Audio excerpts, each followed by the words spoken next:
Chapter 77. Good fortune finds those who hoot but not those who ribbit. Know the truth. Dear valued customer, 15,000 obols have been added to your account balance after the sale of one magical item as discussed. Your current balance, 63,246 obols. The auction of the further 4 delivered objects is in progress. I will keep you updated. Avarice. Heine nods to himself, looking at the note. We're on track, Sokol, he says. Get the paperwork ready for us to buy the other guild. Already on it, says Sokol, sitting down at the dinner table. But the frogs are onto us. They're trying to take the mainstream route to stop us. Murder? Asks Rhine, setting the table. Worse, replies Sokol, narrowing her eyes. Bureaucracy. They're digging up an old antitrust law from the books. They're saying that if we buy them out, there won't be any competition left in the market, she explains. They're going to try to stop us through the system. Huh, says Rhine. That's okay, I guess, he says. I mean, wouldn't it be worse if we had some bloody, deranged street fight instead? He looks up towards the ceiling. Honestly, this sounds very civilized, all things considered.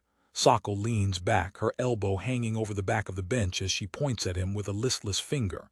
That attitude right there is why you just aren't going to make it. Rhine blinks, looking around the room. Huh, make it? He asks. Make what? Where? What are you talking about, Sokol? She rolls her eyes. I really have to take you to a shady back alley bar sometime, she says, sighing. Really? Asks Rhine. Sokol, stop trying to corrupt Rhine, says Heine. And if you're going to give a minor hard liquor, do it at home like a sensible adult. Wait, seriously? Asks Rhine excitedly. I'm allowed to drink. Heine lifts an eyebrow. You're your own man, Rhine, says Heine. You need to be able to make your own poor decisions without anyone's permission, he says. Good parenting, says Sokol. She nods to Rhine. Stick with Auntie Sokol, you're going to turn out okay. Rhine nods. By the way, where's the owl god? He asks. She went out, replies Heine. It's just us for dinner, he says, lifting a hand. Is she hunting a deer? Asks Sokol. I really don't want to eat rabbit anymore. Something shuffles behind the wall, separating the booths. Did you know that you can actually die if you just eat our rabbit? Asks a voice from the booth behind them. Crazy, right? Asks Seltsam. Your body needs fat and rabbit is so lean that... Her voice trails off, becoming quieter. The 3 of them stare towards the wall, separating the booths. Never mind, says Seltsam. That was weird, right? Sorry. Rabbit facts are a change of pace as far as I'm concerned, says Sokol. I'm just sick of eating them. Good news, says Heine.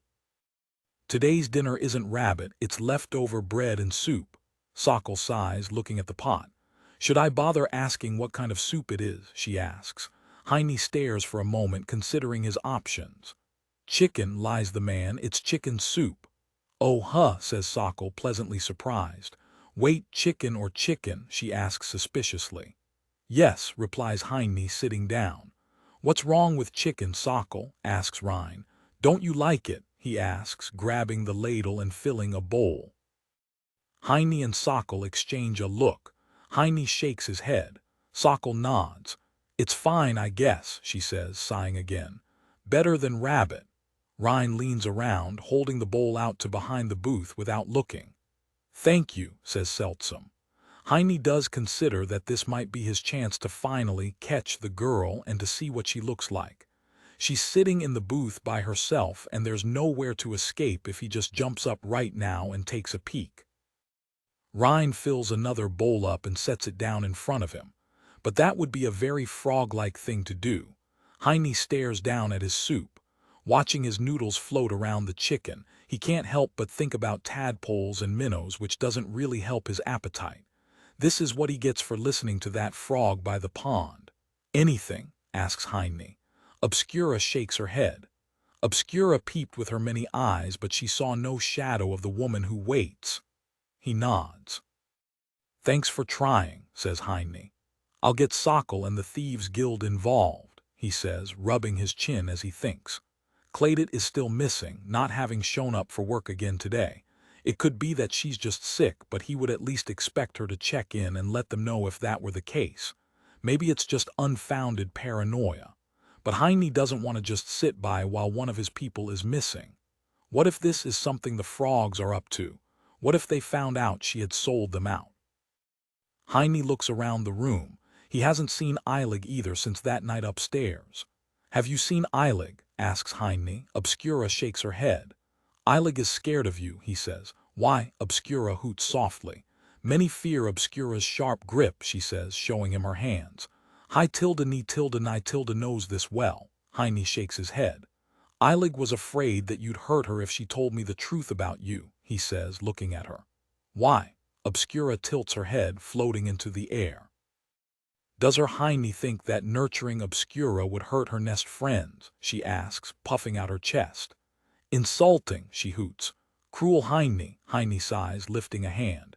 He supposes it does sound like he was accusing her of something. "No, sorry," he apologizes. "But she was scared for a reason," he says, looking around the house. "The fairy knows deeply the life of Heine's mother," explains Obscura. "And for the life of Heine's mother, Obscura's kin was a big scary shadow," hoots the owl. "She knows the memories of the dead." Heine looks at her and nods. He supposes the situation is rather awkward when you really think about it.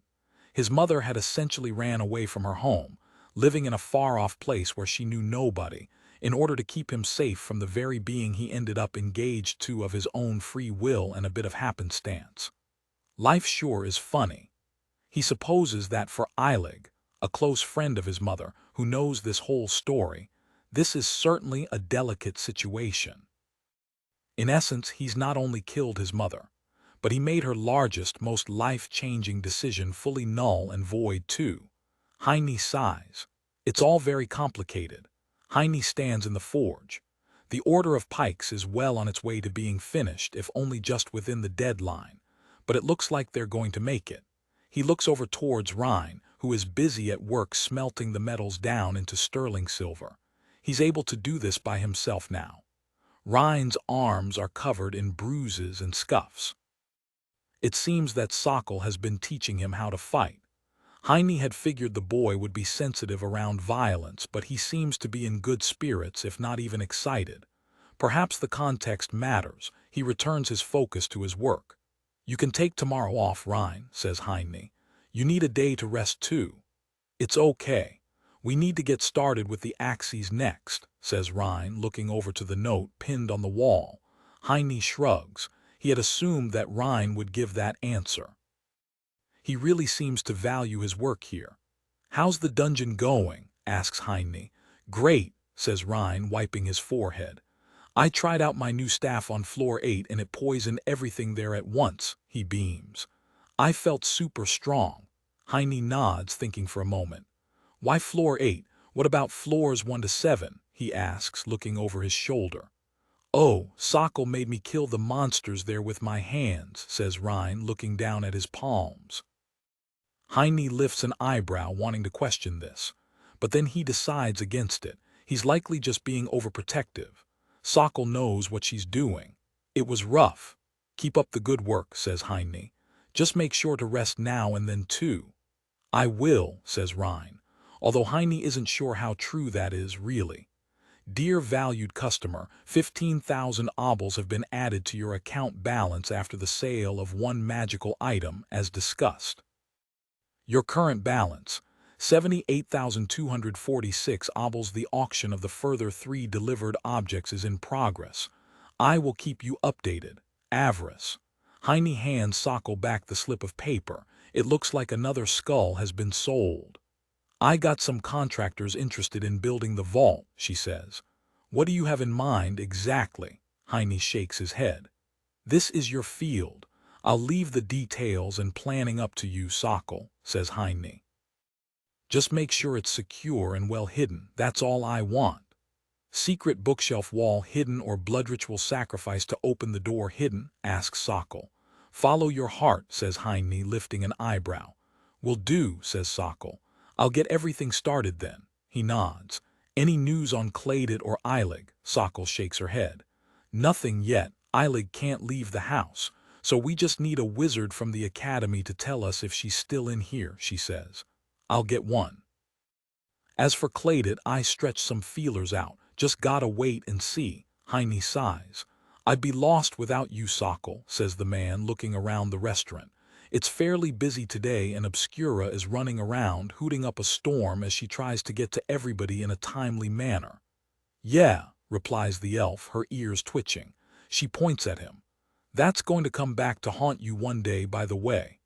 I'm sure, replies Heine. But until then, keep your feet off the desk until after work hours are over, he says, looking down at her boots. Sokol rolls her eyes, pulling her legs down from the counter. Hard ass.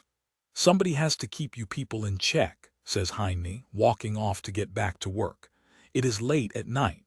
Obscura lets out a long, tired hoot, falling into bed very gracelessly. Heine stands by the door to their bedroom, looking at her. Her taloned feet lay off of the bed and her face is pressed into the bedding. She's just kind of laying there, letting out a long, unending hoot. He can't help but notice how unusually pitiful it sounds. Good work today, says Heine. You were really hustling. Obscura has underestimated the endurance of the waiting elf, says the owl god. She has legs of metal like Heine. Heine looks down at his fleshy legs and shrugs. He pulls a chair over from the corner of the room, sitting down on it. He grabs one of her feet and starts rubbing it. That's because you're always flying. Most of us have to walk all the time, he explains. She hoots. With Claydit missing, the owl god had to take over waiting tables. Obscura turns her head over, not bothering to move any other part of her body. She will massage him next, yes, she asks. Heine blinks, his eyes wandering over her razor-sharp talons as he looks back down. That's okay, thanks, he says. I'm good. Who tilda, he agrees, turning his head to look out of the bedroom window. It's quiet for a time. The two of them look back at each other. Who tilda, they say at the same time, so it only counts as once. Chapter 78. The mystery of the missing crunchy fairy and the woman who waits is before us. Heine stands downstairs in the ice cellar, his ungloved hand running along the cold walls. Eilig, he asks, looking around the room. No response. His eyes wander back to the ice, which is still intact and hasn't begun melting. That means she still has to be around the house, right? Heine looks, peeping into the dollhouse, which is held aloft in the air by strings of ice, dangling from the ceiling. It looks like she's managed to furnish it a bit with some scraps that she's found around the place. He rubs the back of his head, feeling bad. Maybe he should make her some furniture. He still remembers a bit of carpentry from his other life. Not that he likes the prospect, but Eilig deserves nice things too. He feels like he can make that sacrifice. But first he has to find her and Claydit. Colorful birds sit atop the roofs of the many houses of the city, chirping their spring songs and scooting around with youthful energy from side to side, performing an array of dances. People are abound, walking along their routes on the way to their businesses, homes, shops, friends, or just to anywhere at all really. Perhaps the dungeon. Perhaps to a nice bench in the park. It is impossible to say, as the faces of the people here are as many and as varied as the colors of the spring birds. Heine sighs, taking in a deep breath of the warming air of what promises to be a kind season. The last hints of winter have vanished now for good, not only on the world all around them, but also on the faces of everyone present here. The mood, with the sun being brighter than it was before, the air being warmer than it was before, is noticeably changed from the way it had been in winter. Now that it is warm enough to stay outside, and that all of these good sensations are abound, people reflect that in their mannerisms. The groups walk slower than they usually would. Heine marvels at this, remembering how fast everyone always was when he watched them through his window. Their conversations are more open and loud and loose. Even the shopkeepers and the street vendors seem more generous with their handing out of free samples, though this could also just be because he's outside with the owl god. Who tilda, she hoots excitedly as Heine hands her a piece of candied fruit on a small stick. So how come you don't ever go to the dungeon? Asks Rhine, looking his way. The dungeon, asks Heine. He looks down the street towards the silhouette of a large gate in the middle of the city. Why would I? Rhine shrugs as they keep walking. I bet you could destroy everything there with your magic, he says excitedly. Maybe, replies Heine, looking around at the shops around him. I guess I don't like it though, destroying things, he explains, walking for a while longer. I like to think that I'm here to make stuff, you know. You mean make stuff that destroys things? Asks Sokol. Heine thinks for a time. It's true that he could have gone into the dungeon after he left the orphanage and came back home. It would have been an easy way to make money. But he supposes that he simply hadn't really ever wanted to use his magic. It was a topic he never wanted to go near. He feels that now he doesn't really think twice about his magic anymore. He'll use it if he has to, but he still prefers just crafting things. Huh, says Rhine. What about you, Sokol? What about me, she asks, lifting an eyebrow. I worked a desk job at the other guild. Sure, but why? Asks Rhine. You could have just killed your way through the dungeon too. She looks his way. Do you have some trauma or something, or what's your deal with violence right now? She asks. Rhine blinks, rubbing his lip with the back of his thumb. I like working desk jobs, explains Sokol. You'd get it if you grew up in the forest. She shoots Heine a sideways glance. He supposes that the secret of Sokol's work is just that, a secret that is between the two of them. Rhine nods, not catching this. What about you? He asks, looking at the owl god. Obscura stops, holding out an arm to the side. Foolish boy, says Obscura. Wise Obscura does not sully her jewel talons with grubby monsters, she explains, lifting her other arm. As the Heine wife-to-be, she is provided for in full. There is no need for her to work. Huh, says Rhine. Was I informed about this? Asks Heine. He looks at Sokol and points at Obscura with his thumb. Sokol, cut her wages. You got it, boss man, replies Sokol, wandering over to a stand selling drinks. Who Tilda? Protests Obscura. The sock elf will do no such thing, she hoots. Obscura has need of her pretty coins. Heine looks towards her, grabbing her hand. It was just a joke, he says. Anyway, what do you even buy? He asks. I've never seen you spend money. Obscura has a great need of many things, hoots the owl god. Do not question her extravagant heart's desire for fine luxuries. I saw her buy a bunch of frog-shaped candy once, says Sokol, coming back with 2 bottles she just bought. Gives one to Rhine. Thanks, Sokol, says Rhine. Silence, screeches Obscura. The sock elf will one day learn respect, Sokol shrugs. Sure, whatever, she nods her head. Come on, twerp, she says, sipping her drink. There's a cool place over here that sells poison in the back if you tell them a secret password. Really? Asks Rhine excitedly, running after her. Heine sighs, looking back at Obscura. I didn't know you liked candy, he says, squeezing her hand. Who Tilda? She sadly hoots. I bought the Heine man candy for their 33rd day together, yes, he nods, remembering. However, her heart was ensnared by the devilish sweets, says Obscura, squeezing his hand. They walk after the other 2 who are scooting on. I like to rip them open and nibble on the fluffy insides. Heine stares at her. That must be very detailed candy. They are expensive, replies the owl god, lowering her head. Don't worry, says Heine. We'll manage, he says, making a note to buy some later. He eyes the crowds as they wander through it. It is the next day. Crackling embers fill the air, dancing in the forge light as the Heine and Rhine are busy at work, lost in a deep flow after an hour of simply working quietly next to each other. Rhine, after these months of hard work, has really adapted to the forge. The order of pikes is about complete, and now they've started with the axes. Rhine is making new molds right now. So in the meantime, Heine is experimenting around with various blends of metal. The sterling silver is nice, and it fits well to thematically heroic weapons like the pikes and spears. But for the axes, Heine feels like he wants something a little more gritty. Adamantine ingot. Quality normal composition adamantine. 99.9% impurities. 0.1% quality effects, none adamantine. Applies a stone nature effect to any created items adamantine.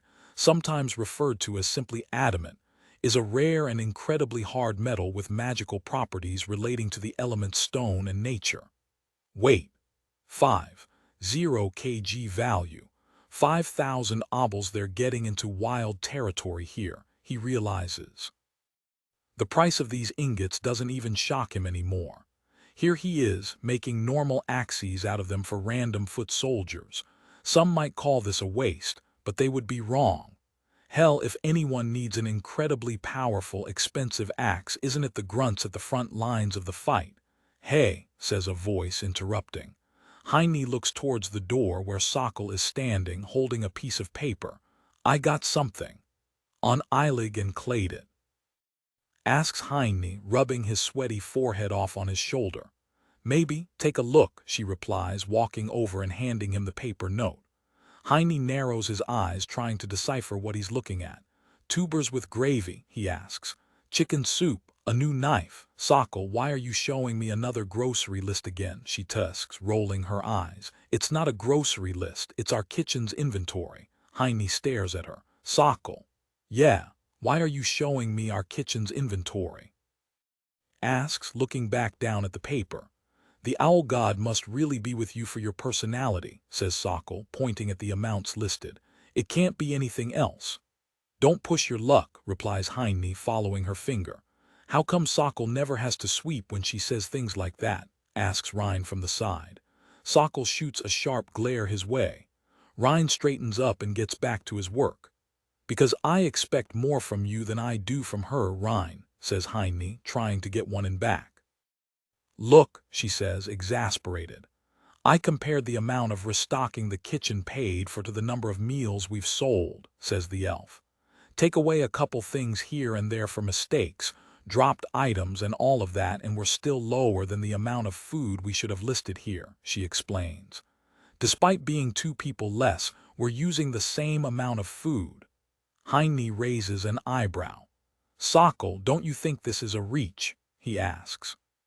"You're telling me that Claydon and Eilig are not only still inside of the house, but that they're able to get to the kitchen without being seen to grab food in secret?" he asks. "For days now." "Yes," replies Sokol, "and there's only one place where that could be, right behind the kitchen." "The library," says Heine, realizing. Heine steps into the library from the corridor downstairs, leading from the kitchen. "Seltsam," he asks, "you hear? Something moves above on the other side of the shelf." "Why, yes, hello," replies the librarian. "Hey," says Heine. "I need a book on exotic statues," he says, waiting for the sound of her movements before opening his coat and letting out a small owl. Yeah," replies Seltsam, her voice traveling.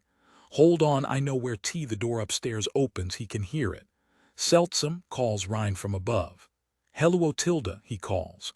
"Ah, Rhine, I'm here. Wait," she says, her voice traveling towards another direction, becoming a little unsteady.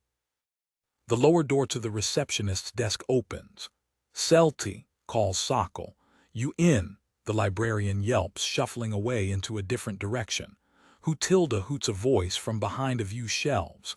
Obscura had snuck in beneath Heine's coat and landed on the far side of the library while she was distracted.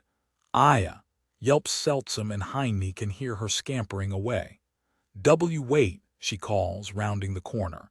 There's too many of you," she says, her voice traveling in the only direction left as the others close in the gap. Heine leans against the shelf, listening to her steps rounding the corner straight towards him. "Seltsam," says Heine, crossing his arms, as a figure moves out from behind the shelf in an effort to escape her pursuers. "We know they're here." "It's Av," he stops mid-sentence, staring at the figure who rounds the corner in a terrified panic. She screams. Chapter 79.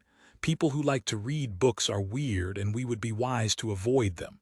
"Stop, don't look at me," howls Seltsam, throwing down rows of books from the shelves and then crawling underneath them. Heine stands there, very much looking at her legs, flailing out of the side of the small mountain of tomes. "New Otilda," screams the woman. "Hot damn, are you murdering her over here or something?" asks Sokol, looking around the corner. Heine, who is just standing there and certainly not murdering her, shrugs. No, she frowns. Oh, lame, replies Sokol, her ears drooping. Murder? Asks Rhine from above, looking at Sokol. I thought you two were friends, Sokol, he asks. Why would we murder Seltsam? She looks up, pointing at him. Being afraid to murder your friends is what will get you killed one day, twerp. Remember that, she instructs. Never be afraid to murder the people closest to you. They're your biggest weakness. Will do, replies Rhine, giving her an enthusiastic thumbs up. Heine notes that this is a mess that he'll have to sort out some other time. Wait, does that include us too, Sokol? He asks. Sokol stares at Rhine for a moment before turning away and shaking her head. Good kid, mutters the elf, ignoring his question and looking back at the mess of a jumble that is stuck between them all, beneath a giant pile of books. The game's over, Selty, she says, walking towards the trembling pile of books. We know that Eilig and Cladid are in here. Where are they? PP, please don't look at me, cries Seltsam, her voice cracking. Don't make me come in there and get you, warns Sokol, audibly cracking her neck. As a friend, I'll give you 5 seconds to crawl out on your own. No, says Seltsam. You can't really, don't come in here, she says. The books shuffle around as something crawls beneath them. I'm sorry. Sorry never cuts it, Selty, says Sokol. Everyone says they're sorry before they get the knife, she notes, walking towards the books. But do they ever really mean it? Sokol squats down on her heels, her arms resting on her knees. I don't think so personally. It was an accident, I swear, don't look, cries a voice from beneath the books. Sokol reaches down, grabbing one. Sokol, says Heine. She looks his way as he shakes his head no. She drops the book back onto the pile. Seltsam, where are they? He asks. There. They're upstairs, says Seltsam, behind the S-section. Heine looks up towards Rhine, who nods and runs to the shelf. You killed them, Selty, asks Sokol. That's fucked, she says, whistling. I didn't know you were the type, she sighs, shaking her head. Eilig was starting to grow on me too, she says before tusking. Shame. Guys, calls a voice from above. Something heavy scratches against the floors as it's pushed over the ground. I think I found them, says Rhine. Heine and Sokol look up towards the rafters where next to Rhine stands a very detailed stone statue of a dark elf holding a fairy. Heine feels his heart skip a beat as he sees Eilig and he catches himself twitching his hand, his fingers getting ready to click. The hell, mutters Sokol. Obscura hoots, fluttering down onto the statues as a small owl. Intriguing, mysterious, magical librarian, says the god, twisting her head around. It was an accident, cries Seltsam's voice from beneath the shaking books. I was just talking to Eilig and Cladid came in from the kitchen to ask for a book, explains the librarian. She saw me and got petrified, she exclaims. I'm sorry. Why the Sokol narrows her eyes. Selty, you can't be that ugly, get out of there. No, shouts Seltsam. Wait, says Rhine, doesn't Eilig hang out with you all the time? Eilig has magical blood, she isn't affected by looking at me. But Cladid is and she was touching Eilig. Heine sighs, rubbing his forehead as he pieces everything together. The rules of monsters are peculiar, yes, asks Obscura. Strange fates have brought strange people to strange Obscura. I'm not strange, yells Seltsam, clearly having been struck by that remark. Rhine looks over the railing. Wait, Seltsam, are you a Gorgon? He asks. No, she shouts. I'm a librarian and a person. Rhine nods, pointing at the stack of books. She's a Gorgon, guys. I'm not. Heine lifts an eyebrow. A Gorgon, Sokol tisks again, getting back up and leaning against a shelf. They're a monster from the northeast, she says. Pretty rare these days, she sighs. They turn people to stone if you look at them. Stop calling me a M-monster, protests Seltsam, her voice cracking apart until she starts loudly crying beneath the pile of books. I'm a person. Heine lifts a hand. Let's all take a moment to breathe, he instructs, waiting for the room to quiet. Apart from the work-related crying, it mostly is. Seltsam, I don't give a frog's ass what you are, he says. Something hoots. You do good work, but why didn't you tell us about Cladid and Eilig? Can they be cured? He asks. It's quiet for a time as Seltsam tries to compose herself. I've been reading stuff for days now and trying to feed them in the meantime, she says. I don't know, but I can't find anything about it, explains Seltsam. I wanted to fix it before you found out, she says. It's really nice here, and then she devolves into crying again, which, while understandable, isn't really productive workplace behavior. Something hoots from above. Obscura is standing on Cladit's petrified head, holding out a wing. Hootilda hoots the owl god. Unwise book tender, she says. She seeks the wisdom of paper made of trees, says Obscura. Yet sage Obscura lives on trees. Does that not make her the wisest of all? She asks, hooting proudly and puffing out her chest. Rhine looks towards the ceiling, rubbing the back of his lip as he tries to follow her words. Wait, does that even make any sense? Silence, hoots the owl god, flapping her wings at him from above. Tarnished river boy. Tarnished? Asks Rhine, lifting an eyebrow. His pure waters have been stained with ash, remarks Obscura. He is lost to the mind maze of the Hiney man for all of his forever days. Rhine blinks, smiling. He leans over the edge. Did you hear that? He asks excitedly. She says I'm like you, he exclaims, pointing at Obscura, who is reaching down and trying to snip at his pointing finger with her beak in annoyance. But she doesn't quite manage to reach him by the time he lowers his arm again. Hiney nods, proud of this at least, but it doesn't help the situation. Behold, says Obscura, somewhat more annoyed than before, taking a prideful pose atop the statue once more. The power of true divinity. A magical aura forms around her, the air quivering as if it were suspending a great heat within itself. It runs over the statues of Cladit and Eilig, down to the floor as she flaps her wings. Rhine sneezes, breathing in a mouthful of owl dust. Obscura uses Major Status Purge. The statues shift, shaking, the aura encapsulating them entirely like a clinging film of slime, as if one were climbing out of swampy water. The layer of stone breaks off, crumbling to the floor, and an instant later the two of them, Cladit and Eilig, stand there. Telling you, back off, snaps Eilig, finishing a several-days-old sentence. Cladit wobbles on her feet, slowly blinking and looking around the room in a daze. Eilig looks around, staring down at her body peeling free of stone. Oh, great, she snaps. You big, floppy-eared dummy, she says, buzzing her wings to get the flaking stone off of them. Hiney sighs in relief, seeing that she's all right. Cladit too.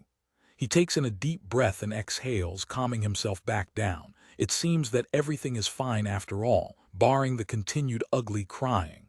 Seltsam, you're going to ruin the books, he says. She cries louder. Maybe that was insensitive. People are complicated. Hiney, Sokol, Cladit, and Eilig are sitting at a booth in the restaurant. So does this count as paid hours? Asks Cladit. I was at work after all. Hiney lifts an eyebrow. Seems fair to me, he says. Are you sure you're okay? He asks, looking at the dark elf. Sokol slides a coin purse her way. Yeah, I'm really fine, replies Cladit, taking it. I really have to go see my brother, though. I bet he's worried. Hiney nods. Sorry, Clade, he says. Take as long off as you need. We'll manage until you get back. I'm really sorry, cries Seltsam's voice from behind the receptionist's desk. Cladit shakes her head, scooting out of the booth. I'm really okay. Don't worry, she says, holding her hands behind her back and stretching. Just a bit stiff, honestly. Here's the book you wanted, says Seltsam. A book slides over the counter, slid there from below. It's an arts and crafts guide to handmade presents. Cladit nods, taking it and hobbling towards the door. Sokol, says Hiney quietly, nodding his head at her.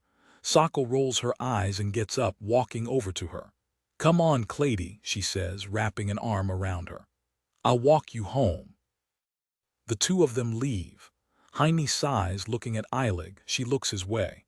What? She snaps. You gonna cry, baby? Hiney shakes his head. No, I'm just glad you're all right, Eilig. Get a grip, she replies, rising up into the air. He gets up. I'm making breakfast tomorrow if you want to join me. Probably something sweet, she sighs. As if I'd want to get up for that, says Eilig. But I guess I have to, so you don't ruin the food like you did my life.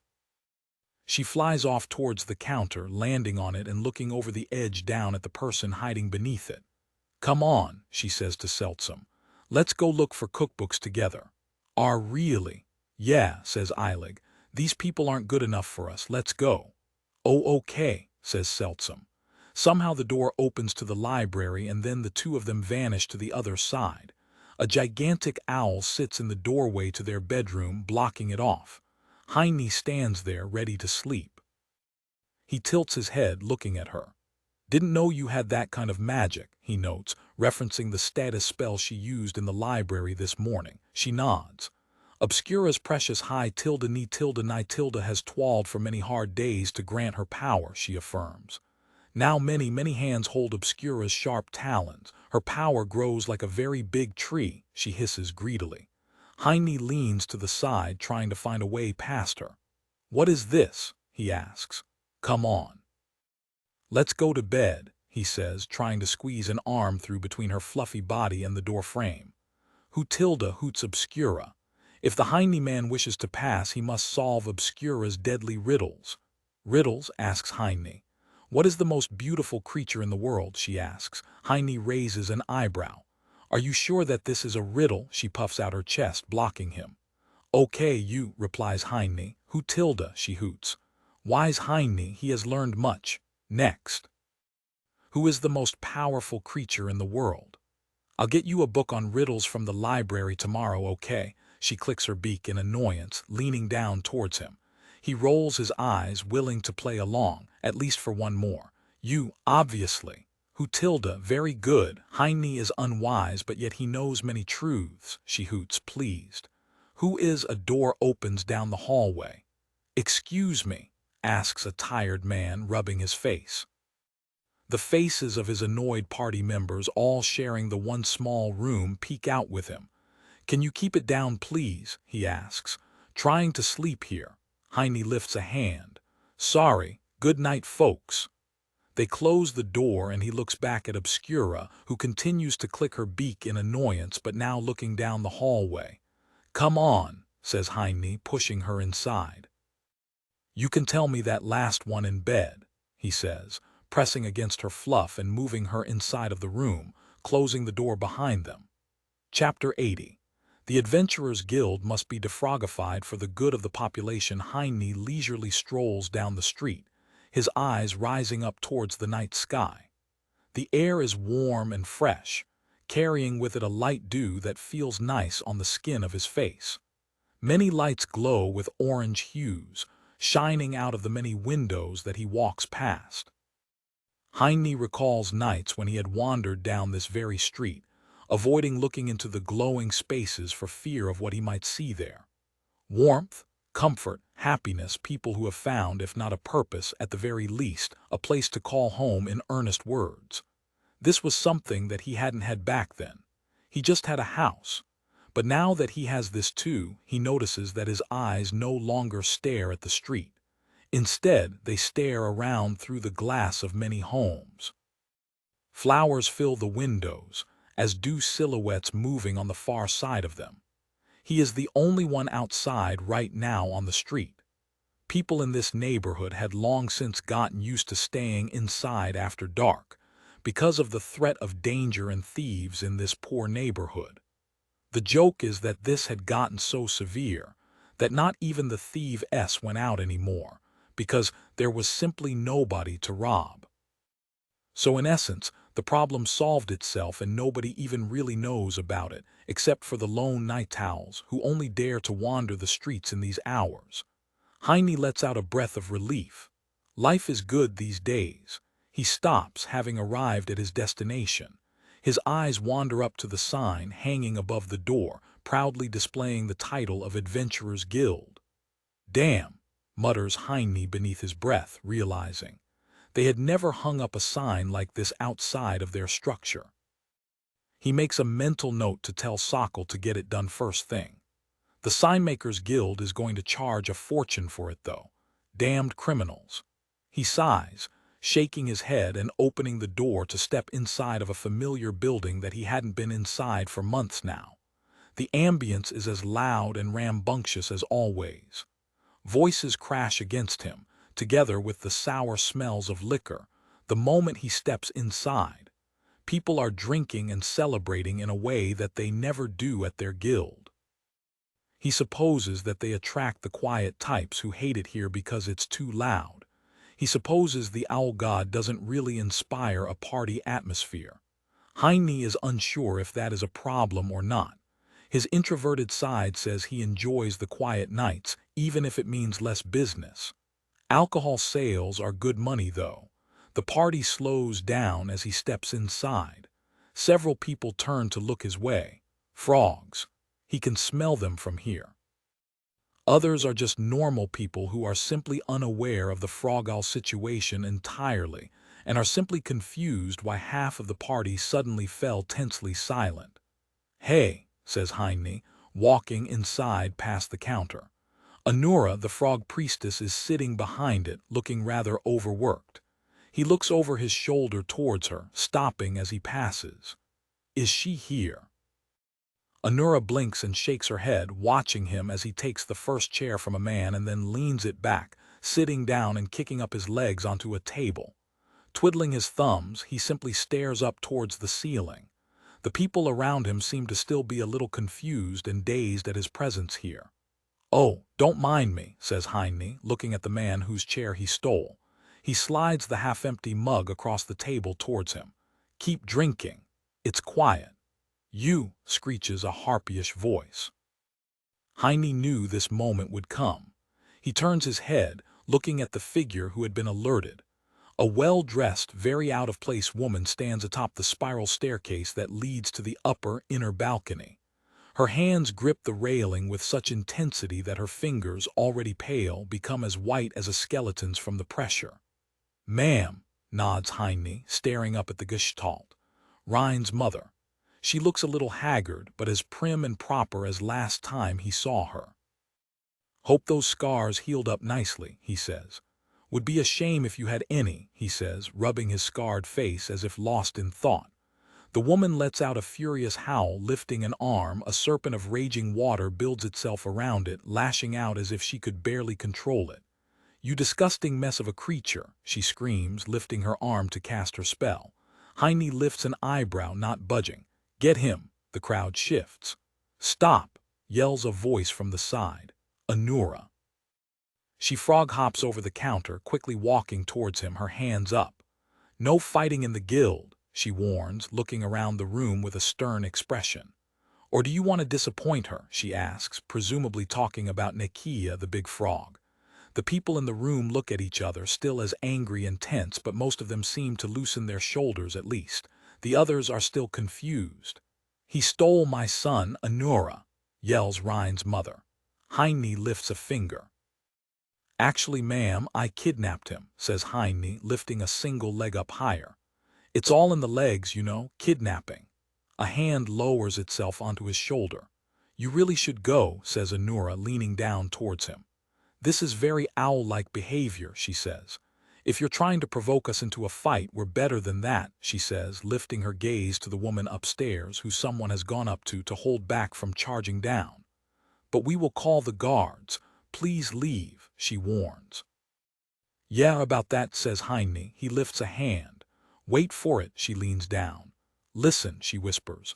"I'm doing you a favor. They're not going to stay calm forever," she warns. "Please leave." "I mean it well," she says, her eyes looking around the silent room. Heine shakes his head. "No, listen, wait for it. Heine has purchased Adventuring Guild for 44,400 obols. There it is," he says, smiling and clapping his hands together. "Okay, everyone." "Looks like the paperwork is through," he says, holding his arms out. "Please leave my building before I call the guards." "What?" yells a man from the side. The crowd becomes loud, starting to buzz again like a hive. He sees hands moving, getting ready to grab weapons and channel spells. Anura steps forward, holding out her hands. "Stop," she yells again, looking over her shoulder. "This isn't right," she says, looking down his way. "The building wasn't listed for sale," Heine shrugs. "Not on the private market," he says. "Funny though, did you know that the city bureaucrats are real strict about your taxes?" he asks. Did you know that if you don't pay even a single one of your taxes, your entire property is legally allowed to be confiscated by the magistrate? He asks. Some funny old bylaw somewhere in the very back of the books. He taps his head, glad that he has seldom around to look up this kind of stuff for him. That's absurd, snaps Anura. We're on the books for everything. Property, food, alcohol, we're on the up and up. We paid. Sorry, says Heine as the front door opens up. You forgot an important one, he says, looking at her. Exotic animals require an extra tax if you hold them inside of the city walls. Exotic what? Frogs, says a familiar voice, stepping inside. All eyes turn to Avarice, the god of wealth, who enters the guild along with some city guards and a well-dressed man with a ledger. Bringing an exotic frog from the southern regions into the city unclaimed is a problem, he says. The tax would go to protect the local ecosystem, you see. However, it seems you have failed to pay it, says the god. Your Grace, argues Anura, please, why are you going along with this, she asks. You know what that thing is, what they're trying to do. Avarice lifts a hand. I'm a businessman first and foremost. Politics aren't my field. He looks around. Gentlemen, please vacate the structure. The guards next to him move forward, several others filing in from outside. This isn't right, argues a man, getting frog-marched outside by two of them. A few others begin to cooperate and leave by themselves, but a few others seem determined to put up a fight. Why are you doing this?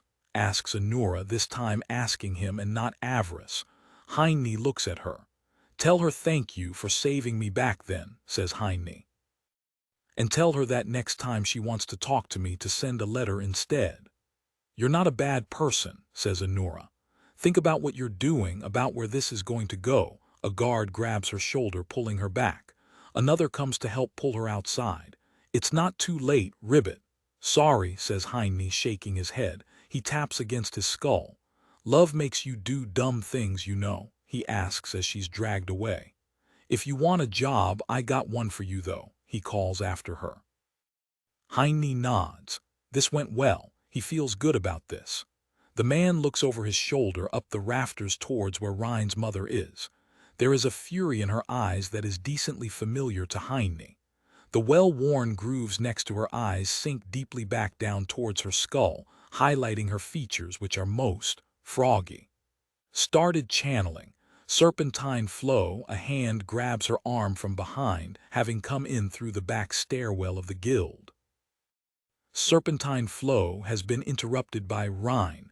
The two of them look at each other for a time. She stares down his way, towards his hand on her wrist, towards his eyes, towards him, and Rhine does the same, holding on to her with strong hands that have worked hard for weeks and months. You've gotten taller, Droplet, says his mother, perhaps out of place, perhaps not. But it is what she says. She looks oddly proud. Yeah, is all that Rhine says. Rhine has used.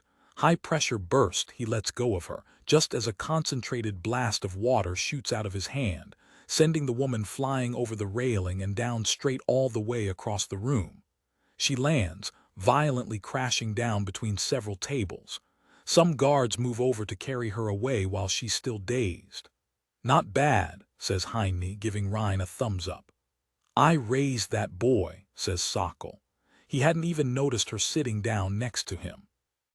She pretends to wipe a tear from her eye. Good work, Sokol, says Heine. It was both of our fantastic parenting that did it, she replies, looking around the room. Miss working here, asks Heine, watching the guards clean up the rest of the guild. Not in the least, replies Sokol. What a dump, she says. They do have a sign, though. We need one of those. Right, asks Heine. It's good to have people on the same wavelength as himself. Chapter 81. Hot blood runs through the veins of many living beings, even those outside of the forge. Heine stands up behind the rafters, looking around at the now emptied-out structure. People run around below, scurrying and working. They're already starting on the renovations, carrying out tables and furniture and piling it onto the curbside. More people come inside, already prepared with boxes of tools. They begin to rip out the floor and the walls. Man, they're fast, says Sokol. Time is money, replies Heine, watching the activity below. A man after my own heart, says Avarice, walking up the staircase in the form of a dark elf. Heine looks his way. Thanks for your help, Avarice shakes his head. Thank you for your business, replies the god. I assume you're going to hold up your end of the bargain, yes. Heine raises an eyebrow. I appreciate you thinking I'm not the kind of a man who would weasel out of a deal, he says sarcastically. Avarice shrugs, not really bothered. You know how it is with money. People change their minds very quickly. Don't give a shit about money, replies Heine, looking back over the room. It's about the message. That might be your problem, says Avarice. Heine looks his way, shaking his head. No, it's yours. He holds out his hand. When you're forgotten as a god and you fade away into dust, your money isn't going to help you one bit. Right to the point as always, says Avarice. I want to go home, says Heine. Give me your hand, or are you canceling our deal? Please, replies Avarice, grabbing his hand. As if I would. You would think you trust a long-term business partner more. Heine rolls his eyes. Property transferred. Adventuring guild from Heine to Avarice. It's your problem now, says Heine, walking away down the staircase past the god. The funds will be on your account tomorrow, replies Avarice. Heine waves a hand over his shoulder. My secretary will handle it, he says, hearing Sokol sighing. Reaching the end of the staircase, he looks at Rhine, who is leaning against a post with crossed arms and his boot back against it. The man places a hand on his shoulder and the boy looks back up his way. Heine nods. Rhine nods back. The two of them head to the door, waiting on Sokol to catch up, and then, after she sorts out some details, the three of them head back home. Heine wanted to get the frogs out of the area, not only to help their own business, but most importantly, to pay them back for pestering them so often. This was an escalation on their part, but it seems like it was about time, and, all things considered, a very light reaction on their part to the several kidnappings and attempted murder. Avarice had wanted the structure in order to open a small, local bank in this neighborhood, so that he can sell accounts not only to the adventurers from Heine's guild, but to all of the normal people of this area as well, especially those who are too intimidated by their social status to leave this neighborhood to go to the richest one, where the main bank is. So, it seemed like the ideal scenario for some cooperation. Heine is pleased with the results. It is the next day. Rhine tinkers around in the forge. It is still several hours before they start their work for the day, and Heine had only found him here because he wanted to tell him that breakfast is ready.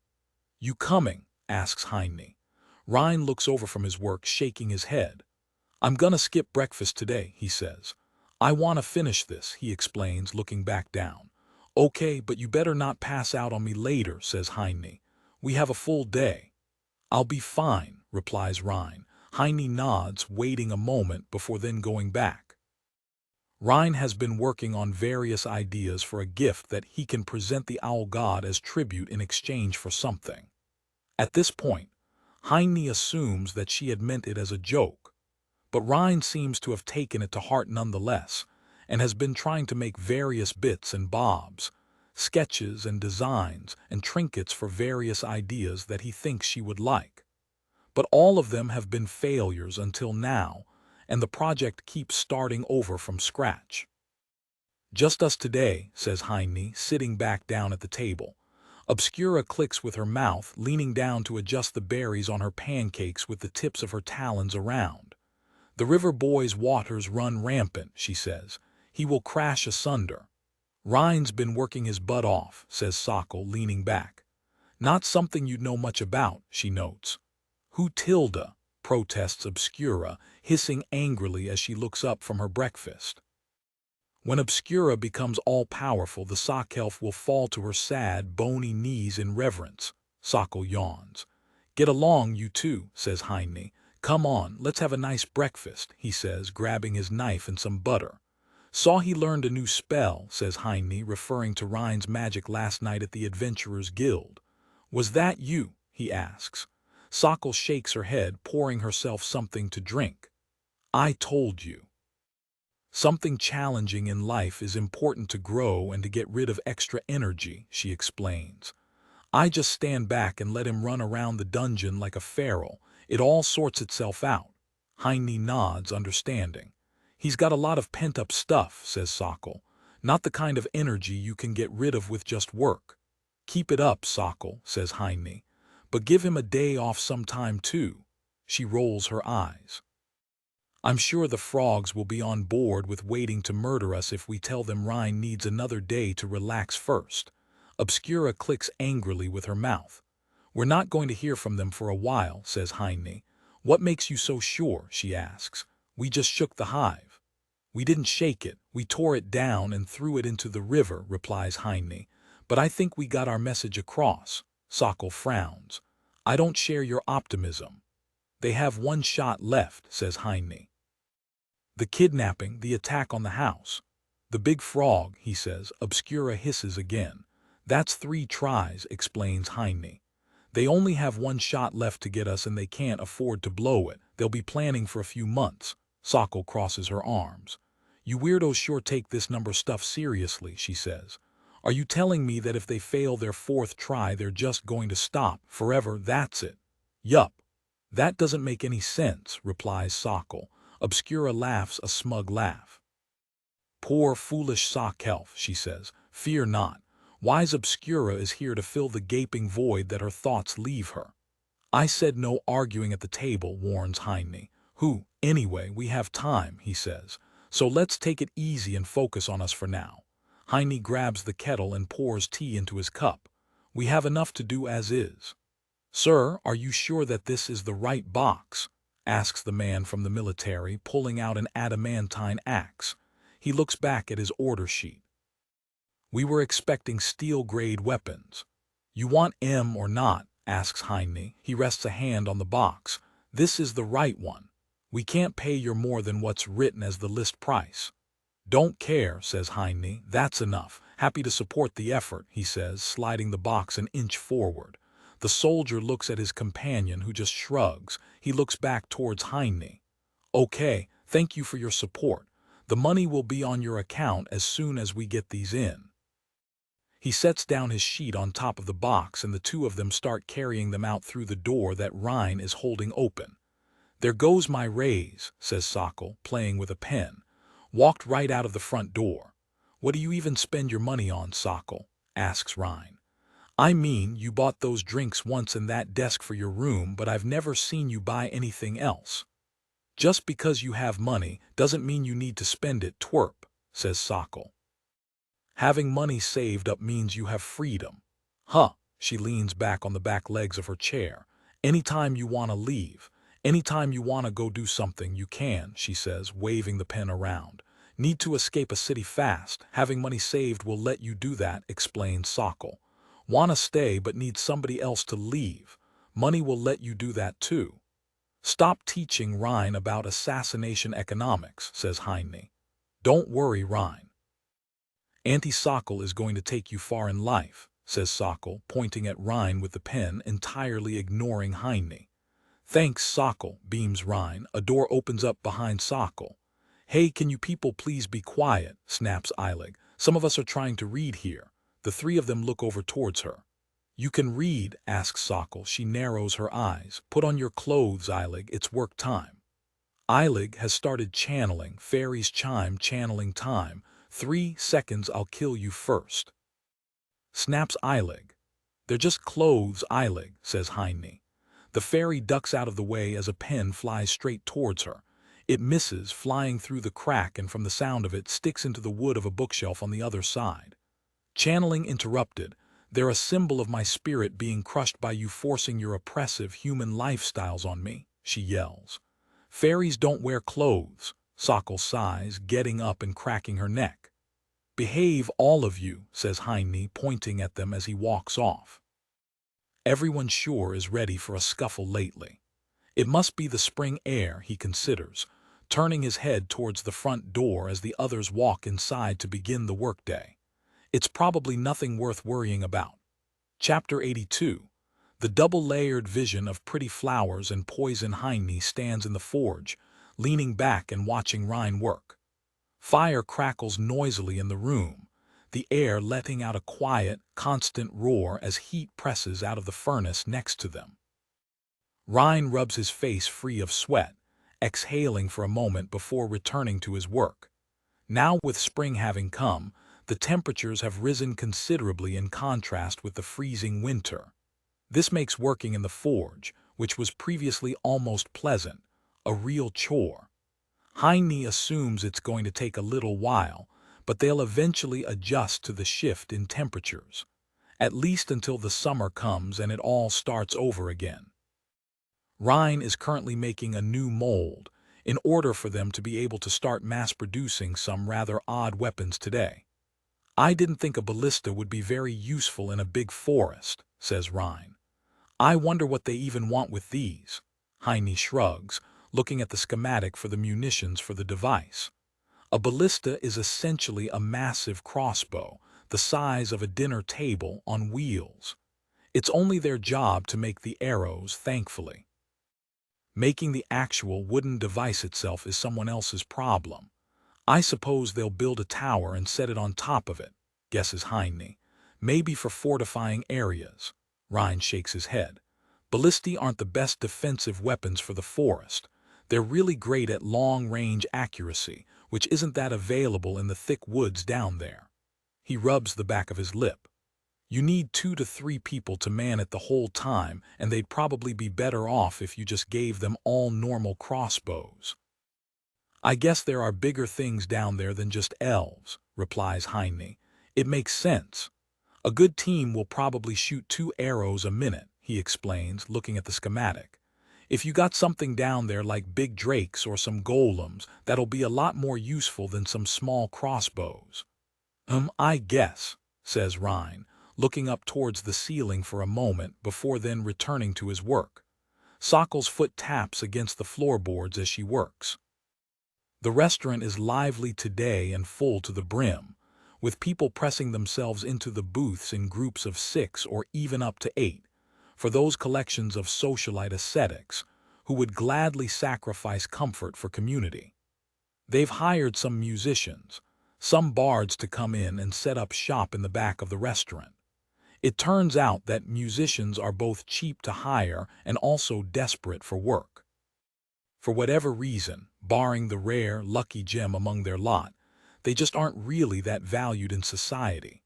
Perhaps because their creations are simply more fleeting and less tangible than the works of a sculptor or a painter. Heine certainly doesn't envy the road of life that they've chosen for themselves, but they seem content enough and were thrilled to get a job at above market rate. So why not? "They're not bad," says Sokkel, not looking up from her work as he walks up to the front desk from the side. "Yeah, could be worse," says Heine. "Now with the other guilds shut down, many people of a non-froggy disposition have begun to come here instead to relax and to drink. Given the tension of their overtaking of the other structure, Heine thought it would be wise to offer a friendlier atmosphere here for a time. This will help dispel any malevolent illusions of their intentions. Plus, it might also just be a little celebration over their victory against the frogs. Haven't we kind of abandoned our imagery?" Asks Sokkel. "We're hardly mysterious and dangerous at this point." Heine shakes his head. "No, we've doubled down on it," he says, looking around the cheerful room. Despite the avid festivities, he sees that as soon as he turns his head, several people look back to their groups and towards the band as if they had never looked away at all. "We're selling a double-layered vision." Mutters Sokkel, scribbling down into her ledger. She lifts her head, thinking for a moment. "Oh. We're going the restaurant with the secret underground murder basement that actually everyone knows about route." Heine nods. "They're presenting a public facade of a friendly, welcoming adventurers guild on the surface. Food, drinks, music, beds. But beneath all of that veneer are the secrets, the rumors, the whispers of people who are said to have disappeared, of rivals who have been silenced. All of these secrets are public enough that everyone knows about them, but still low down enough that everyone thinks they're the only one who knows about them. If you wanted to become a criminal clan, you could have just said so from the start," says Sokkel. I would have done the paperwork way differently. No, says Heine. This is good, he says. This is just what we want.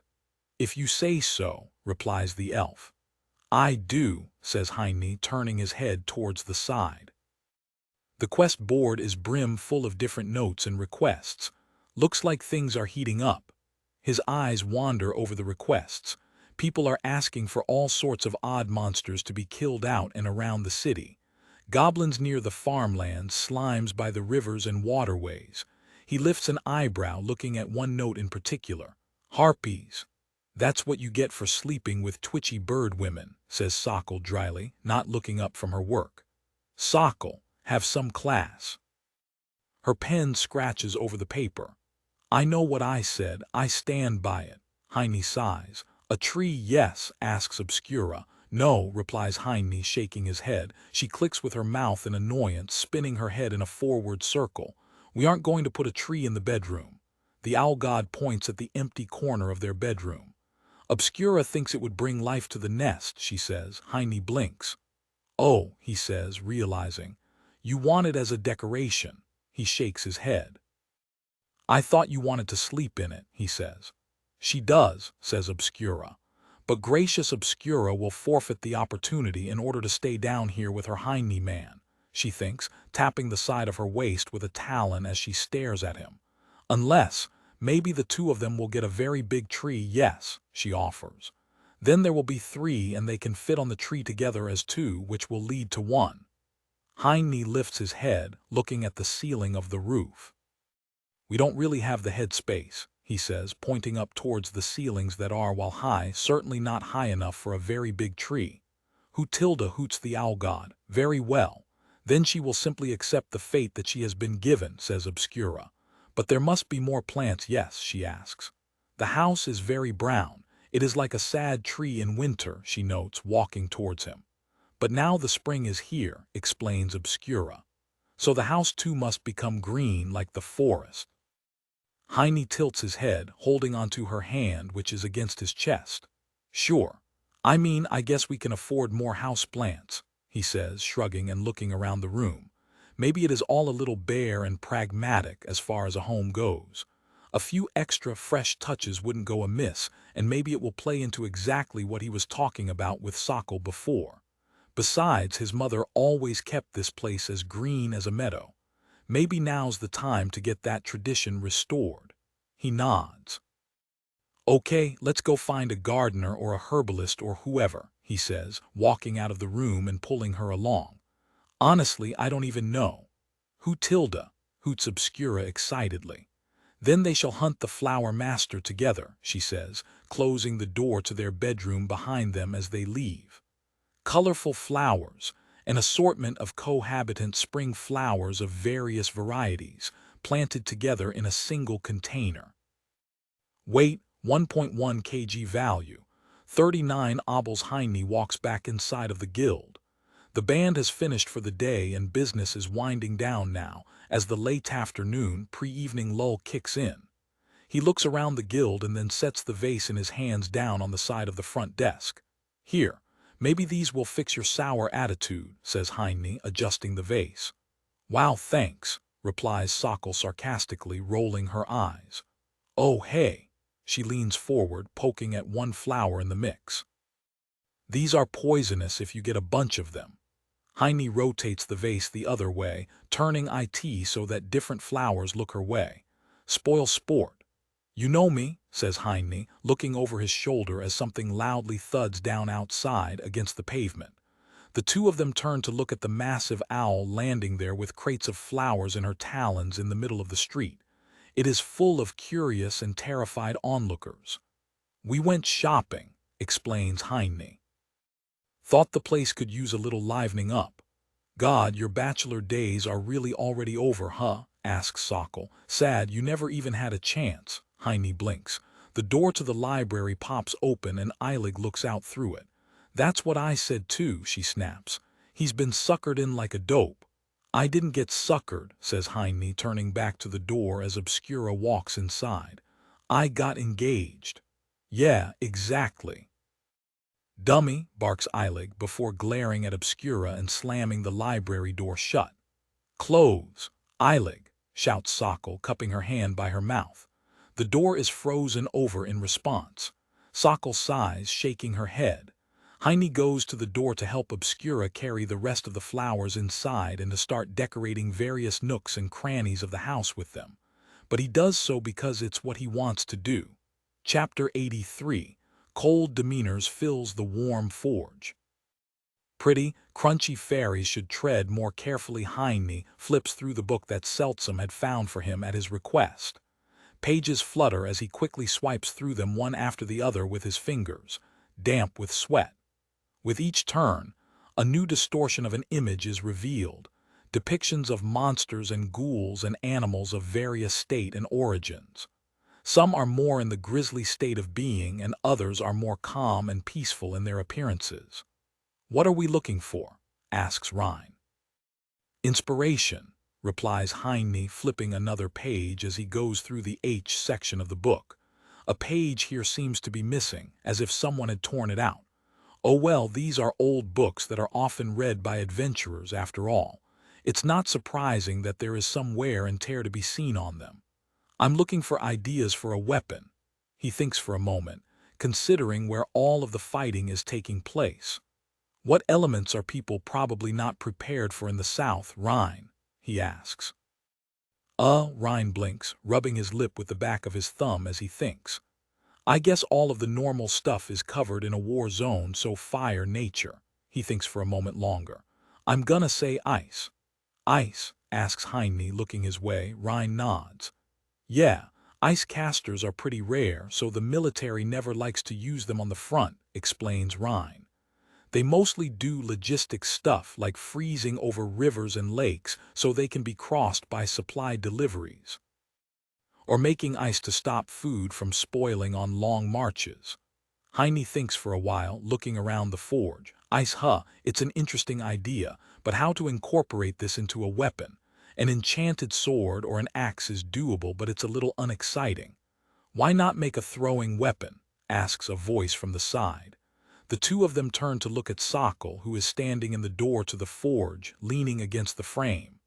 "Since when have you been there?" asks Heine.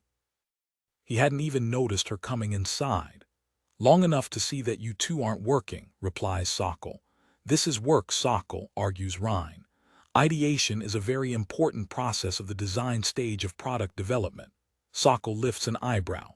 "Get a grip, nerd," replies the elf. "That's the lamest thing I've ever heard you say. I'm actually kind of sad now," she says, looking their way in vacant disappointment.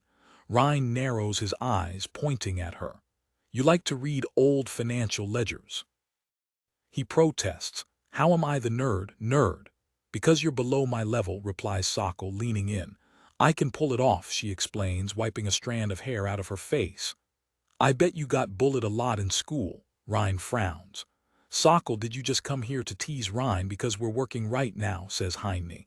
Sokol claps her hands together. "Work's over," says the elf. "Today's Rhine's day with Auntie Sokol, remember?" she asks. Heine blinks, remembering. "Ah, damn it," he says. "I forgot."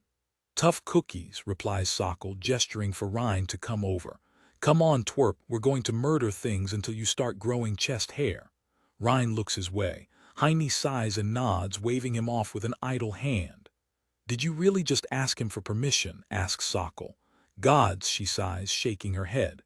"You're worse off than I thought. Okay, we're pulling a double in the dungeon. Let's go," she barks, grabbing Rhine by his collar and dragging him off. Heine watches them leave and then looks back down at the books. A gust of wind rises up through the forge towards the top of the tower, flipping the pages of the books as it ascends. The paper falls and Heine stares down, looking at the distinct drawing there. "That's it," he says, striking his fist into his open palm. "This is dumb," snaps Eilig, hovering in the air. "You're dumb, I hate this." "Thanks, Eilig," says Heine, "just keep it right there." The flying fairy buzzes angrily with her wings. "I'll knock you over the head with it," she threatens. Heine returns to his work. "You seem sour today," he replies, not giving in to her usual threats and snippiness. "All good. As good as I can be for someone living on borrowed time," says Eilig, holding the ice crystal hovering before herself steady. Heine looks over his shoulder at her. Nothing is going to happen to you, Eilig, says Heine. I promise. The whole demon thing was a huge, overblown misunderstanding. A misunderstanding. She asks sharply. Your wife and her family 8 people, she yells at him. Dummy. Cultural differences, replies Heine dryly. Cultural differences, asks Eilig. Cultural differences, repeats Heine, nodding once with his head. That's from a different time and place, Eilig. She can't do anything about how she was raised. She stares at him.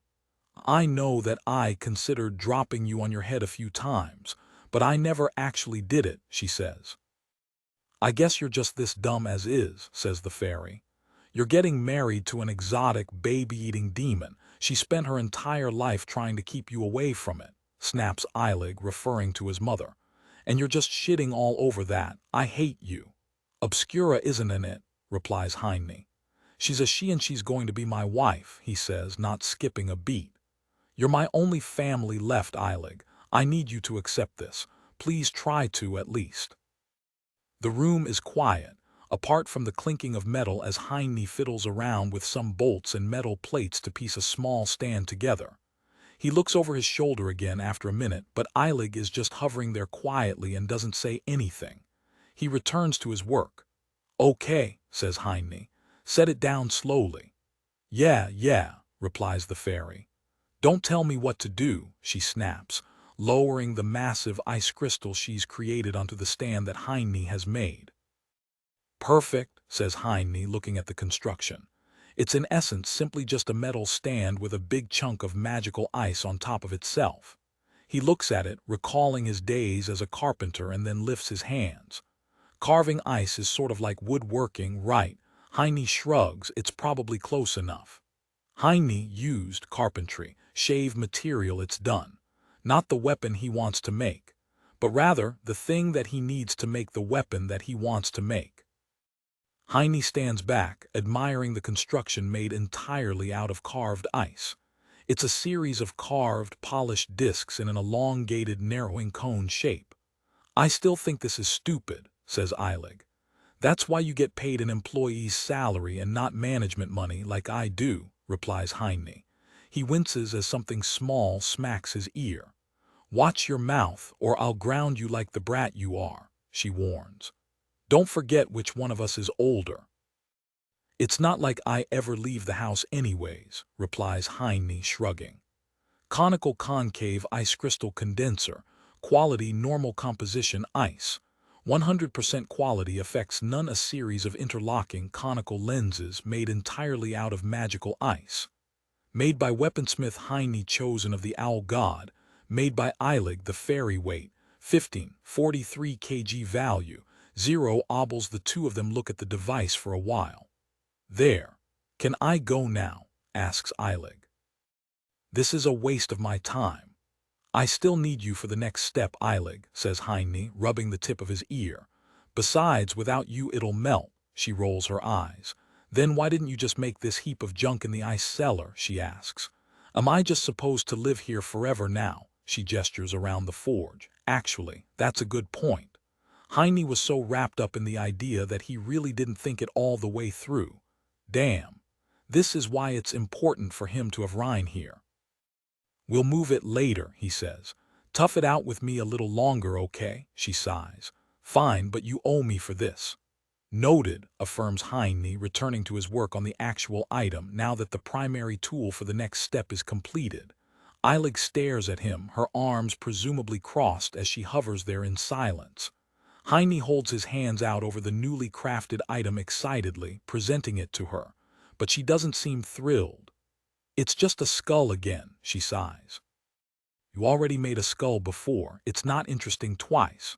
Yes, but also no, says Heine, pulling the skull over towards himself. He lifts it up. That last one was based off of a human skull, he explains. He spins the skull around to show it to her. This one is based off of an orc's, says Heine, gesturing along the sides of the skull to show the thicker areas of bone and the wider jawline. Is this some kind of delayed phase? She asks. Are you just going through your edgy puberty years now? Fairy shakes her head. It's called marketing, Eilig, replies Heine. "Boy, if you smartass me again, I'll smack you across the face until you cry," replies the fairy. Heine blinks. "And here I thought you didn't like my old man," says the man. "You sound just like him." "I don't, he wasn't good enough for her. But I guess that was a pattern with everyone in her life," snaps the fairy. "I feel like you're talking about me," says Heine, fiddling with the ice and not letting her snippiness get to him. "I'm talking about you," she barks at him in her shrill voice. Heine nods. "Tell you what, I'll grab some candy for you after we finish, if you promise to stop being a jerk for the rest of the day." She mumbles indistinctly behind him. Heine places the skull beneath the ice device. "Okay, juice it up." She sighs, flying over to the construction and then placing her hands at the top of it. A glow escapes her fingers, condensing over the body of the thing. The magical aura flows through the concave shape, moving down towards the bottom where it comes together into a single, dripping point. A droplet falls from the lowest tip, a freezing, string-like trail connecting it to the construction, as if it were a descending spider. It lands on the skull. Immediately, the metal skull crackles, shaking wildly as it begins to freeze over. Frozen skull clutch of the owl god. Quality high composition. Frozen skull X1 quality effects. High. 24% durability chosen of the owl god. Adds additional attributes to the attached weapon title effect. Clutch of the owl god, plus freezing duration plus 55% every tick, has a chance to apply stacking status freezing 1 on everything affected. When activated, immediately freezes over an area within a radius of 55 meters, dealing ice damage at a rate of 3 seconds. A permanently frozen metal skull with a harrowed, cold expression. Entwined with the lights of deadly ice magic and the spirit of death, this ominous skull radiates a freezing energy. Made by Weaponsmith Heine chosen of the owl god. Made by Erik, the fairy weight. 5 kg durability. 50/50 value. 15,000 obols chapter 84. Magnificent Obscura's mysterious maze of many ways. Heine wanders through the stone corridor that leads towards the forge. On his way out, it is dark and everyone is asleep. The air is cool and crisp, and it carries with itself a smell of freshness that wasn't present during the evening hours prior.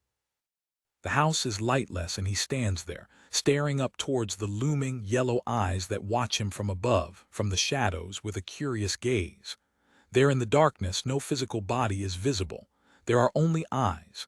The eyes spin around in a circle, vanishing for a moment as the owl looks into all directions, her crooning voice breaking through the heavy darkness. Who Tilda hoots the owl god? Who wanders through Obscura's magical hallway? Heine looks around himself at the old, dusty corridor. Magical? He asks. It's barely functional. By the time he looks back up, the eyes are gone. He tilts his head. He recognized that playful tone of voice he heard while she was trying to sound mysterious. It seems that she's interested in playing another one of her games. Not that he minds, he thinks it's charming, but less so when she chews through the furniture. The man narrows his eyes, walking on ahead through the dark corridor, back out towards the restaurant area. It is only a few moments later. Heine finds himself in the stone corridor again. Despite walking straight ahead, he just sort of wound up at the start again, like he was just leaving the forge. He looks behind himself, seeing the forge that he had walked away from a minute ago. His eyes wander back up towards the rafters, where a pair of yellow eyes sit, just as before. Who Tilda hoots the owl god? Has the Heine man come to play Ob Tilda Skoo Tilda Ra's magical corridor game? She asks, turning her head to the right in a full tilt. Actually, I was thinking about going to bed, he explains, looking around the area. What did you do? He asks. How? Is this some sort of spatial magic? Did she move the room, or did she move him? A wing spreads itself out in the darkness. Diligent husband Heine has been working hard, says Obscura. Obscura's beautiful talons now stretch from a far place all the way to an even further away place. I guess the military has started equipping people with the weapons we've been shipping, he says. These are ranging in the hundreds already. That must be giving her a significant boost in power. Although this means that this also counts for the other gods who are supplying the military with weapons. He's far from the only craftsman on the job. Anyways, he says, let's go to bed. We can play your game tomorrow, okay? She clicks her beak, hissing loudly before vanishing into the night. Heine looks around the corridor, seeing nothing else, and then shrugs, walking towards the restaurant. The man ends up right where he started once again. Heine puts his hands on his hips, looking up towards the owl who is sitting on the rafters. She hoots, feeling his narrowed eyes landing on her. He will play, please, asks the owl god. The yellow eyes, going wide in the darkness, stare his way. He rubs the bridge of his nose. You know, I have trouble with the eye thing, he says, feeling his spirit giving in. Heine has fallen for bewitching Obscura's beauty, she says.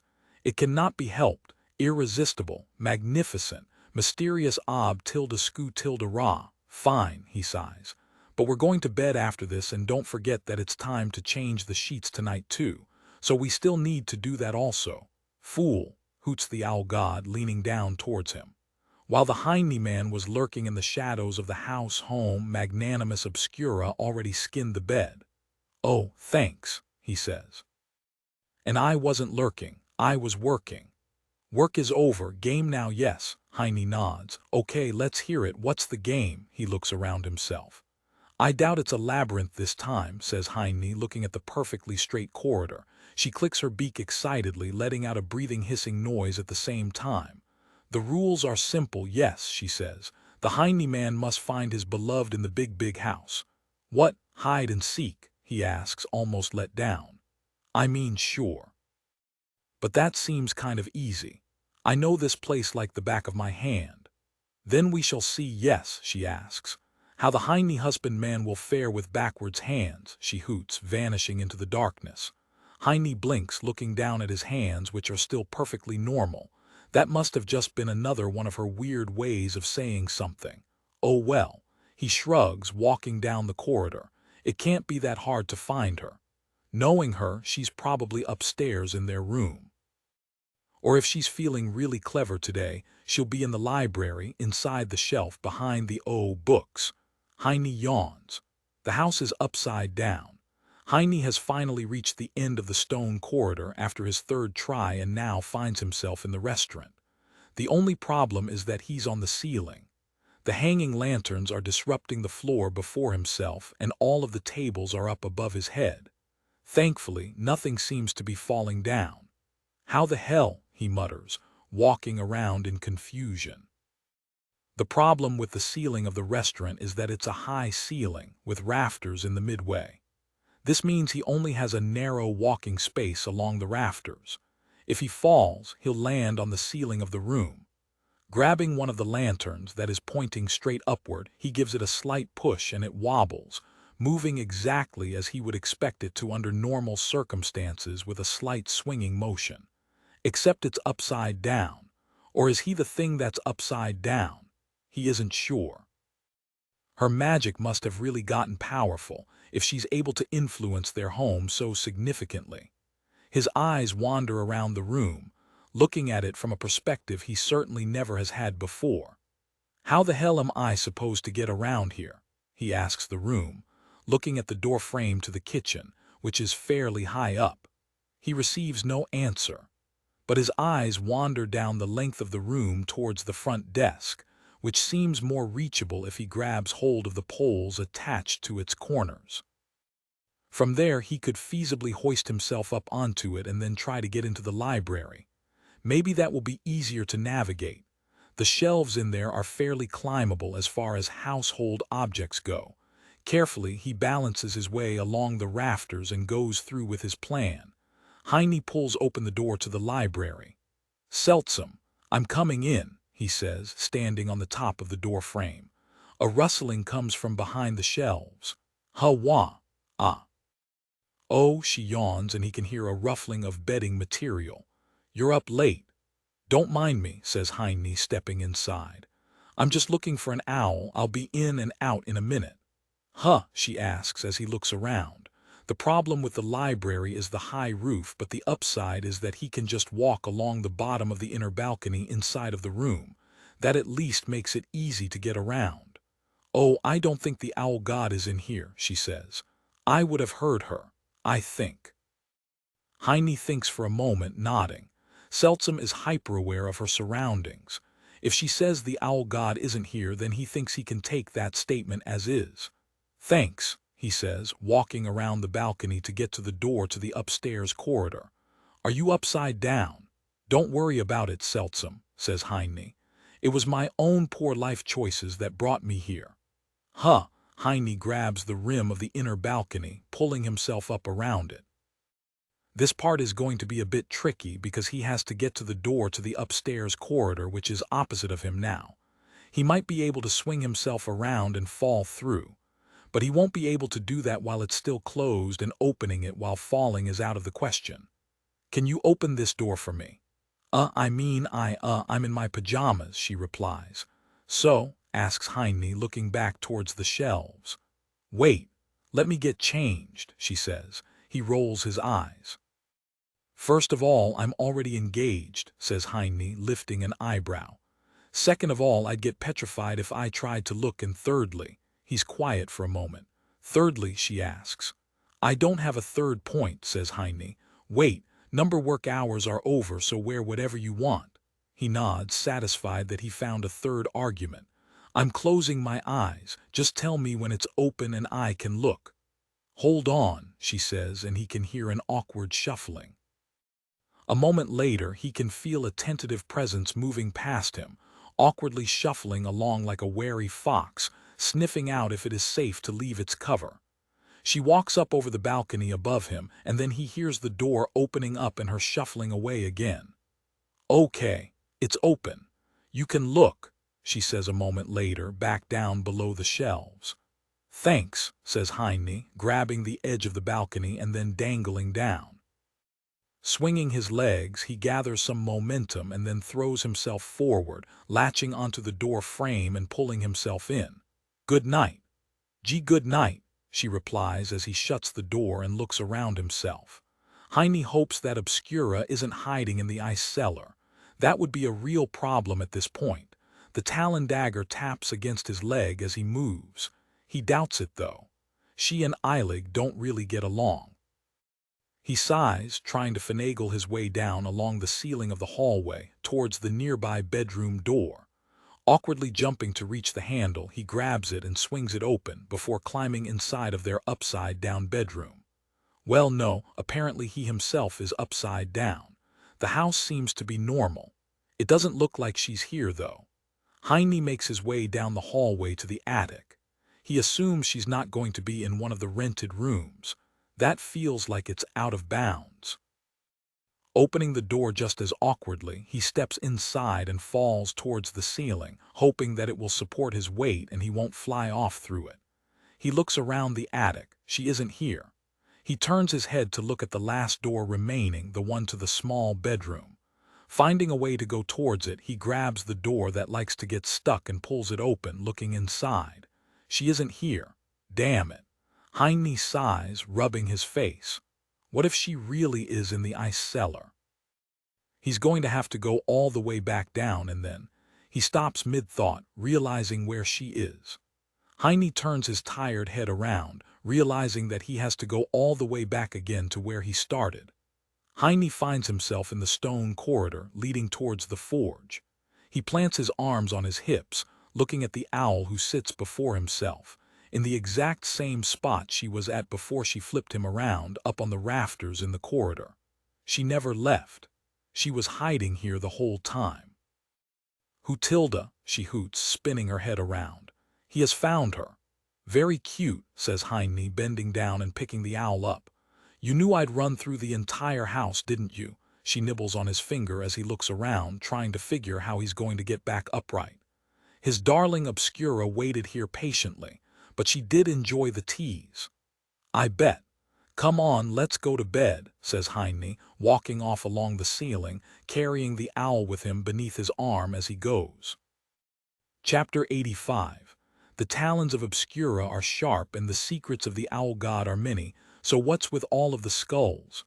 Asks Rhine, looking at the frozen skull that Sokol has placed beneath a glass bowl from the kitchen for now, since they don't really have anything better to secure it with until the vault is done. What's the matter, twerp? Asks Sokol. Don't you like skulls? She asks. Rhine blinks, looking at her and then back to the skull. I don't know, says Rhine. I mean, I like the way it looks, he explains, looking at the frozen-over skull with small horns protruding out of itself. But I mean, isn't it kind of edgy? Sokol sighs, rolling her eyes. You're so lame, I actually don't know what to think about it, says the elf, wiping a strand of dusty, blonde hair out of her face. Okay then, what's cooler than a skull, she asks. Rhine turns back to look at the skull. Ice. The room is quiet. Good try, but work on your delivery, says Sokol, leaning back against the table and shaking her head, resting it on her fist. Smart ass. Rhine shrugs. Okay, so, he's quiet for a moment, staring intently at the skull before lifting his gaze to the rest of them. Why is it on the dinner table? He asks, looking at the booth they're sitting at. The four of them are sitting at a table and Seltsam and Eilig are sitting at another booth, out of sight. The table is set and they're in the middle of eating. Honestly, it's a very nice ambience. The guild is fairly full, with the other tables mostly used, despite the restaurant being closed for the day and there only being leftovers left for everybody. But the air is soft and warm in a home-like, wholesome way. The food that there is good, and the room, full to the brim now with flowers and plants along all of the windows, has an almost serene atmosphere. Only the frozen, harrowed, horrifying skull, covered in enchanted ice, is out of place in the room, being set as a centerpiece in the middle of their dinner table. Because it really brings the room together, replies Heine. Sokol snorts, holding in a laugh. Rhine rolls his eyes. Heine takes another bite of his food and then takes a drink. I want to keep this one in sight until we get it off to Avarice, he says. Heine looks around the table, considering something for a moment. I guess this time we should send a letter. Why, so he can charge us for it again, asks Sokol. Let's just send him the skull as is. Won't he wonder if we're threatening him again, asks Rhine. Sokol points at him with her knife, a piece of meat stuck to the end of it. We should, it's called having a dominating presence in the market. We're not intimidating the literal god of wealth, says Heine. He's our most important business partner.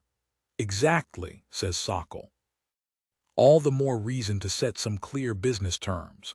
Something hoots from next to him. Foolish Sokelf, says the owl god.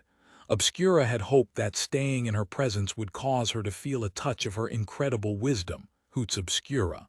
But it seems that I was mistaken, she sighs. Sokol lifts an eyebrow. I've seen you eat a rat. Hootilda, hoots the owl god angrily, leaning in across the table. A secret. The Sokelf betrayed their secret. The elf indifferently eats her dinner, staring down the owl god. Settle down, you two, says Heine, placing a hand on Obscura's shoulder to pull her back down to the seat. The owl god lowers her head. Now the Heine man knows the horrible truth, she hoots sadly. Obscura was on the shopping adventure with the trader elf, she says. It was irresistible. Heine squeezes her shoulder. It's okay, he says, returning to his meal.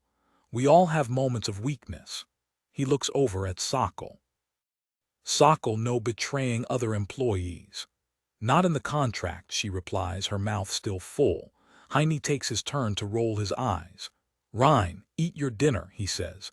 You need your energy for tomorrow. Rhine nods, returning to his food. The construction for the vault should begin tomorrow, so with a dangerous, high-value item like this, he wants to keep tabs on it. This one feels a bit more dangerous than the last skulls were. Heine lays in bed with his fiancée. Her head is on his shoulder and a talon runs along his chest. He still cares for his darling Obscura, yes, she asks. Even if she ate a rat. I think we're past that at this point, says Heine, looking at the wide eyes staring at him from next to himself. He turns his head to the side, towards the skull that is sitting on the nightstand with a wide, terrified, screaming maw. He turns it to face the other way before returning his focus back where it belongs. And he doesn't even think about the eating of rats or babies even once the whole time. It is what it is. Ryan looks at the order sheet. What? Asks Heine, looking his way from the anvil. The next order is for throwing knives, he says. Heine blinks. So knives, Ryan shrugs. I mean, I guess you can throw every knife, technically speaking, right? Makes sense to me, says Heine, thinking about it for a moment. I'll get Sokol. The elf sits on the workbench, her legs hanging down. She wipes a strand of hair out of her face. I really should be at the desk. It's fine. Eilig can handle it, says Heine. I really doubt that, replies Sokol, leaning back and looking towards the corridor. Ryan shuts the door. Throwing knives, Sokol, focus, says Heine. She waves him off. I don't know what to tell you. She lifts a hand, making a rectangular frame with her fingers. Double this size at most, she explains. Make them out of a single piece of metal, she explains. No handle. Asks Heine. No, it'll throw off the balance, she explains. You can throw a normal knife, but it's like shooting a branch out of a crossbow. You could, but it's not really a great plan for the long term. Heine nods, thinking about it. That makes sense. Material, something light, right? He asks, looking towards the aluminum. Sokol shakes her head. No, actually, you want something a little heavier, she notes. Really? Asks Ryan. The elf nods. Think about it. With a light, flimsy knife, it doesn't have any oomph when you throw it, she explains. A more meaty knife flies straighter and more accurately. Floaters aren't great when you need to get some work done. Heine nods. Ryan, steel and adamant, we're making a blend. Sure thing, replies Ryan. Wait, no, says Heine. Make that steel and cobalt, he says. It'll look better. Ryan nods, grabbing the materials. Anyway, what about the form, asks Heine. Curved or straight, Ryan snorts. Personal preference, says Sokol. Noted, replies Heine. Anything else? Sokol nods. If you really want to be professional, put a small hole in the handles, she says. A hole? Asks Heine. The elf nods, leaning to the side and pointing towards her hip. It's really useful if you can just put a string through them and keep a whole stack bundled neatly together, she explains. Nothing worse than having 20 knives just flying around your bag and pockets. Good idea, says Heine. Thanks, Sokol. This has been helpful. Yeah, sure, says Sokol, jumping down from the table. I'm gonna get back now before Eilig kills the customers. She walks to the door, pulling it open. A freezing cold gust shoots into the forge. Ice crackles along the halls of the stone corridor, growing out all the way from the restaurant. Someone is screaming from the other room. She sighs, stepping out into it and closing the door behind herself. Ryan and Heine stand there, looking at the door and then at each other. Should we? Starts Ryan, holding 2 ingots in his hands. Heine shakes his head. Not our problem. We work the forge, he says. The customers are Sokol's problem. He nods his head to the crucible. Come on, let's get those melted down. Sure thing, replies Ryan, and the two of them get to work. Cobalt steel bar, quality, normal composition, nickel. 34% chromium. 14 cobalt, 20% iron, 21.61% molybdenum, 2.5% tungsten, 5% manganese, 2% silicon, 0.75% carbon, 0.08% sulfur, 0.03% phosphorus, 0.03% quality effects, none cobalt steel. All bladed weapons can apply stacking status bleeding 1, cobalt steel.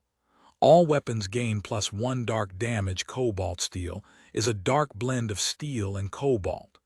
Known for its particular ability to be extremely keenly refined, it produces exceptionally sharp edges for tools and weapons. The metal retains the hardness of steel, but the dark applying properties of cobalt. Weight 50 kg. Value 367 obols. Nice, says Heine, running a gloved hand along the sleek, dark-tinged and very reflective bar of metal. This is good metal, he says. Should we make molds for the knives? Asks Ryan. If we follow Sokkel's design and make them flat, they'll be great for it. How many do we need for the order? Asks Heine. Rhine thinks, rubbing his lip with the back of his thumb. A few hundred, I think, Heine nods. Making a series of molds out of metal is going to take them a full day, but it will save them time in the long run on an order this size. Plus, they can be used in the future too. If it had only been a few, it wouldn't have been worth the effort. But in this case, let's get started, says Heine, pushing the ingot to the side towards the frozen skull.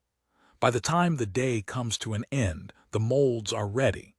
The next day comes and they begin filling them with melted cobalt steel. Cobalt steel throwing knife talon of the owl god.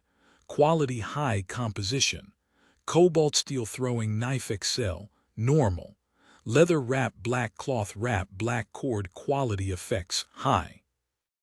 Durability plus 25% chosen of the owl god. Adds additional attributes to the attached weapon title effect. Gift of the owl god. Plus 3 obscurantism plus 3 wind DMG plus 3 lightning DMG 4 physical DMG plus 1 dark DMG. A well-balanced throwing knife made out of cobalt steel. Its blade is razor sharp. Applies stacking status bleeding 1. On hit, made by Weaponsmith Heine chosen of the owl god, no pommel attached weight, 0, 2 kg durability, 37 value, 147 obols. Sokkel nods, looking over the knife. Not bad, she says. How many health points do you have? She asks, looking up his way. Me, asks Heine, thinking about it. 39. I haven't leveled up in a long time. Anyways, that's a really suspicious question to ask when looking at a knife. Sokkel nods. So it only takes 4 of these to kill you, she notes. Heine lifts an eyebrow. A very odd thing to say to your employer. You should come to the dungeon with us, says Rhine. We could all power level together. The dungeon, asks Heine. I don't know, I'm not really an adventurer. I just make stuff. Sokkel points at the frozen skull. If I turned that thing on and blew a handful of flour your way, you'd probably die. I feel like one of those is more of a factor than the other, notes Heine. He thinks about it. They aren't wrong, though. He really should get stronger as a whole person, too. He can't just rely on being a craftsman to get him through life. Fine, says Heine. We'll go to the dungeon. Chapter 86. The dungeon isn't really that exciting. You should never leave the owl god's side, ever. Heine stands outside on the city plaza with his hands in his pockets, as he stares up towards the gargantuan construction before the 3 of them. The dungeon gate. It is an ornate, towering, stonework creation that seems to have been impossibly hewn out of a single rock of incredible scale. Depictions of monsters and people of varying origins and creeds can be seen all over its surface, all of them clawing and tearing at each other in an image of a desperate struggle. All of the carvings look like they're trying to climb to the very top of the thing. Inside of the gate is a dense, glowing blue fog. People wander into it, coming down the street in groups that range from 3 to 6 members, generally. They're carrying empty bags and weapons of all manner, discussing plans and looking at maps as they wander. At the same time, others exit the dungeon, simply walking out of the blue mist, which is a portal of sorts. Their bags are generally fuller, laden to the brim with items that they have plundered and segments of monsters that they have harvested.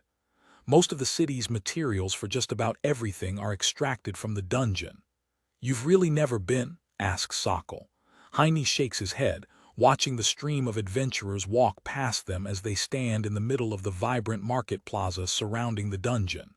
No, he replies. Never saw the need. That's why you were poor, replies Sokkel. Taking those shitty jobs from the guild when you could have been making bank here with your magic. My magic isn't that impressive, says Heine. I guess I could get a few floors down, but I've never really fought monsters before. She rolls her eyes. If Rhine can blast his way down to floor 10, you won't have a problem getting to 30 at least with your magic, she explains. That's easily a few hundred obols a day if you don't burn all of the loot, Up to 1,000 with some lucky drops. Heine whistles. That money really would have been useful back in those days, when he was taking shitty jobs making shoes for animals that he can't remember the name of and obscure farming tools plus the odd sword here and there. Come on. Let's go, she says, strolling into the dungeon. Rhine nods, running after her, and then Heine, feeling a little left behind, walks in after them. The blue fog is cold and feels damp on his skin. It is almost froggy. Heine finds himself inside of the dungeon. He looks around the area. Despite the fact that easily 20 people had walked past him to enter the dungeon in that last minute, none of them are here now. Only Sokol, Rhine, and himself stand at the entrance of the dungeon. It's an effect of the magical fog. Larger, older dungeons in the world separate people into whatever groups they have formed when they enter and give them their own, unique instance of the dungeon to fight their way through. This is a convenient power, as it allows every group to fight and harvest their own version of the dungeon, which leads to an abundance of resources. However, the magical scholars of the world argue that this isn't done by the Dungeon Core, the entity that runs the dungeon as its head, out of benevolence. It's because it makes it easier for it to target, manage, and fight off intruders inside of itself, if they are in smaller units. It's always so refreshing when we come in here, sighs Rhine in relief, pulling his long hair back into a tail and tying it off to keep it out of the way. Being underground is always great, says Sokol, especially when it's hot outside. Come on, she says, walking down the staircase. Rhine runs after her, clutching his staff. Heine looks around the space. The start of the dungeon is an odd mixture of what looks to be a handcrafted, large, ornate tunnel and simple compacted loose dirt and rock of a cave system. Roots press through some of it, growing out of the odd spaces available to them, despite the fact that the plaza above their heads is nothing but brickwork and stone. Dungeons are magical places, so a few oddities are to be expected. Heine snaps his fingers a second time. Heine uses ash. Cinder, evil bat, has taken 5 damage. HP 010 Heine has killed evil bat.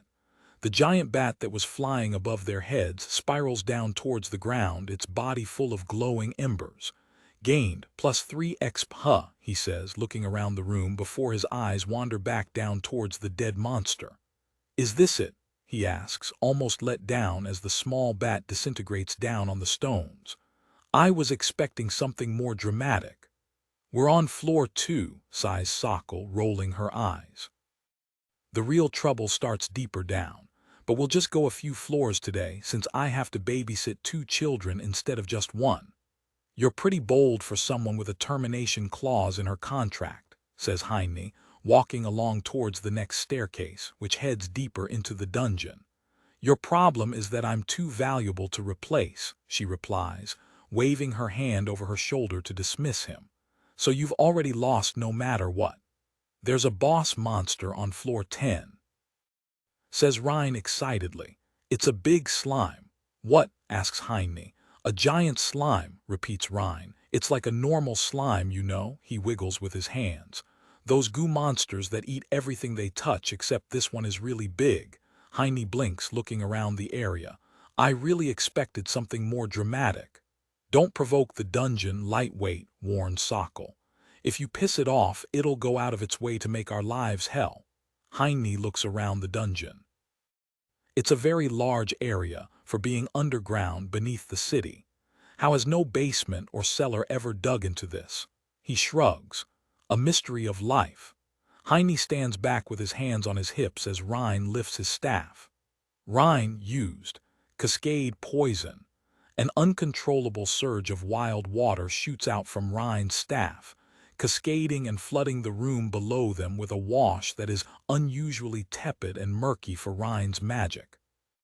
The monsters present on the floor, who hadn't been washed away by the spell, all writhe and flail around as the poison eats away at their health before they can retaliate. Rhine has killed slime. Rhine has killed slime. Rhine has killed giant snail. Rhine has killed giant snail. Rhine has killed giant snail. Gained plus 15 exp, not bad, says Heine, watching as the water slowly leaks away, vanishing into the soil and pouring down the staircase to the next floor below. That's more effective than I thought, he says. Rhine nods, a proud expression on his face. It's because these are super weak monsters, he explains.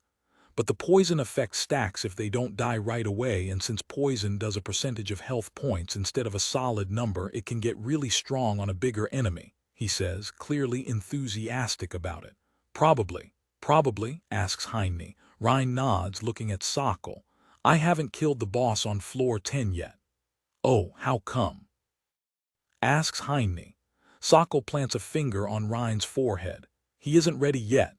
Are you sure? Asks Heine, looking at the swampy morass left down below them. Looks ready to me. See, asks Rhine, pointing at Heine. He thinks so too. Sokol steps to the side, gesturing with both hands towards the staircases below. Feel free, she says. Go on, I'll wait here. Rhine blinks, looking at Heine. He shrugs. Rhine looks back at Sokol standing there. What's the matter? Asks Sokol, sitting down on the staircase. Aren't you ready to do it by yourself? She asks, looking at her nails as if bored. If you are, I can just wait here, right? Rhine is quiet for a time and then sighs. Okay, he relents, his head drooping.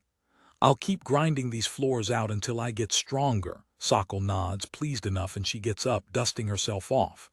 Good, then let's go, she says, walking down the stairs and through the mud to the next floor. They return home. Heine looks around the guild. It seems normally busy. Despite the counter being closed, the restaurant is lively and full. But it looks like Claydit and the cooks are handling everything there well. Sokol walks over to the counter, removing the on-break sign and swiping away some crystals of ice laying there, hinting to a story having happened here. We really should stop putting eyelig on the reception, says Heine, picking an ice shard out of a wooden beam. The sharp dagger-like crystal cut into the wood, leaving a scar there.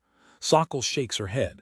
It's good for me because it helps solidify my market value. Heine looks at her. Are you sabotaging us with poor delegation so that I won't fire you? Yes, replies Sokol, leaning back and kicking her feet up onto the counter. I told you I'm coasting this cushy desk job out until I retire, says the elf, placing her hands behind her head. Who Tilda?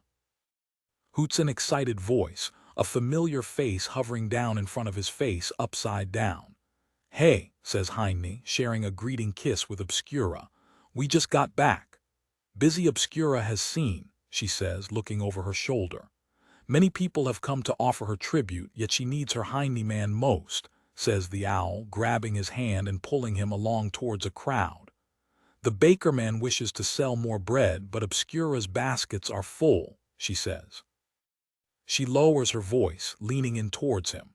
She does not have the cruel heart to tell him no, explains the owl god. The Heine man will do, yes, please.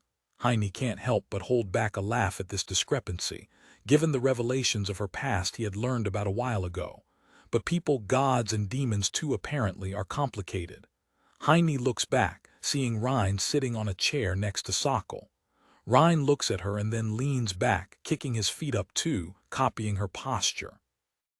Very complicated. Chapter 87.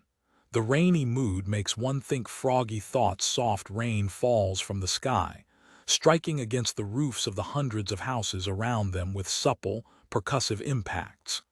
The air is damp and refreshing, and the gray sky, mixed in with the falling water, removes any remaining vapors of lingering spring heat. Heine is still used to the gnawing cold of the winter, so this sudden shift in temperature from winter to spring has been almost unbearable on the worst days of the season, despite the fact that the weather is, in reality, very mild, especially so when compared to the potential summer blazes that are to come in a few months more. Still, the rain is a kind respite from the comfortable, beautifully perfect weather. Heine sighs in relief, his elbows resting on the window sill in the upstairs corridor as he stares out and down at the back streets behind the old house. A door opens behind him. An adventurer yawns and rubs his tired face, sparing a moment to wave a listless wave towards Heine, who nods back. The customer shuffles down the hallway, presumably going to the washroom downstairs. Heine returns his gaze to the window. The world outside is quiet. The streets are being held free by the soft drizzle, which, while not world-ending in its substantialness, is certainly enough to make people want to stay inside of their homes and their beds today. Rainy days are always slow for business. Those who can afford to stay home do so, and those who can't, those adventurers who need to go into the dungeon every day in order to sustain themselves and their people, there in the underground. Perhaps later, after the weather clears, they'll leave the dungeon and return to the city to sell their looted materials and prizes. But until such a time should come, it seems that today is going to be a slow, calm day. Heine exhales, his breath fogging up the window as his shoulders droop in relaxation. Why not? They've been working hard. A quiet day off is perhaps just what is needed. "We're taking today off," says Heine, setting the breakfast table. "Who tilde?" hoots Obscura. "Us," replies Heine, setting down the plates and some silverware. "Breakfast today is just a simple array of leftover bread from last night's delivery, along with some meats and cheeses and a few bits of fruit. The usual, really, but it's fine. There's something wholesome to its simplicity. They could afford more extravagant food, and they do splurge now and then. But somehow on a day like this feels right. Something small, something known, something easy." "Paid, of course," notes Sokol, leaning back against the bench of the booth. Heine lifts an eyebrow. "Really?" asks Rhine excitedly. Sokol nods. "Yup. Yes." Rhine pumps his fist. Heine doesn't recall agreeing to this or even ever talking about it, but it's not like he cares. "Sometimes I wonder if you remember who runs this place," asks Heine, looking at Sokol.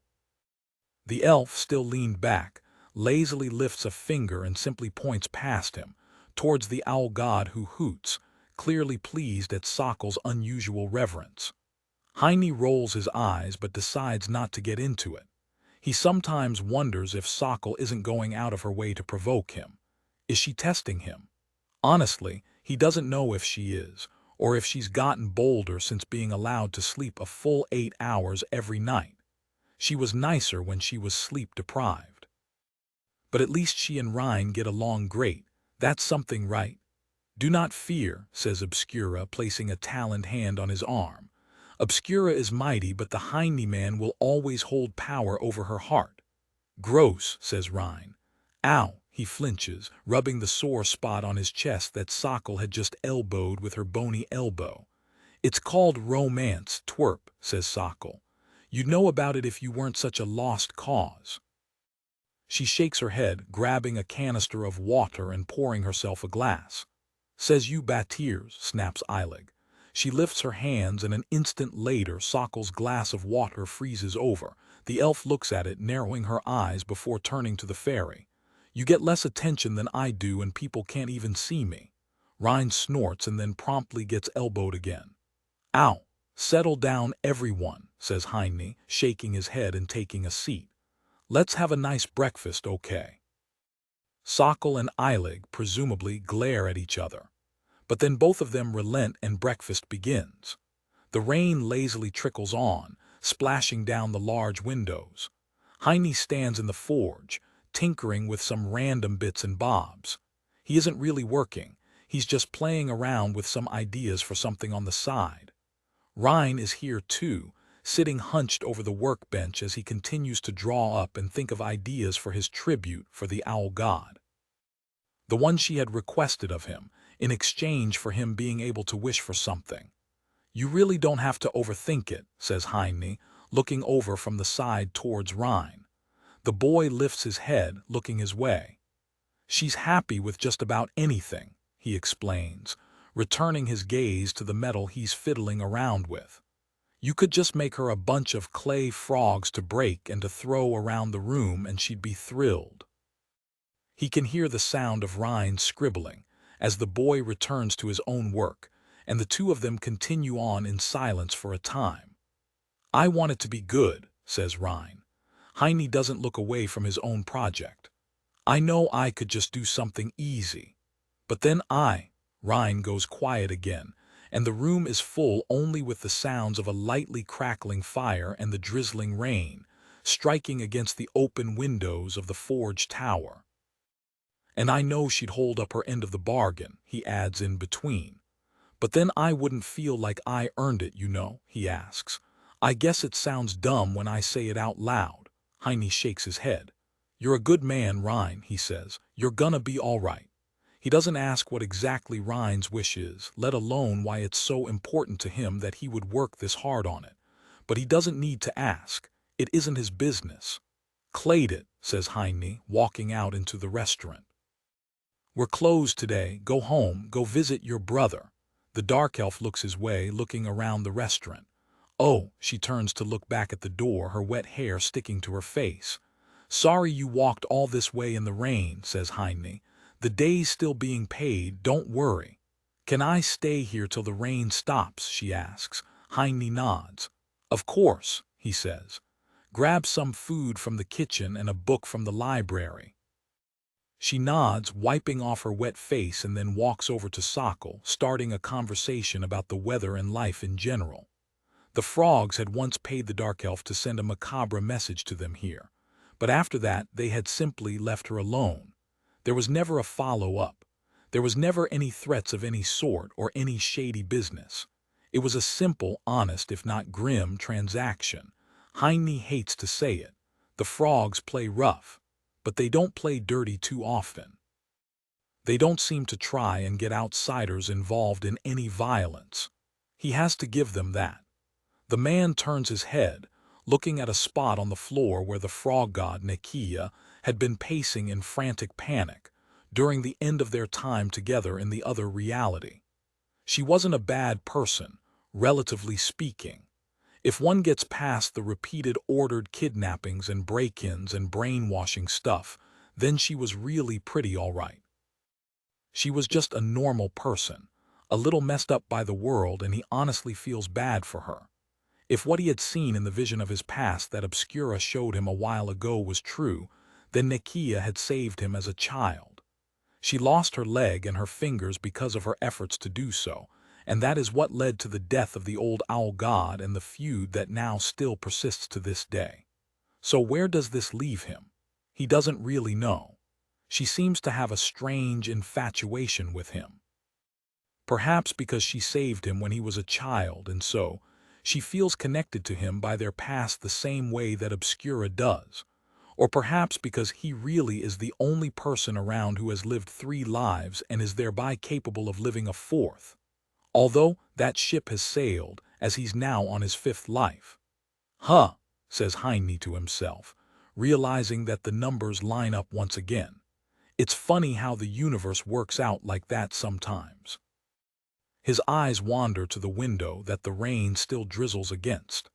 They aren't anywhere near compatible, and he's really not interested. But despite everything going on, he hopes that, at the very least, she's having a nice day.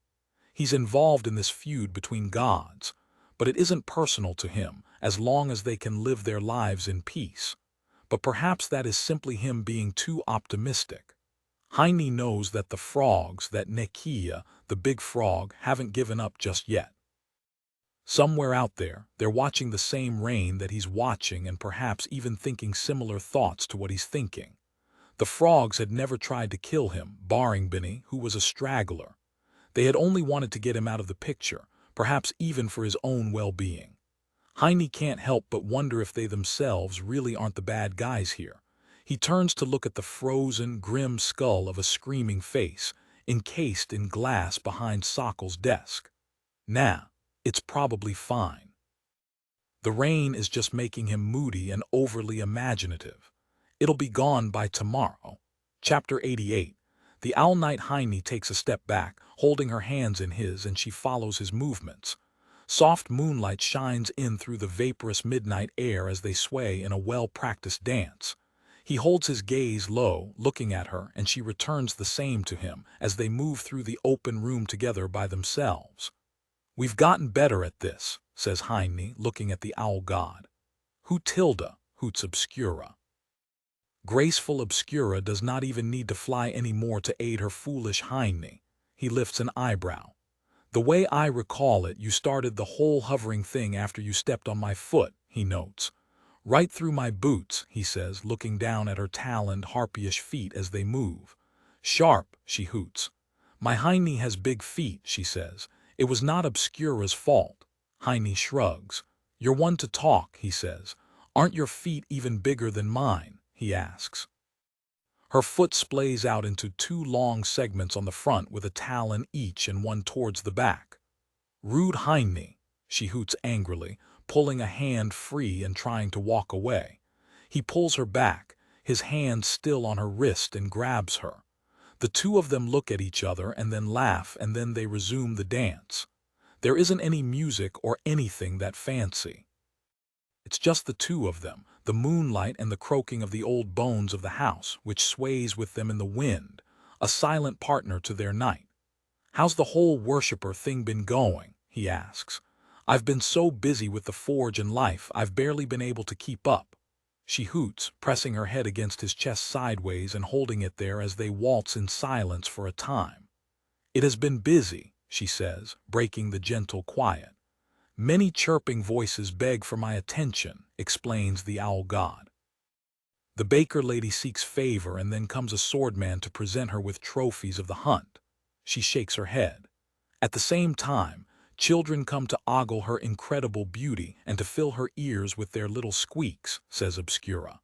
"All the while, the voices of the hungry, of the needy, they all reach her magnanimity." They dance for a while. But even Grand Obscura is unable to keep up with all of them. She lets out a prolonged, silent hoot, nuzzling her head sideways against his chest. "I bet it's a lot," replies Heine, understanding. In truth, she's just as much of an introvert as he is, if not even far more so. However, he has the luck of being able to fulfill his role by spending his days locked up in the forge with Rhine at the most. She, however, has to remain out here in public on display like some kind of statue, in order to receive tribute or to speak with the people of the city. It would be a lot for anyone, but for her, having essentially had little to zero contact with people before they met, and then only after that with the people contained in this building, it must truly be a lot of pressure. He hadn't ever really considered it until now. Heine plants a kiss on the top of her head, and she hoots again as they continue to waltz through the night for a time longer. The others are asleep. The guild is quiet. The night is theirs to share alone, and so they fully intend to do so. Heine and Obscura walk, holding hands as they move through the dark city together. Most of the windows remain as dark as the cloudy sky, but a few of them manage to remain aglow, as do the sparse stars above, peeking through the coverage. But even those windows which betray the wakefulness of the people behind them are only dimly lit by candles, by low-burning lanterns and magical items. The city is asleep. As for their walk, usually they would go to the forest, but Heine didn't want to do that. One, out of fear of meeting up with the frog priestess, Anura, again. Two, because after their last encounter, he finds the whole frog hunting thing a little awkward, and three, because it's nice to do something different sometimes. And so, they walk and they look at houses. Not for any particular reason, it's just a fun thing to do. They'll point at a house they pass and decide if they like it or not and what perks and downsides it could offer. "What about that one?" asks Heine. Obscura looks at the small house as they walk past it. "A very cute abode," hoots the owl god. "Obscura would approve of it if it were just the two of them seeking a nest. But for six, it will be very full." Heine nods. "It's true. The quaint little corner house with a lot of greenery is very charming, and it has nice windows and a good location. But for the size of their group, it really would be very small. That's ignoring the fact that it simply doesn't have the capacity to allow him to work." It is fun to think about, yes, asks Obscura. What life would be if it was what it is not? Already tried it for real, says Heine, shaking his head. I wouldn't recommend it, honestly. Hutilda, he nods, squeezing her hand. It's good the way it is now. Hutilda, she hoots. Heine hoots too, bringing the total amount of hoots to the socially acceptable amount of 3. Hutilda, he looks to the side towards another house. What about that one? They stand in a park, one they have never been to before, and stare out over the water. Fireflies drift over the surface of a large pond, filling the air with a vivid spectacle. The two of them watch the show together down on the ground. Something clicks and hisses excitedly next to him, and Heine looks, letting go of her hand as she changes into the form of a gigantic owl. A taloned foot wraps itself around his torso and she lifts him into the air, landing the two of them onto a large tree next to the pond. She transforms back into her humanish shape. Heine clambers to the tree, trying to position himself on the thick branch so that he won't fall off. The view is nicer from here, yes, she asks, looking his way. Heine looks at her. Are you just trying to get me used to living in a tree? He asks. Obscura crosses her arms, looking back towards the water. Heine expects me to live in a human house as if it were normal, she says. Yet for her, living in a strong tree is normal, but he does not even consider it an option, explains the owl god. Unfair. Selfish Heine. Heine blinks, looking at her and then back towards the water. In a way, it is a fair point, he supposes. It must be very unusual for a creature such as herself to be living not only in a city, but in a house in the middle of it. In essence, her day-to-day life is as alien to her as the feeling he has right now, sitting up on this tree in a park in the middle of the night. You're right, says Heine, conceding. Sorry, I never thought about it like that before. I will forgive him, she says. But if she must spend years living in a house, then he must spend the same amount of time living in a tree one day, yes. Heine nods, thinking about it as they watch the fireflies. How am I going to run a forge in a tree, though, he asks. And what about Rhine and Sokol and everyone else? Heine rubs his forehead, thinking. We're going to need a pretty big damn tree. She clicks with her mouth in annoyance. Tiny logistical difficulties, nuanced mouse problems. I feel like these are reasonably large problems, actually, he replies. The two of them look at each other and then laugh again. It's all not so serious, really. The two of them spend a romantic night in the tree, and by the time the morning arrives and the first people show up in the park, she has already flown them home to retreat until the sun vanishes once again. As is only natural for night owls. Chapter 89. The fever chills. Heine stands down in the ice cellar, looking around himself at the assortment of things that has begun to collect down here. Meats for the kitchen that Obscura has hunted hang strung from strong hooks. Crates full of tubers and perishable vegetables sit stacked in orderly collections. Between all of that, strong crystals of ice fill the room. He shudders. It's gotten colder down here lately. Eilig, says Heine, knocking on the door of the small dollhouse with a finger. You home? A blobby, indiscernible face pops out of a window. Of course I'm home. Where else would I be? She asks. What do you want? Heine blinks and shrugs. I don't want anything. I just wanted to say hi, he says. Seltsam told me you haven't been out of the cellar in a while. Why would I leave my cellar? She snaps, leaning out of the window. I like it down here, that's why I live here, explains the fairy. Down here I'm free from you people. You feeling all right? He asks, leaning down. You're not getting sick, are you? Huh, what? She asks. Back off, frog breath, replies the fairy, hitting his nose with her fist. You're gonna stink up my house. I haven't eaten a frog in ages, says Heine, lifting an eyebrow. Then consider practicing better oral hygiene, she replies, her wings buzzing angrily on her back. Sometimes a person just wants to be left alone, okay? Heine looks around the room, full of much more ice than usual. Aren't you going a little heavy on the ice? He asks, kicking a crystal down by his feet and breaking it off. There's barely room to walk here anymore. She places her hands on the top of her window.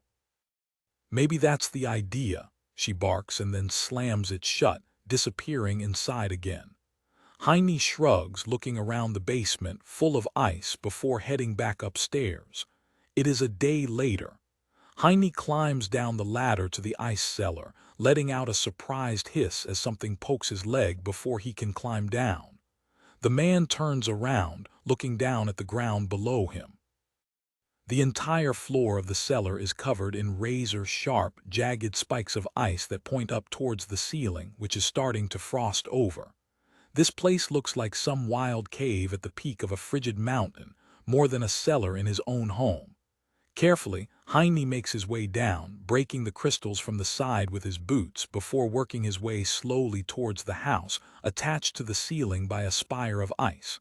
He knocks on the door. Eilig. It's quiet for a time. A few moments later, he hears a loud, obvious stomping coming from inside of the doll house. Loud enough that it can't be accidental. She's trying to make a point of it. The front door opens up. "What?" snaps the fairy, looking out his way. "Good morning," says Heine, holding up a small, fairy-sized plate. "Rhine made this ready for you," he says, "since you didn't show up for breakfast." An annoyed buzzing comes from inside of the house as she flaps her wings again in agitation. "Why would I want to eat breakfast with you people?" "Because we're family and you belong there," says Heine, doing his best to hand her the tiny plate. "Seltsam was sad that you weren't there." "Shut up," she barks, taking it. "You sure you're feeling well?" asks Heine. "The ice is really getting out of control." She sets the plate of food down on a small table inside and then walks back to the door holding it. "I'm fine," she says. "As if I could have the luck of getting sick and dying." "You were already dead before," notes Heine. "And boy do I miss it," she barks, slamming the door shut on him. Heine stands there, his hands on his hips as he watches the door. She opens it up again, staring at him. Then she slams it shut a second time without saying anything. Heine shrugs, walking away to climb back up the ladder again. The sound of a tiny door being slammed a third time reaches his ears as he leaves the cellar. It is another day later. Heine climbs down into the ice cellar, looking around himself. Everything is thawing out. There's barely any ice left and everything is damp and wet from all of the melted water. He notices that many of the boxes and crates have been rearranged to create a sort of closed-off area from the front of the cellar. "Eilig," says Heine, climbing down the ladder. "Good morning." Good morning," replies a voice that isn't Eilig's. "Seltsam, the librarian." "Hey, morning, Seltsam," replies Heine, looking at the stack of boxes and then towards the fairy house. The string of ice holding it up to the ceiling has all but melted away, so several crates have been placed beneath it to stop it from falling to the floor. "Taking things into your own hands, I see. That's what friends are for," she says, her voice cracking as she sounds almost too excited saying the phrase. Heine supposes that having a friend is something new for her. "Is Eilig in?" "Number get lost," replies a snappy voice from the house. "I'm sick of you coming down into my cellar," Heine nods. "Gonna keep doing it every day until you come out of here," he threatens, waiting for her to appear somewhere at a door or a window, but she doesn't ever show up. An audible but forced groan comes from the dollhouse. "Do I need to get a healer?" asks Heine, thinking. "Don't think we've ever had anyone get sick before." "What you need to get is a noose," snaps the fairy. Heine lifts an eyebrow. "Okay, that one is a bit too much, Eilig, even for you," says the man. "You really are getting sick." "I'm not, just get out of my cellar, okay?" a voice comes from behind the boxes. "It's magical overload syndrome," says Seltsam. "It isn't." "Shut up, Selty," snaps Eilig. "It's none of his business." "Magical what's it now?" asks Heine. "Magical overload syndrome," repeats Seltsam. "Fairies are made of the ambient magics of an area. But that means they're also very vulnerable to fluctuations in those energies," explains the librarian. "With all of the people in the house and with the ley lines messing up because of the war and with a god living here, it's too much ambient magic in comparison to what it was before," says Seltsam. "It's not good for her." Heine crosses his arms as he thinks. All of those high-power, magical weapons sitting around aren't helping either, finishes Seltsam. Is this a real thing? Apparently. But if it is, this is a real problem. The entire point of their operation is for Obscura to grow in power and for their guild to become stronger and more active. Will it get better? He asks.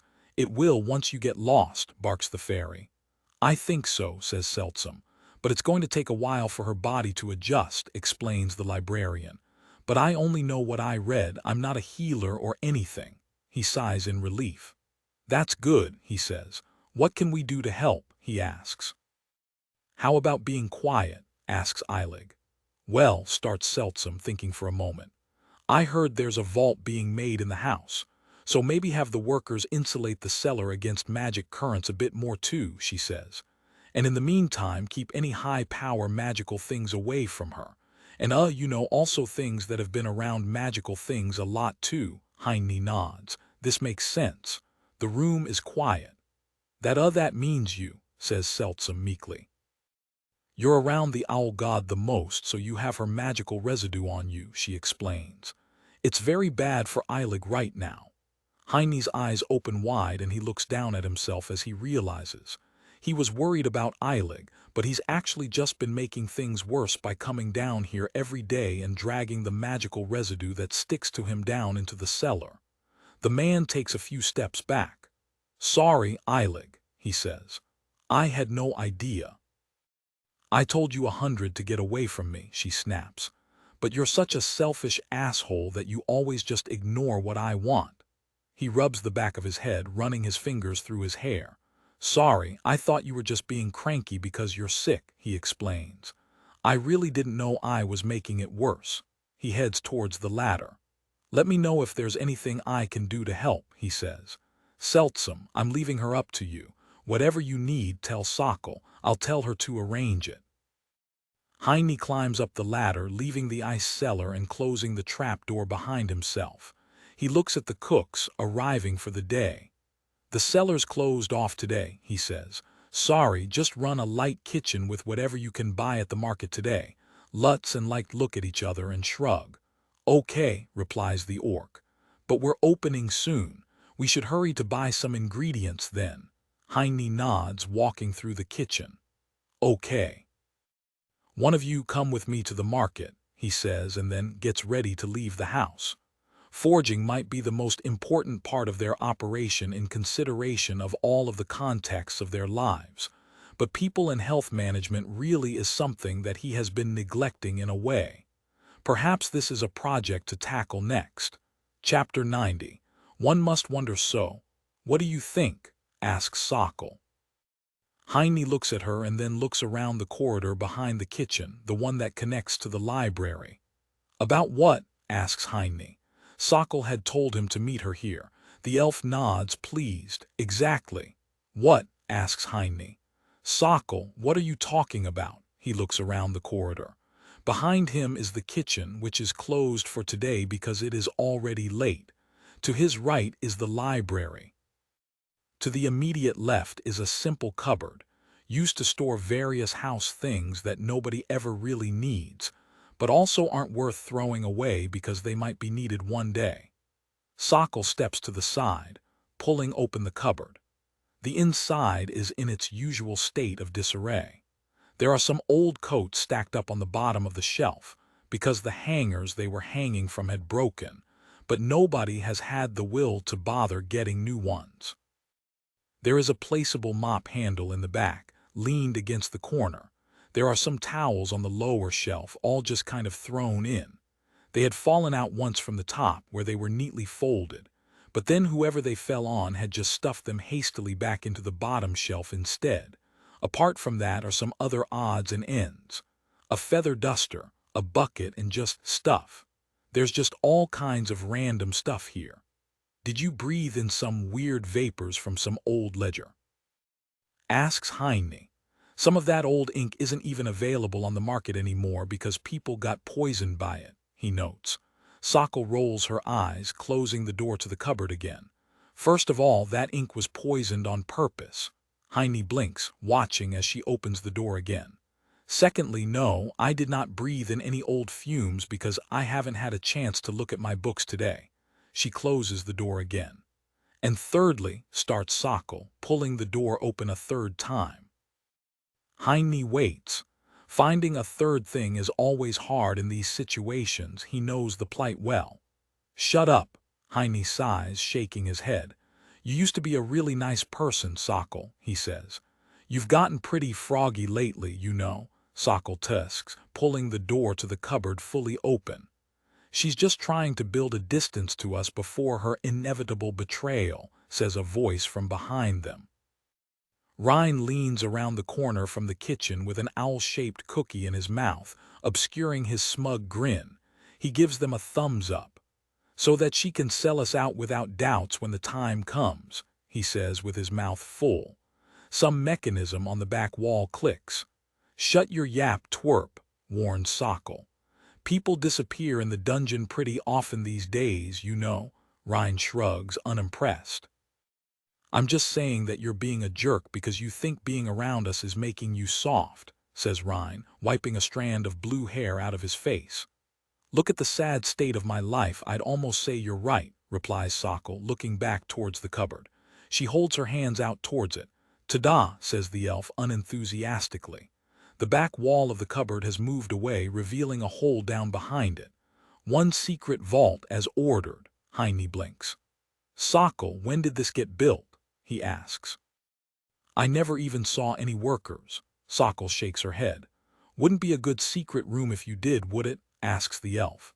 Heine stares at her and then over towards the hole. He supposes that's a strong point. Fair enough. He leans in, looking down. There's a ladder that goes down into a space below, like in the cellar. Is it insulated like I asked? He says. Sokol waves him off. Yeah, says the elf, squeezing past him to climb into the cabinet. Eilig's gonna be fine, says the elf, grabbing the ladder and sliding down it. The walls are so thick down here that even Ryan's skull couldn't get through them. Ryan narrows his eyes, watching her vanish into the darkness. Heine shrugs, doing his best to awkwardly climb over the contents of the cabinet without knocking them over into the hole, and he makes his way down. At first, the area around them is entirely dark, but a slight squeaking rings out as Sokol twists on a lantern hanging from the wall. They find themselves standing in a room the size of the ice cellar. Strong supports sit along the walls, along with several chests and cabinets of various sizes nested between them. There are several pedestals covered in glass. One of them is adorned by the frozen skull. The others sit empty. Ahead of them is a vault door made out of orichalcum. Can we afford this? Asks Heine. I know we're doing well, but are we doing orichalcum vault well? Sokol waves him off, heading to the door. I wouldn't worry about it. Heine walks after her, looking around the room. I feel like this is exactly something that I should be worried about. Sokol pats the door. Anything really high tier we can keep in here, she says. Double layer of security never hurts, says the elf. Plus it can be used as a safe room in an emergency. Heine nods. He doesn't really know what kind of emergency would happen here that would make them need to hide in a secret underground magic-proof vault, in all honesty, but it's always good to have options. I heard the war's getting pretty crazy, says the man across from him to another adventurer. Heine leans back against the bath, closing his eyes as they talk. I still think the whole war is dumb, replies the other person. They should have just let the elves leave. I mean, who cares? He asks. I don't. Do you know how much money is made down there? Asks the man. Between the wood and the rare monsters and everything else, it's a ridiculously productive region. Still not sure I care, replies the other person. Doesn't matter if you care or not. The people who pull the strings care, explains the man. Anyways, like I said, it's getting wild down there, like crazy wild. Huh, what? It's a war. Of course it's gonna get a little rough. No, you don't get it, says the man, sounding enthusiastic almost about the subject. There's a bunch of stories. The Leylands are going batshit. The elves are using them to summon a bunch of monsters and shit. They're overloading the spawning zones. Can they do that? Asks the other one. That seems pretty wild to me. Yeah, it's what I heard, but we've had some freaky stories too, says the man. I know a guy who knows a guy who works in logistics, he says. They've been shipping some small, weird boxes to the front, hush-hush stuff, no idea what's in them. So, water splashes as the other person gets up to exit the bath. It's probably just some embarrassing personal items or something.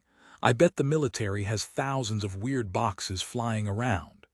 Yeah, says the other guy, getting out of the water too. But I don't know, there are stories, man. People getting drained of their soul points in an instant. The ground is decaying in large circles. There's all sorts of weird stuff popping up down there. There are always stories, replies the other person, grabbing a towel from the wall. War gets dramatic fast, and honestly, as long as it stays down there, I guess I don't really care, he says. The other man shrugs, drying himself off as well.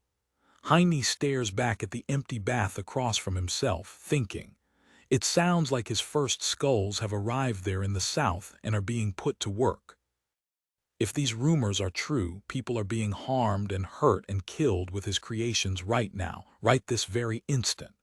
He stares up towards the ceiling for a time, wondering if that bothers him as the two men get dressed and leave the bath. But he finds that it doesn't.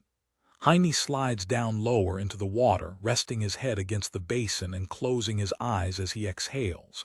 It's very relaxing. Chapter 91. The croaking of frogs fills our ears. Boy, do you think this is some kind of game? Asks Heine, leaning over the table. Rhine leans in towards him, narrowing his eyes. It's over for you, old man.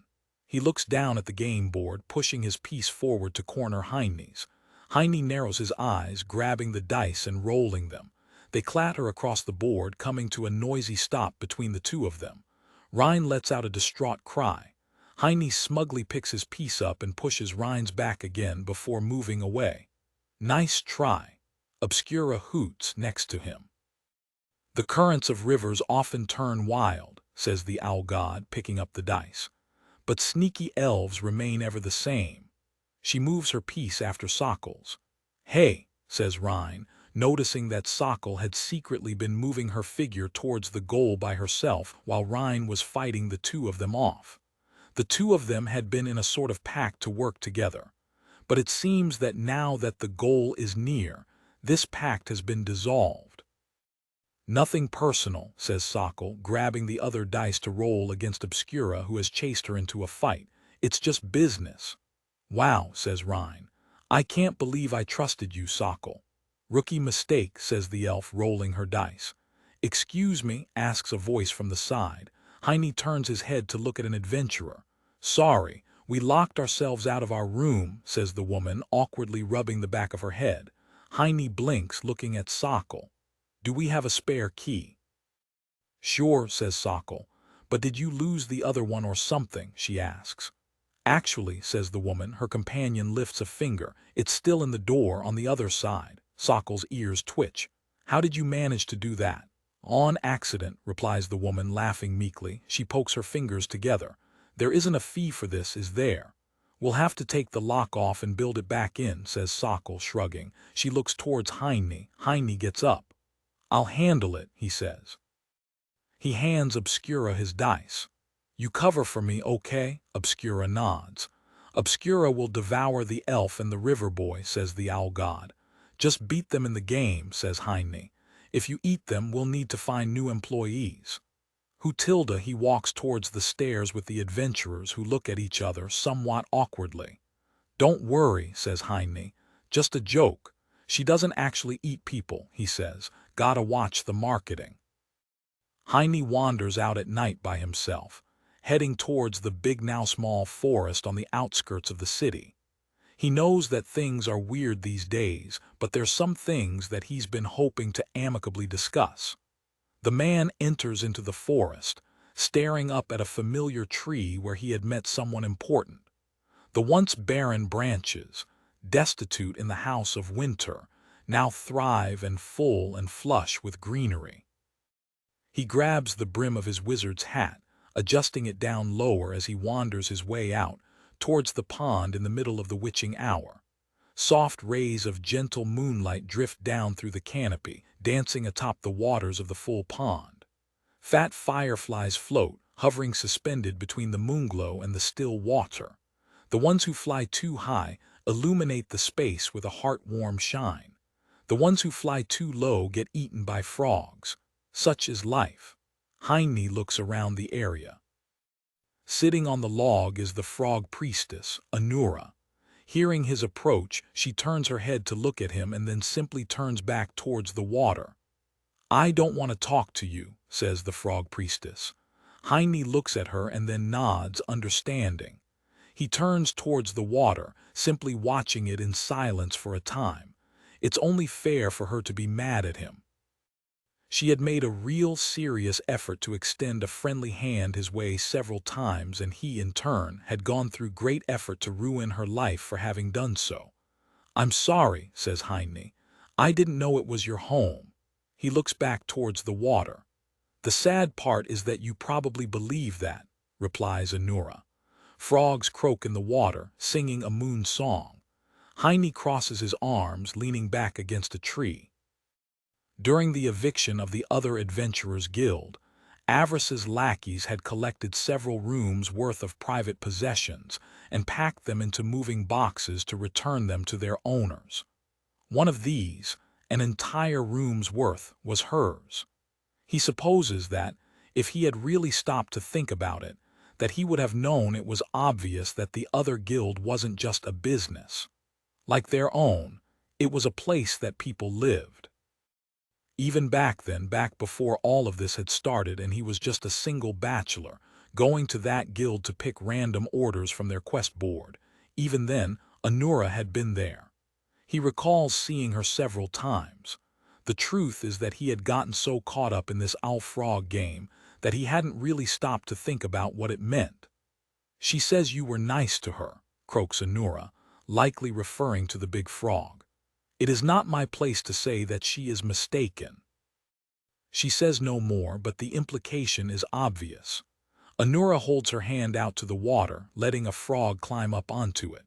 It's fully grown and it sits on her palm, quietly croaking as it stares out over the world from its new vantage point. The frog catches a firefly from above, one from the group that had been safe before because of their height. Heine nods, knowing that she's right. He really has gotten a bit harsher these last few weeks. But with all of the mounting threats and the cutthroated nature of the business, what other choice is there? "I wanted to ask about Ryan's mom," says Heine. "It is not for me to discuss," replies Anura.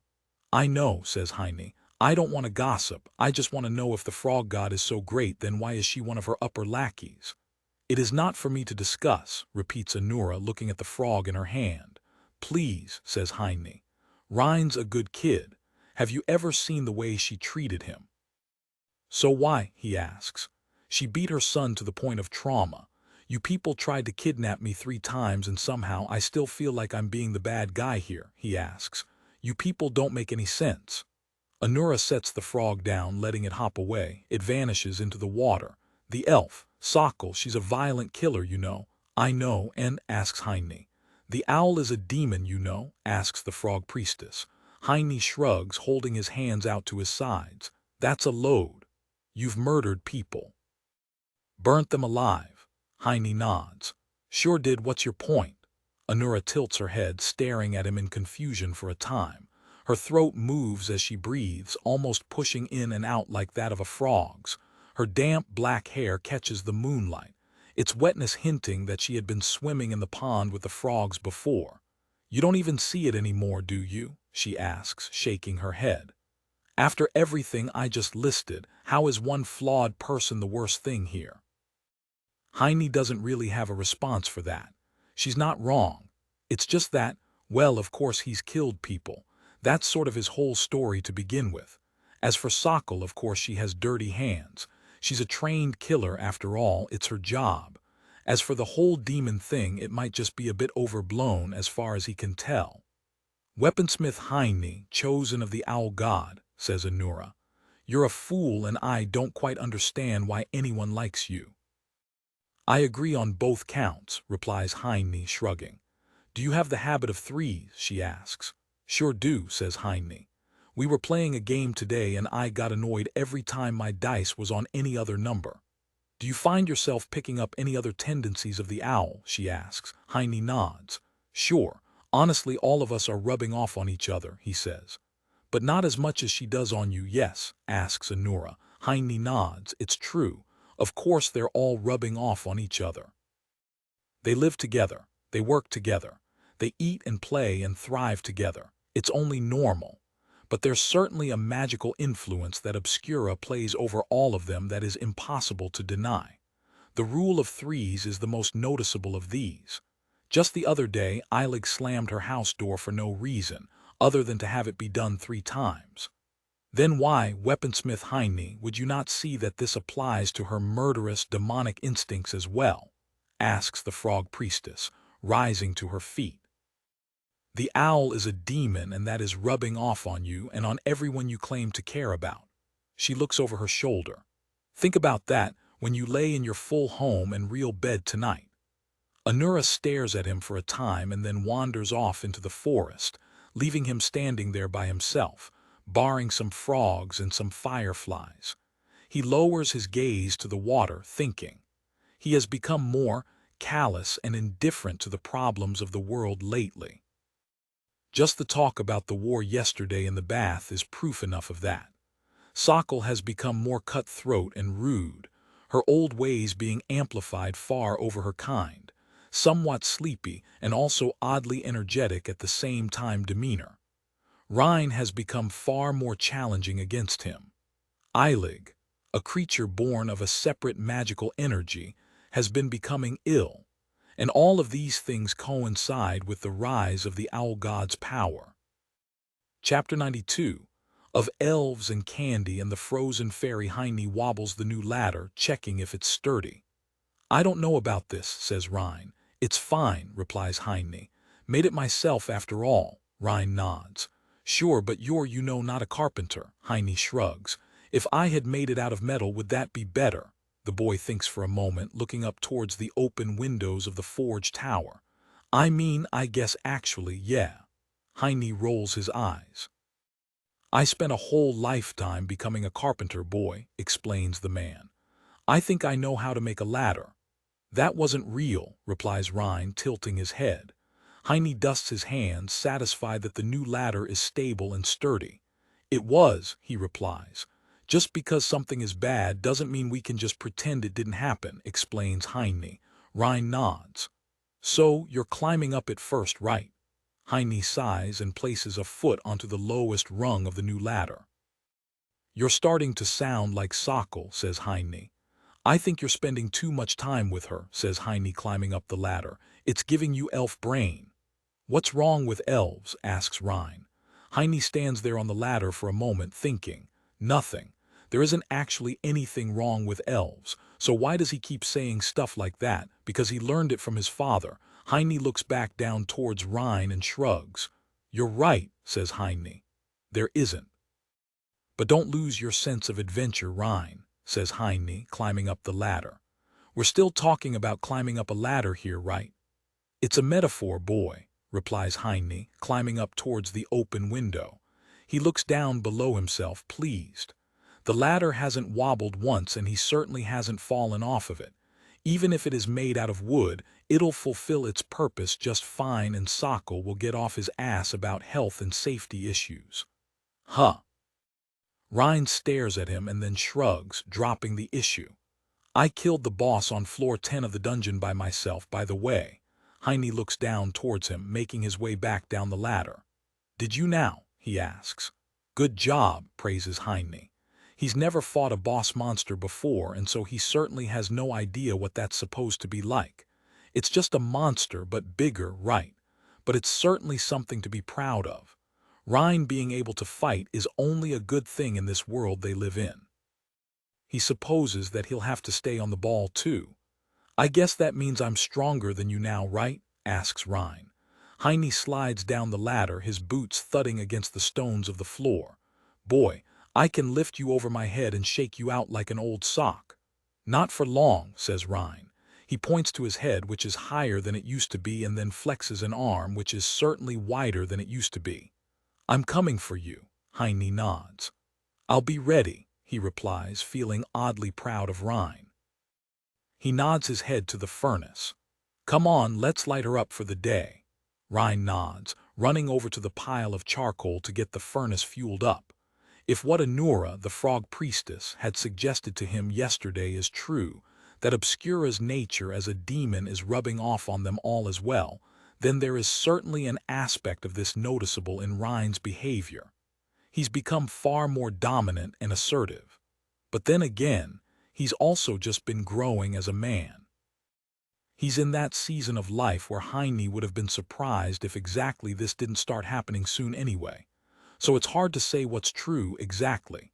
He shrugs and gets to work, feeling excited to make today's batch of weapons for the war effort. It is later in the day. Heine pops his head down in the ice cellar, looking down into it. Erik, he calls, can I come down? Well, well, well, says a sharp voice from the darkness below. Look who finally learned his place, snaps the fairy. Why, yes. You may enter my cellar. Heine raises an eyebrow and comes down the ladder. I just wanted to check in if you're feeling better. I feel like shit, barks the fairy. But honestly, with my life, it would be a surprise if I felt like anything else. Sorry, says Heine. Did the insulation help any? He asks, looking around the cellar. The contractors who had padded the vault with a magic absorbing insulation had also worked here around the ice cellar. Heine even paid a very tidy sum of money to a very amused worker for the extra effort of padding the thin walls of the dollhouse with the material too. A bit, says the fairy. I told you that your stupid girlfriend was going to kill me, says Erik, but nobody ever listens to me. Sorry, repeats Heine. I thought you were being dramatic, he explains. Anyways, she isn't my girlfriend. She's my fiancée, Erik. At least you aren't fighting the stupid part. Heine tilts his head. I didn't say that either. I'm just here because I'm worried about you, says Heine. Her wings buzz, striking against the walls of her house. Is there anything else you need? Asks Heine. She crosses her arms. Candy, candy, asks Heine, looking at her. I'm pretty sure you don't need any candy, Erik. Are you here to help me or not? She asks. Candy. He rubs the back of his head. Okay, if you want something, I'll grab it for you, but I was thinking about something more substantial. She points at him. Whatever your older sister, wants is by default substantial, and don't you forget it, she snaps. Get me some candy, boy. You and Sokol should be glad that I'm a patient person, says Heine, leaning down towards the dollhouse. She bops him on his nose. Very glad, please. I could have killed you in the crib, and I can do it now too, she warns. Didn't seem like that when you were getting licked, notes Heine. She sighs.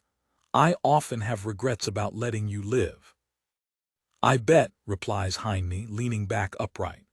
I'll get you some candy, Erik, he says, but only if you work with me to find some real things that can help more against the whole magical overload thing. She waves him off. Sure, whatever, as if I could even get to die in peace. Damn right you can't, says Heine, turning to climb back up the ladder. She doesn't close the door to her house until he gets to the top and leaves. How are we looking? Asks Heine. Sokol looks up his way. Pretty good, she replies. I think I'm going to retire early at this rate. Fat chance, says Heine. I'm going to need you here for a while longer. Sokol leans back, thinking. A big ask, considering I already have access to the bank account. Please, replies Heine. Where exactly could you run to that's better than here? He asks. She places her hands behind her head, looking up towards him.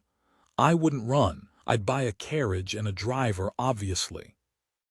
Seems awfully conspicuous for you, says Heine. You're right, replies Sokol. A cart and a driver then. Maybe lose the driver, she rolls her eyes. Do you not understand the point of retirement? No, honestly, says Heine. Why would I want to be an old man who sits around with no work? Asks the man. I want to work now, and I'm going to want to work then. Say that again in 30 years when your back is shot. Heine shrugs. I'll downsize from making axes to making daggers. It'll be fine, says Heine. He lifts a little bag up, having just come back from outside. Besides, do you know how expensive it is to feed you people? Yes, actually, replies Sokol, her ears twitching as she nudges a ledger on the desk with her knee. Per day, each of us eats an average of 17 obols worth of food these days. Huh, that's pretty good, actually, says Heine. He looks down at the bag of candy in his hands. He had paid a full 30 for just this one. And he got a few of them. He tosses it to Sokol. Here, take this as a bribe, says Heine, so that you won't retire yet. She looks inside, pulling out a candy frog. You really know the way to a lady's heart. Damn right, says Heine, holding out another bag into the air. An owl swoops in from above, tearing it out of his grasp with razor-sharp talons. A pleased hooting comes from above, up in the darkness between the rafters and the ceiling. Heine pats the third bag nested inside of his coat to deliver it down in the ice cellar. His terrible secret is that he actually has a bag for everybody stowed away, which adds up to far more than 3, but they don't need to know that. Not everything has to be about number magic. Chapter 93, Pretty golden coins line the trap. Greedy fingers ought to beware. I need to talk to you, says Sokol. Heine, holding a ladle full of pancake batter, turns his head towards her. What's up, Sokol? He asks. I'm making breakfast. Exactly, says the elf. That's the problem, she says, laying down a ledger onto the counter. Heine rolls his eyes, pouring the batter onto the pan. We're on track with the weapons, Sokol, he replies. Can you let me have this, he asks. I just want to make breakfast once in a while too. Look, she says, spinning the book around and opening it up. Heine stares. Sokol always has something interesting to show him from the most mundane lists and charts. He's learned to pay attention now. His eyes wander back towards the pancake. The trick is to wait until the bubbles on the top pop, says Heine, pointing at the pancake. That's when you know it's ready to flip. Yeah, she says. I know how to make pancakes, she says, but it's the only thing you ever make. Heine blinks, looking at her and then back down towards the pancake before turning back her way. Well, excuse me, he says.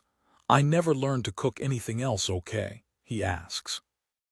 I always either bought food at the old guild or I made pancakes. That was it for me for a while. She sighs, shaking her head. Look, she says, pointing at the ledger. It's a ledger of their finances from this week. Heine narrows his eyes, looking. Sold 1 cobalt dagger, 450 obols, 16 steel arrows, 50 obols, 2 orichalcum pikes, 5,000 obols. This goes on for a while, listing all sorts of various items until the end of the page, where a final line sits. Some deposited to Avarice, 13,138 obols. Heine nods. It was a good week. That's all just private sales, not even the military stuff, he notes. Smelling something burning, he lets out an annoyed snarl and flips the pancake. Its bubbles have long since popped. No, look, she says. Heine looks. She's flipped the page again. It's another list exactly like before. It shows a list of items sold and a list of items bought that week, followed by a total sum of money that was deposited to Avarice. Heine nods, proud. Pretty diverse, right? He asks. With one hand, he slides the pancake out of the pan and puts it on a plate before grabbing more batter to pour in. With the other, he points at the ledger. We sold a lot of different stuff that week. It was fun working the forge, very challenging. She flips the page. A list of items sold. A list of items bought. An amount of money deposited to Avarice. Sokol flips the page again. A list of items sold. A list of items bought. An amount of I deposited to Avarice. I fucked up, says Sokol. This is on me. Heine tilts his head. Sokol, did you write some numbers wrong or something? He asks. It's fine. Don't sweat the small stuff. I know you're trying your best. There's a thud. The plates on pots on the counter rattle. Heine turns to look at Sokol, who is standing there with an unusually sharp and bothered expression. The last time he saw her make such a face is when Benny had gone missing, back when they first really met each other. We're only making pancakes. What? Asks Heine. Being reminded, he looks at the cake in the pan and then flips it. Sokol, you know I'm not too sharp. What's up? What the hell are you talking about? Sokol slides the ledger his way, holding a finger above it. She points at Avris's name. The elf flips a page. Her hand lands on Avris's name. She flips another page. Her hand lands on Avris's name. Avris, asks Heine, looking back towards his pancake. The pan is a little too hot, so these later ones are cooking too fast. What about him? We walked right into it, she explains. We were so wrapped up in the numbers and the logistics and the access that we didn't even think about what was behind it all. Huh? Asks Heine, still not sure what her point is. I mean, yeah, Sokol, he runs the bank, says the man. I'm not sure why it's weird that he has our money, he shrugs. That's sort of the whole point. Who gives a fuck about the money, snaps Sokol, her voice almost hissing. Heine blinks, looking her way in surprise. She's serious about this. Listen, we've been played, she says. Why the hell do you think he's helping us, she asks. For the money, Sokol, replies Heine. He's the god of wealth, he likes money. What can I say? Sokol shakes her head. This isn't about money, she says. What the hell does Avris want with money, she asks. He has all of the money. Maybe he just wants more of it, asks Heine, shrugging. Not our business what he does, honestly. It should be, replies Sokol. Listen, Avris has been helping us from day one. Before we even made our case to him, he was already on our side, explains Sokol. If he really only wanted money, then the frogs would have been his choice, says the elf. They have money. They're rich as fuck, she says, pointing towards the door to the restaurant. Remember, they paid Clade over 4,000 obols to throw an animal carcass in an unused room, she shakes her head. That kind of job costs, what, 50 obols, maybe. Get some random street urchin and they'll do it for 20, explains Sokol. But 4,000, the frogs are throwing money around by the fistful. Heine stares at her taut expression. This is serious. He doesn't really understand it 100%. But Sokol seems to, and she's been very uneased by what she's seen. He decides it would be wise to follow her judgment. The smell of smoke comes to his nose. Heine curses and hastily flips the next burning pancake. So you're saying that Avris has an ulterior motive for being so helpful to us, he asks. He's gone out of his way to be helpful to us despite us being the less wise financial choice. I mean, we're making good money, replies Heine. Maybe we're a long-term investment. Sokol shakes her head. No, we're making good money, she explains. But the frogs have noble money. We're a drop in the bucket. Heine lifts an eyebrow. Then why did they live in that shit heap, he asks. Sokol shrugs. Some people like shit-heaps as their home, she says, looking around the room. Besides, the big frog wasn't there. She's living in a different place. Heine nods. In the dream visions he had a while ago, when she used to visit him in his sleep, they were often in some sort of grand palace of some kind. Was this a real place? Was this her home? Some noble estate? It isn't unusual for a god to live in their own palace further apart from the mass of their followers. The owl god and this place are an exception rather than the rule, but perhaps this is why Obscura is becoming so popular amongst the common people. So, Avris is using us for something, asks Heine. Yes, replies Sokol.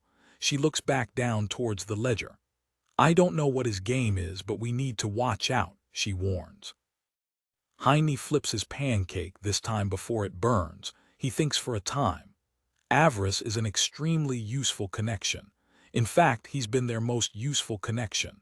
Perhaps this is indeed the trap that they've wandered into, over-reliance. Without Avris, they would have a lot of problems. In fact, since he has control over their money, he in essence has control over them. One mishap at the bank and their financial records and proof of their savings could go missing. It's all behind closed doors. It's all held by Avris. Heine's eyes go wide as he realizes. Avris has them by the balls and they squatted down right comfortably into his warm, clawed, open grasp. His pancake burns. Heine hisses, saving the third one from its fate. Chapter 94. The implications that are to be implied are implicitly implicated. Sokol grabs his hand at the wrist. No magic, says the elf. Heine blinks, looking her way. What?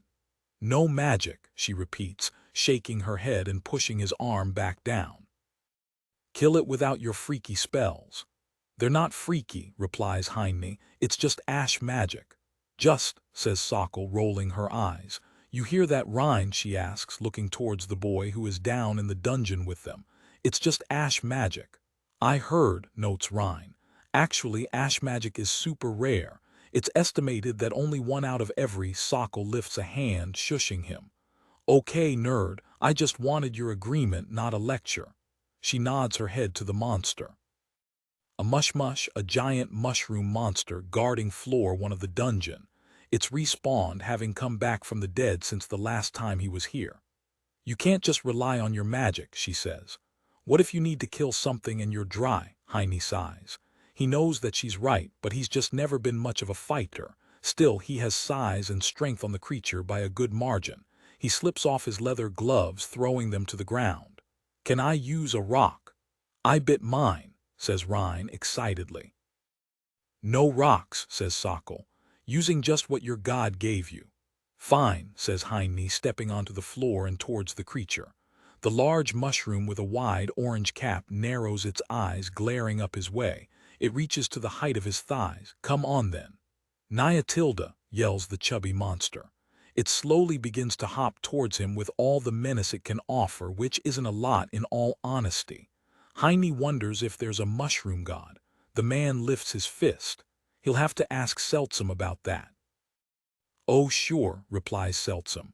There's a mushroom god, well, goddess or god. It's complicated, explains the librarian. Heine can hear her wandering around the library on the other side of the shelves. Why's that? Asks Heine. Well, mushrooms are complicated things, replies Seltsam. Did you know that mushrooms aren't plants? Huh, it's true, replies Selstem. They aren't animals either. They're their own category of creatures. Heine shrugs. Neat, I guess. Seltsam shuffles around. Anyway, the mushroom goddess lives in the West, she says. She's very popular with couples, explains the woman. Lots of pilgrimages out to see her. Heine tilts his head. That's kind of random. Why? Seltsam is quiet for a time. He can hear her shuffling through some pages. The woman clears her throat. Well, the thing is, you see, you should imagine a mushroom. Heine blinks. Yeah, okay, I am. What about it? You know, says the librarian, and the connotations it has. Conno what? Asks Heine. Seltsam, I can barely read half of the books in here. What the hell are you talking about? She's a fertility goddess, relents the librarian. Ooh, Heine strikes his fist into his open palm. You're saying that mushrooms look like no swearing in the library, she warns. La la la la, Heine blinks. Are you covering your ears? La la, she stops. Are you done? Heine stares at the shelf. Really? Yes, no swearing in the library. I'll ask Sokol to put up a sign, says Seltsam. Heine rolls his eyes, always with the damn signs. It's my house. I'll swear like a sailor in every room from here to the bath if I want to. That's not fair, she argues. Why, you can't tell people they can live here but then say it's just your home. Heine looks at the shelf for a time. That's a fair point, actually. I'd really appreciate it if you didn't, says Seltsam. I don't feel well when people swear. Heine scratches his cheek, looking at the shelf and then down at a book in front of himself. He supposes it makes sense. If she really is a monster of some sort, he imagines that she's heard her fair share of harsh words already. Who knows what that life in the wilds of the Northeast were like, he sighs. Maybe this whole demonic influence thing has really been getting to him. You're right, Seltsam, he relents. This is your home too, all of it. He nods. Sorry. I guess I'm still getting used to living with other people too. He looks down at the random book that he's grabbed in that awkward moment. Book, A Forager's Guide to Wild Flowers, quality normal composition, 206 pages quality effects none a detailed, picture-filled book about the various wildflowers of the world. Written by Flitwood Palatine, weight 1, 22 kg value, 333 obols. Is there a flower god? Asks Heine. Why, you should talk to your wife about that, says Seltsam. It isn't appropriate to ask me, Heine blinks. Really? He asks, lifting an eyebrow. Seltsam, why the hell are gods so weird? He asks. Why can't the mushroom god just be about mushrooms? Why is everything so full of connotations? He asks, having picked up the word. That's just what gods are, she explains.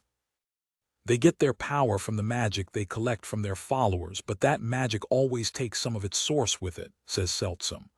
Heine hears her walking around above his head now on the inner balcony. He has no idea how she got up there.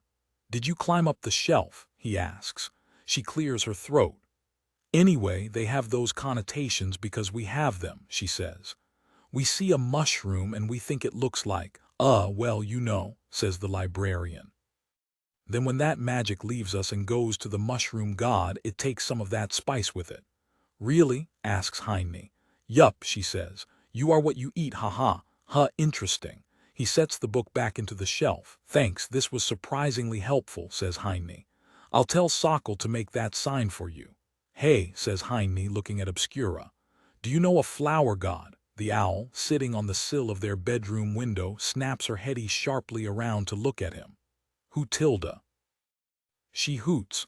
Hi Tilda ni Tilda ni Tilda is so brash, she says, hiding her face beneath a wing. Poor Obscura, he blinks. What? He asks. I'm just trying to learn about gods, says Heine. I asked Seltsam, but she told me to ask you. Foolish man, she says, flapping her wings his way and snapping with her beak. The owl flies off of the window sill. Do not ask such things to women who are not his ob tilde sku tilde ra, she says. Because of the connotations, asks Heine. She clicks with her mouth. Wise, she says approvingly, grabbing his shirt's collar. Her smart Heine knows many words, yes, she asks, tilting her head and looking into his eyes. Poor Obscura knows only few. He will teach her, yes, she asks. The big connotation words. Big Heine will teach big words to his little Obscura, yes. Sure, says Heine, cursing himself under his breath. He's going to have to do some studying in the future. She hoots in excitement. Chapter 95. The blue of water hides the silhouettes of many froggy things. Ryan stares at him. Why are you upside down? He asks. Heine crosses his arms, looking down at the boy. He's standing upside down on the ceiling, his boots firmly attached to the rafters above the restaurant. Don't worry about it, replies Heine. Are you sure? Asks Ryan. He rubs his lip with the back of his thumb. I feel like this is something I should be worrying about. Ryan turns his head to look at Sokol, who is sitting behind the front desk. She doesn't bother looking up from her scribbling into a ledger and just shrugs. Ryan turns back towards him. It's fine, replies the man. How are the plans coming along? Good, says Ryan. I'm just taking lunch now, he explains, pointing to the door. I was gonna snatch some drinks. I'll be done with the plan in a couple of hours. Heine nods. Thanks. He digs into his pocket, pulling out a coin and letting it drop out of his hands. Ryan catches it. Get me one too, please. Ryan nods. Okay, be right back, he says, and walks out of the front door. Some customers walk inside and look up towards Heine. Don't worry about it, says Heine, looking at their perplexed faces. He awkwardly climbs over the counter. Sokol opens the door to the library without a word, not looking away from her work, and he falls inside. Seltsam, I'm coming in, he says. Hello, are you upside down again? Workplace hazard, replies Heine. How's the library business been running? Pretty good, replies Seltsam's voice from behind a shelf. We got another transcription order today. It was that same guy from last time, she explains. The one who wanted those 5 pages, asks Heine. Wasn't that months ago? Sure was, she replies. Most people just want to borrow books and that's it, but he wants the pages for his research. She shrugs. Sokol says he pays good money, so I just do it. Sounds fine to me, says Heine, walking the same path towards the upstairs corridor that he had taken last time. Keep up the good work. Can I get your help here, please? An annoyed voice snaps from the side, flying over towards him. Yeah, says Eilig. If it'll get you out of here faster, says the fairy. Heine hadn't noticed her before. She must be spending the day with Seltsam again. That's nice. He's glad that the two of them have become friends. She flies over to the door and opens it up and then snaps her fingers. A pole, made up out of ice, curves around the inner balcony and then moves through the door to the library. "Thanks," says Heine, grabbing hold of it and climbing out of the room and into the hallway. The door behind him slams shut. "Afternoon, folks," greets Heine, waving to a group of adventurers who were just returning to their room. "Don't worry about it." "Huh," replies the leader of the party, looking at his comrades. He shrugs and they do too, before simply going into their room. That's the upside on being in a lower-class neighborhood like this. People quickly learn to mind their own business. Heine makes his way to the attic and then heads upstairs to his family's old space upstairs. Making an effort to crawl down the wall, despite the owl god's magic pulling him back up towards the ceiling, he grabs the hatch to the heating shaft and pulls it open. Clambering his way inside, he pulls himself around and into the heating shaft. It's a very tight fit. Thankfully, he only has to go to the forge tower, which is right there. He pulls himself along and then flops out, landing on the ceiling of the forge tower. Walking around the ceiling, doing his best to not think about what would happen if he took a step out of one of the open windows, or if the spell stopped working now at this height, Heine walks around to the window where the metal owl usually sits. "Tilda," says the owl god, sitting there next to it. She tilts her head, clicking excitedly with her beak. "Heine has solved Obscura's mysterious maze." "I just walked around the house backwards," says Heine, shrugging. "Mysterious maze," she hoots, flapping her wings at him. Heine rolls his eyes. "Can I go back right side up now?" he asks. "Ryan's going to be back from lunch soon and then we need to start the forge." "Heine had fun, yes?" she asks. "Obscura is great at games and riddles, yes?" He plants his hands on his hips, staring at her. "You know," he starts. The man considers telling her that no, actually she isn't. Every time she wants to play a game, it's really just her running him through a labyrinth of sorts, presumably watching him from the shadows. But Heine decides that there is a healthier middle ground to be found here than the blank truth. "Fun enough. But I think it would be more fun if we played the next one together," he suggests, "instead of just me by myself." The owl god clicks excitedly with her beak. "A date game?" she asks. "Sure," replies Heine. "We'll make a day out of it." "Very well," hoots Obscura. "This future date game will be Heine's prize for solving her mysterious maze." "Great," says Heine. "So, can you help me get back down from here?" he asks. "Yes," agrees Obscura. "But first they will sit here and watch the city, yes?" she asks. Heine shrugs. It's still their break, so he has a little time. "Sure." "Just set me back right side up again," he says. Ryan rolls out a sheet of paper across the workbench, weighing down the sides of it with some metal bars to stop it from folding in on itself. "So here's what I got," says Ryan, running his finger over the depiction of a skull. Heine takes a sip of the drink that Ryan had brought him from the city. It's a small glass potion bottle, full of a light blend of sour juice and water.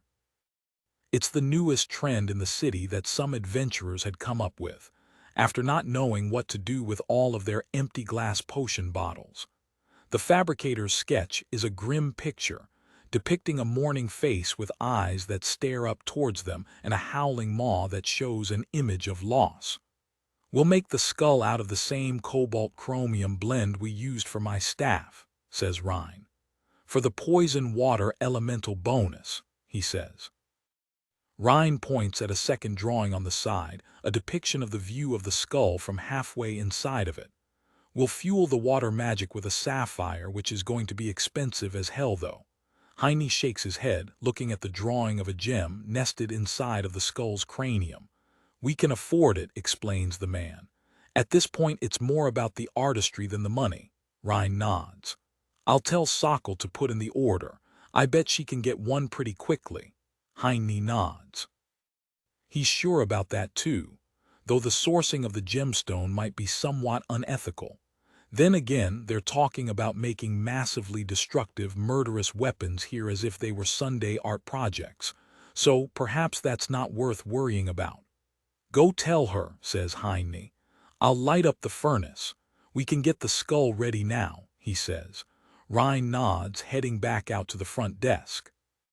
Heine takes another sip of his drink, staring down at the morning skull down below himself, howling as if crying for the end of days. Nope, he says to himself. It's definitely not worth worrying about. The forge glows alight as he and Rhine work, melting down the metal into a usual shape. Setting the glowing mass of metal to the side on a scoop, Heine holds his hands over it and uses his crafting ability to turn it into several ingots. Heine uses ingot crafting, create ingot, cobalt chrome steel ingot, quality normal composition nickel, 22% chromium, 26.5% iron, 10% molybdenum, 4.25% cobalt, 31.25% tungsten, 2.5% manganese, 1.5% silicon, 1.75% carbon, 0.08% sulfur, 0.07% phosphorus, 0.07% impurities, 0.03% quality effects, none cobalt chromium steel, plus 15% melee damage on all slicing, cutting and stabbing weapons cobalt chromium steel.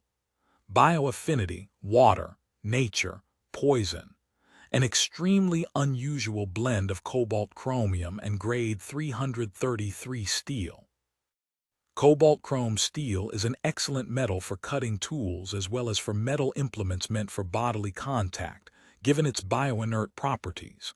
Weight, 5.0 kg value, 367 obols nice, he says to himself, wiping his sweaty forehead dry.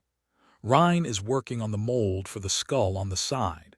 It'll take a little while since this one is being made out of clay for a one-time project.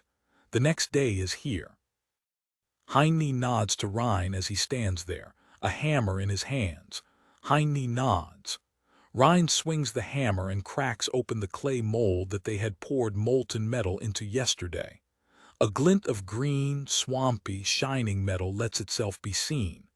Picking up the mess, Rhine drops his hammer and they clean the rest of the clay off of the skull until eventually nothing is left. "Got your rock," says a voice from behind them. Heine turns to look at Sokol, who is leaning against the doorway with a satchel in her hands. "Perfect timing," says Heine, catching the little pouch as she throws it across the room. "You didn't do anything shady to get this, right?" asks Rhine, watching as Heine pulls the sapphire out of the bag. It's the size of Rhine's own fist, easily.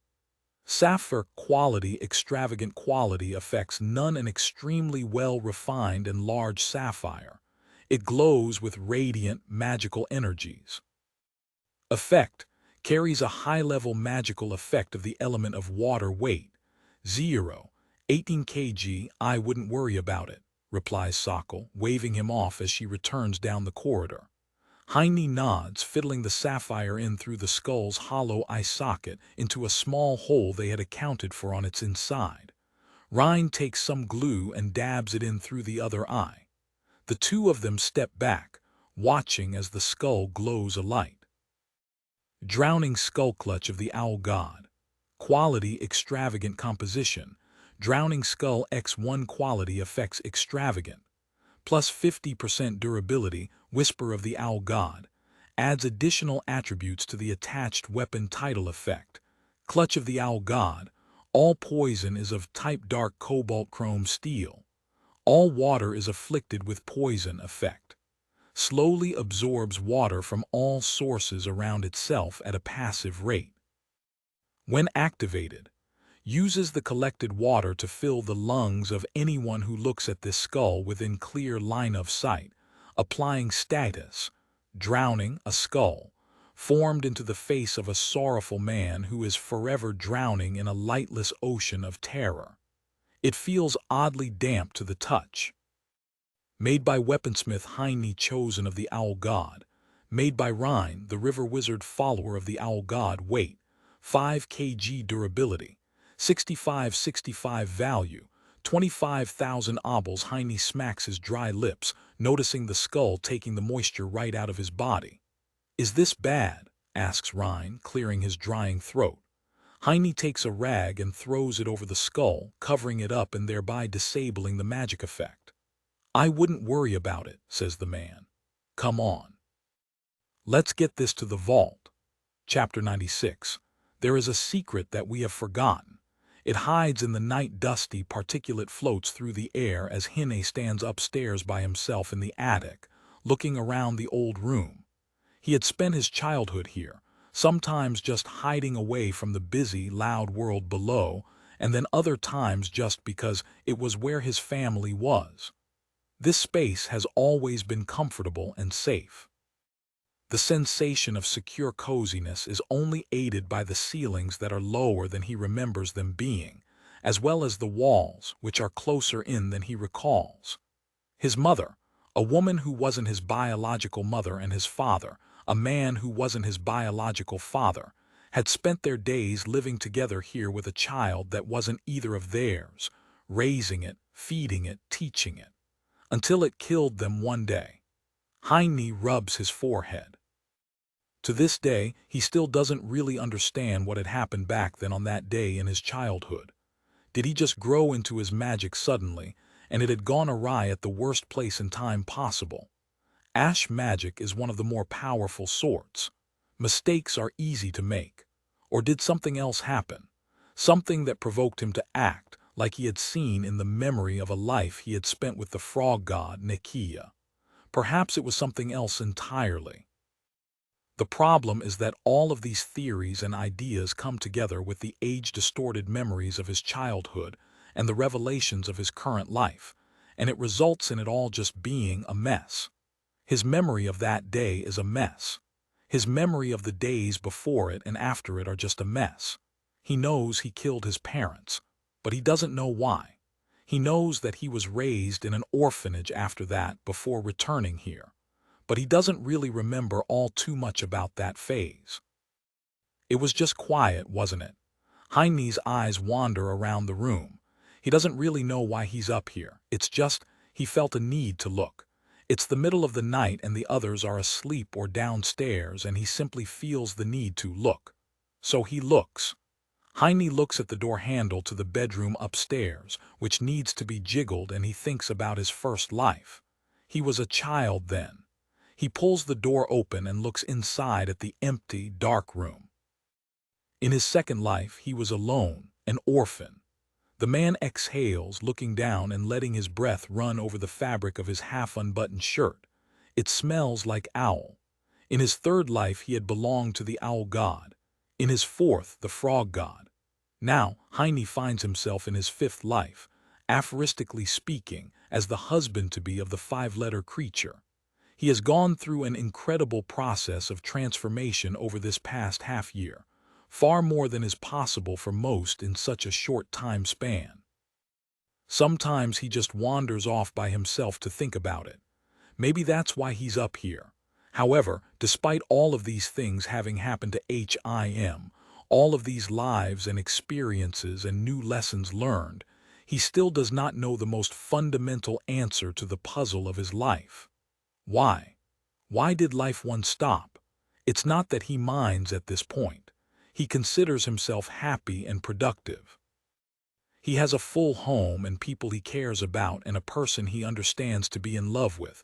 So in all honesty, there's no real concrete reason why he would want to dig around deeper, why he would want to gnaw and burrow around the thick roots of this tree he finds himself atop, other than the fact that there's an annoying voice in his head that says that he's missed something. It's like back with Nikia. That was far more obvious. It was too perfect. That bothered him a lot. It's the same voice, but here in reality it's much quieter, it's much softer, but it nonetheless whispers to him he's missed something. Heine closes the door to the bedroom and turns around to face the darkness, looking at the owl who has been perched there in silence, watching him curiously. She must have followed him upstairs. I'm going to the orphanage, says Heine. You can come with me if you want. The Heine man broods in thoughts of shadow children, hoots obscura. When he could perhaps brood children with his darling Obscura, yes. She clicks excitedly with her mouth, hissing a little. Heine lifts an eyebrow, impressed. That was a good line, he says, nodding in approval. I wasn't brooding, though, he explains. Why does everyone always think that? I was thinking. She transforms into her half-human form, walking alongside him, squishing herself into his side so that they can awkwardly walk down the far too tight staircase together at the same time. Heine wanders down the street looking around the poor neighborhood. Where the hell is the orphanage? He asks, looking around the dark streets. Perhaps going to the home of children at night is unwise, asks Obscura.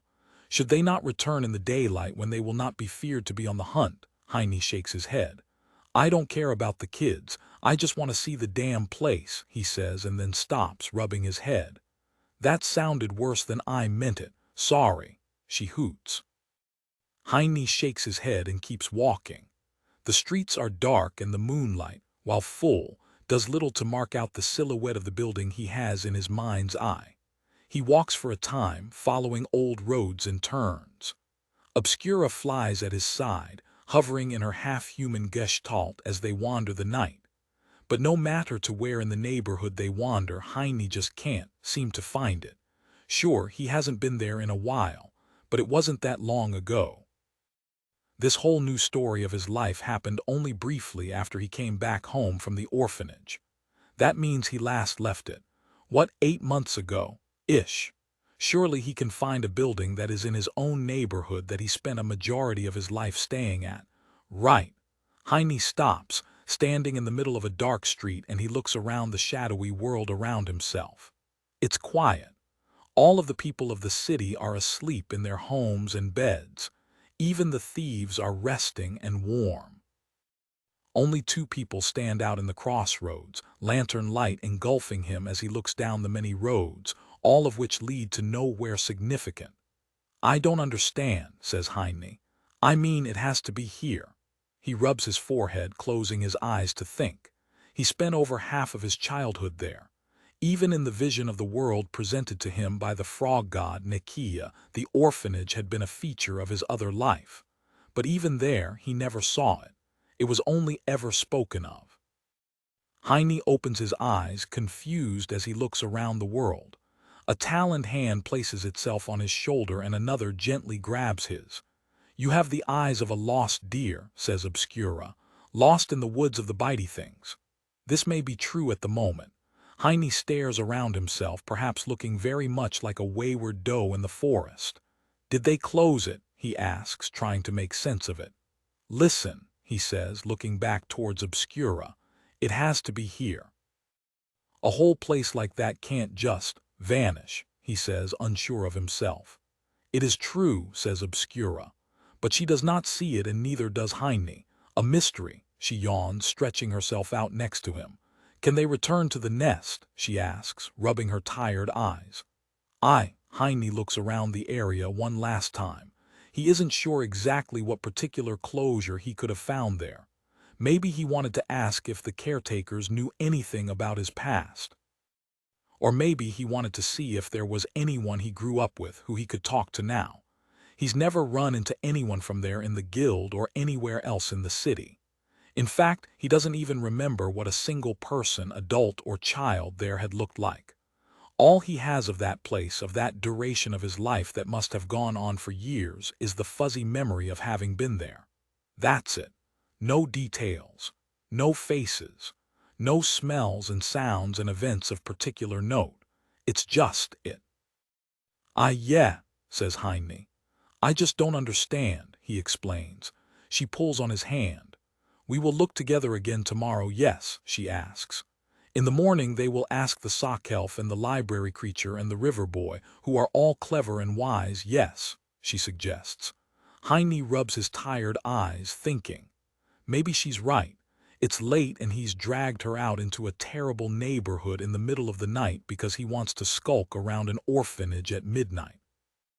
They'll ask the others tomorrow for an address, or if they know of any building like it that had maybe been recently bought out or renovated. There's got to be something. Let's go home, says Heine, squeezing her hand and nodding. She hoots. The two of them walk home together. Sokol and Rhine look at each other.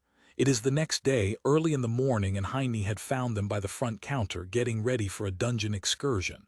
Sokol nods. "Are you sure?" asks Rhine, rubbing his lip with the back of his thumb. Looks towards Heine. "Yeah," says Sokol. She turns towards him. "Listen, big guy," says the elf, walking towards him. In a moment of unusual discomposure, she turns her head to the side, rubbing the back of it and messing with her hair for a moment. She looks back his way. "The thing is, there isn't an orphanage here," she says. "What?" asks Heine. "I was really confused about that too for a long time," says Rhine. "But then Sokol told me you were probably just trauma coping and made it up." She shoots a glare back his way. Rhine stiffens up and turns quiet. "Of course there's an orphanage," says Heine. "Why the hell wouldn't there be?" he asks, eyeing them carefully. "What are you trying to sell me here?" "Look," says Sokol. "I know there isn't one," she says. "Every single kid without parents lands in my part of the street eventually," says the elf. "Trust me, that's it. It's there or the forest." "Sokol," says Heine. She shakes her head. "It's the truth. Go ask Seltsam for some zoning plans or whatever. She can show you." Heine stares at her for a moment and then leans back against the counter, exhaling a long breath that he hadn't known he was holding inside for so long. The room is quiet for a time. "If that's true," he starts, looking back towards them. "Then where the hell was I the whole time?" asks Heine. But he receives no reply. Chapter 97. Perhaps we ought to best not worry about it for now, yes. Heine clenches his mouth shut, catching himself before he lets out the swear. "Sorry." The books on the other side of the bookshelf move around as someone plays with them. "It's okay," says Seltsam. Heine's eyes wander back down towards the old plan of the neighborhood she had dug up in a book on the city. It was written not long before the traumatic events of his childhood, so if the orphanage existed, in all likelihood it would be here. But it isn't. "I looked everywhere, really," says Seltsam. "There's an orphanage in the Golden District, but that's really just a tax loophole that avarice uses to save some money," she explains. "I think you would really remember if you grew up there." Heine shakes his head. "No, it was definitely lower class than that." "Well, there's another one in the Tower District," says Seltsam, "but they mostly keep kids with particular magical talent for the military." Heine shakes his head. "No, pretty sure I didn't land there," he says. "Given that I don't really look good in a uniform," she laughs, but then stops herself. "Sorry, was that rude to laugh at?" asks Seltsam. I don't really know." Heine shakes his head, looking back down at the plan. "It was a joke, it's okay," he says. "It's better that you laughed at it than if you didn't." "Oh good," she says excitedly. "So," Heine's eyes wander over the plan. "Seltsam, you're smart," he starts, listening to someone shuffle around on the other side of the shelving. "What do you think?" he asks. "Can someone really just imagine a whole childhood?" "Well," she starts. "It's not really imagining if it's a traumatic repression," she explains. "This is a well-documented thing that has happened a lot," explains the librarian. "You see it a lot on a small scale with people who forget details of events that make them be the bad person in them," she says. "But in really serious cases, like in people who come back from war and things like that, we see it sometimes too. There are a lot of stories."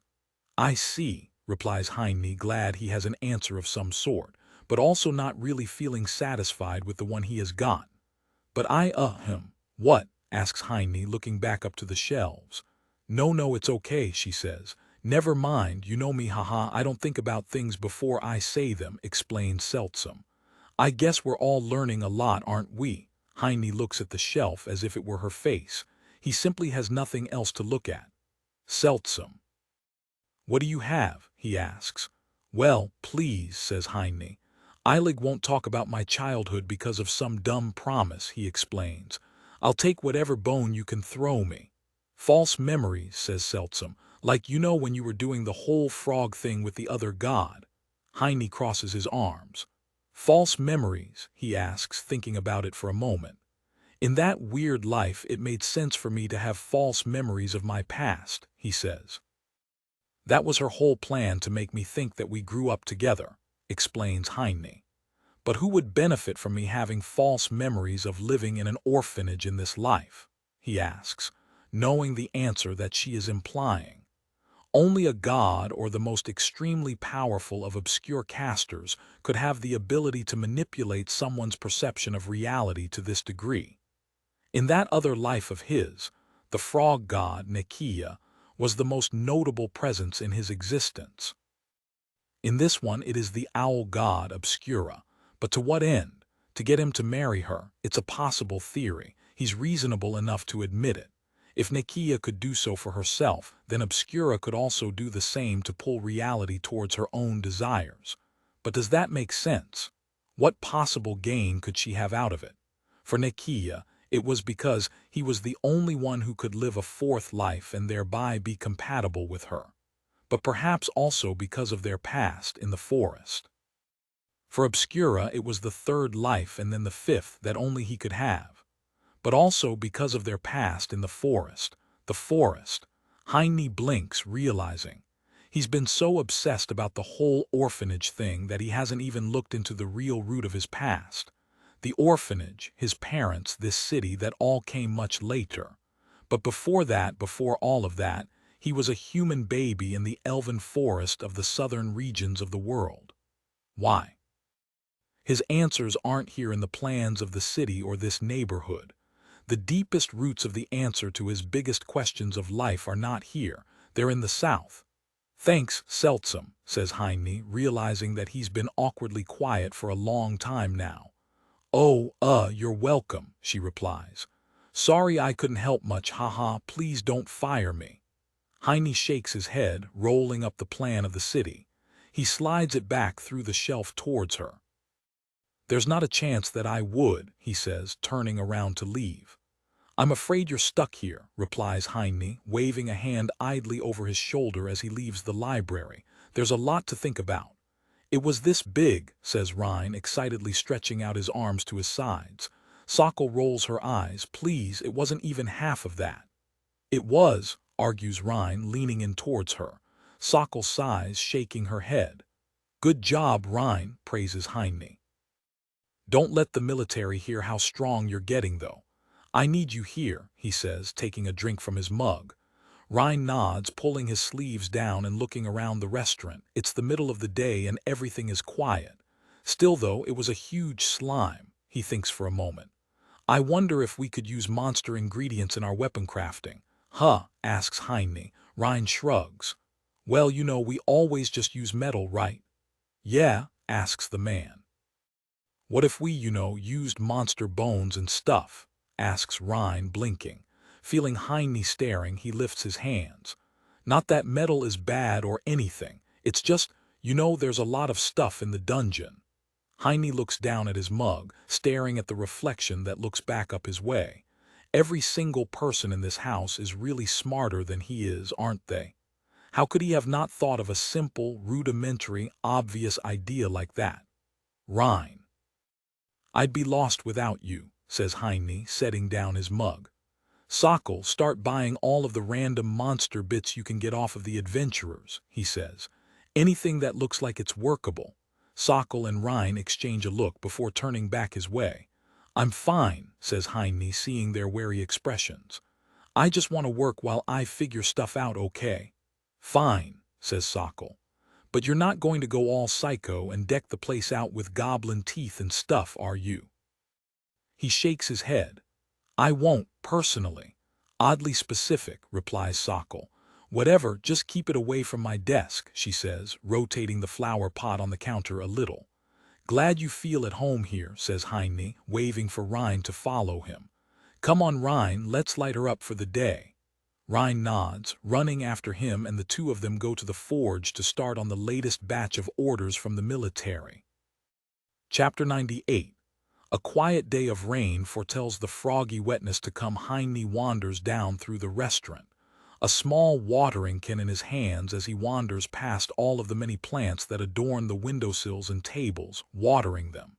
It feels somewhat ironic to do, as just outside, rain is striking against the glass. It's shortly before their opening for the day, and he's just helping to get everything ready now.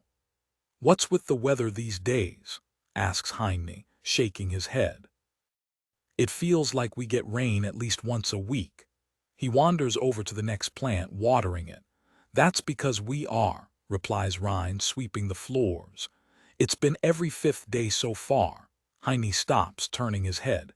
Obscura, who is holding a feather duster and dusting the furniture, spins her head fully around to look at him. "It is no doing of mine," she hoots, turning her head back to her work. "Beautiful Obscura does not care for rain water," says the owl god.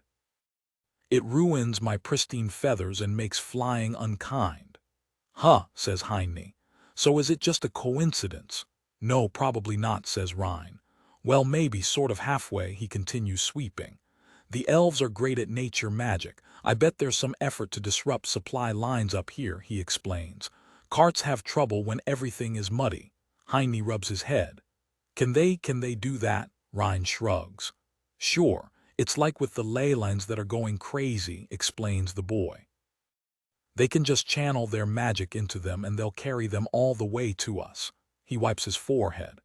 "By the time it gets here, it's too loose to do anything really targeted, but filling up some rain clouds is manageable." He looks towards Heine.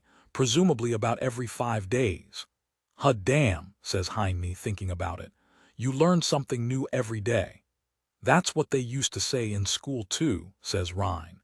He stops sweeping, staring up towards the ceiling. "Is it okay for me to not go to school?" he asks, looking at Heine. Heine shrugs. "It's probably fine. What good has school ever done anyone?" he asks, returning to watering his plants. "Bunch of wobblywoo." A ball of crumpled up paper donks against Rhine's head. "Hey," he snaps, turning to look at Sokol. "See," says the elf. "If you don't go to school, you have to be the guy who waters plants," says Sokol, returning to her scratchings in the ledger laid down before herself. "But you didn't go to school either, Sokol," points out Rhine. "Don't need to, I'm smart as is," replies the elf. She shakes her head. "Not everyone can be me, though." "Do they even have schools in the south?" asks Heine. Sokol shakes her head. "Society is different down there," she explains. Heine returns to his work. "Better or worse?" It's different," says Sokol. "I guess some people like it. Some people don't," she explains, dipping her pen into some ink. "I really like this kind of stuff," she explains. "Books and numbers." She looks up towards the ceiling. "But all of the human runaways I ever dealt with here all wanted to get away from it." "Grass is always greener on the other side," says Heine. "I guess so," replies Sokol. "Anyways, the point is that anything a school can teach you, you can also learn yourself if it's what you're interested in." Rhine rubs his lip with the back of his thumb, thinking. "But wouldn't that mean you'd end up neglecting all of the important stuff that you think is boring?" Sokol shrugs. "Don't ask me. I didn't go to school," she replies. Rhine looks towards Heine. He shrugs. He then looks towards Obscura. The owl god hoots, signaling that she presumably did not go to school either. "Wait, has anyone here gone to school except me?" asks Rhine. "What about Seltsam?" The door to the library opens a crack. "And no, I was never in public education either," she says. "I feel like that should have been obvious," notes Sokol. "I would have really liked to, though," says the librarian. "School sounds like a lot of fun."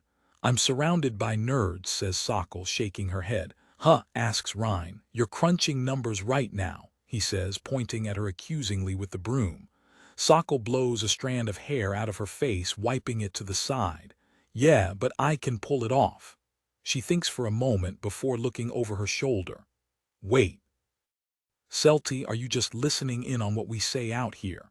"I like to be a part of things too, you know," asks the librarian. "Aw," Sokol rubs the back of her head. "Now I feel bad, sorry." A loud buzzing can be heard from the other side of the door. "Eilig, as if you aren't always listening to everything with those big floppy ears of yours," snaps the fairy, leaning around the door. "We're opening in a few minutes. Put on your clothes, Eilig," says Sokol. "I'll die free unlike you, you soulless, corporate, number-crunching husk," snaps the fairy. Sokol's inkwell freezes over, her pen stuck inside of it just as she was about to dip it again. She sighs. You know how expensive this stuff is. Your concept of money means nothing to me, just like your clothes, argues Eilig. Wait, Eilig, don't you get paid? Asks Rhine. I damn well better, yells the fairy back his way. He tilts his head. What do you even spend your money on? You can't leave the house, can you? The handle of the broom freezes over. Mind your own business, says Eilig. It's not your problem what I do with my money. How about you tell us what you spend your money on, huh? She asks. That's right, I know. Rhine clears his throat and returns to sweeping, breaking off some of the ice from the broom. Let's not fight before work, everyone, says Heine. Do whatever you all want with your money. But be sure to save some for a rainy day, he says, looking at the rain pouring down outside. What are we going to do about the whole avarice thing? Asks Rhine. Already working on it, says Sokol. We're squeezing the numbers. The idea is we'll keep putting money into the bank like always. This sounds like a terrible plan, notes Rhine. Sokol rolls her eyes. But not all of it, just most of it. We'll keep some on the side, that way they won't figure out that we know, and we'll still have some options open. And then, asks Rhine. I mean, why, you know. He breaks some more ice off of the broom. What's avarice's problem with the owl god? Sokol shrugs. Bankers like to be in control, she says. Everything is a commodity to them. Money, people, houses, gods, she keeps writing. It's probably just something like that. Heine empties his watering can, sparing a glance back towards Obscura. The two of them look at each other for a moment before returning to their work. Perhaps it is true that avarice simply wants control for the sake of having control. It's only good for his business if he holds the reins, after all. But just for the sake of things, they're going to have to be careful about this situation. If the god really is only pretending to be on their side of things, then having him become aware of the fact that his game is over could be dangerous, and would certainly be detrimental to them as well. For now, the best thing is to play it safe, to keep their heads down low and create a separate collection of funds and assets of safe money on the side. Who knows when they'll need it? The war is intensifying, if it's even starting to reach home now, and the frogs are still all but missing. Things will probably intensify soon, for better or for worse. The door opens and Cladit steps inside, holding her arms out to let the water drip off of herself. It looks like it's time for the day to start. Chapter 99. The library's dark is darker than the darkness outside of the library. Heine stands in the library, flipping through pages in a book. It is the middle of the night once more, and he couldn't sleep, his pestering thoughts nagging at the back of his mind.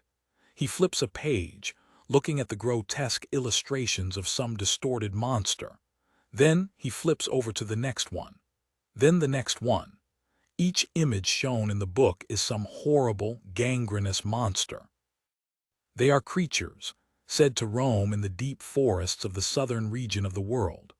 Forests aren't just quaint, cute places where nature can thrive in quiet peace. Thriving populations attract predators. The more predators there are in a location, the deadlier they must become, in order to not fall behind the other species in their hunts and fights of survival. The next page shows a strange, long-armed creature with two hooked claws. It's shown as being taller than several men stacked together, its body rising out of what appears to be a simple pond, not larger than the bath in his own home. He tilts his head, reading the description. This monster apparently uses its two long, curved claws to pull people into the water with its very long arms. Given the shallow basins that it lives in and the length of its body, it seems to be a successful hunter. The thing that gurgles, it is sourced from an elven book, so many of the translations aren't possible in clean, simple words. Many of the words of their language can only be translated into full phrases and half-sentences in the human tongue to achieve a similar meaning. He turns the page, looking at a new creature. This one is different. The paper is entirely blacked out, crusted and crunchy with ink. Only the silhouette of a man holding a torch remains uncolored. Its light does nothing to pierce the veil of darkness around him. The thing that whispers when one is alone in the deepest, darkest places of the world. There is often a voice in one's head. It is a voice that speaks of terrible dangers. It tells us to watch behind ourselves.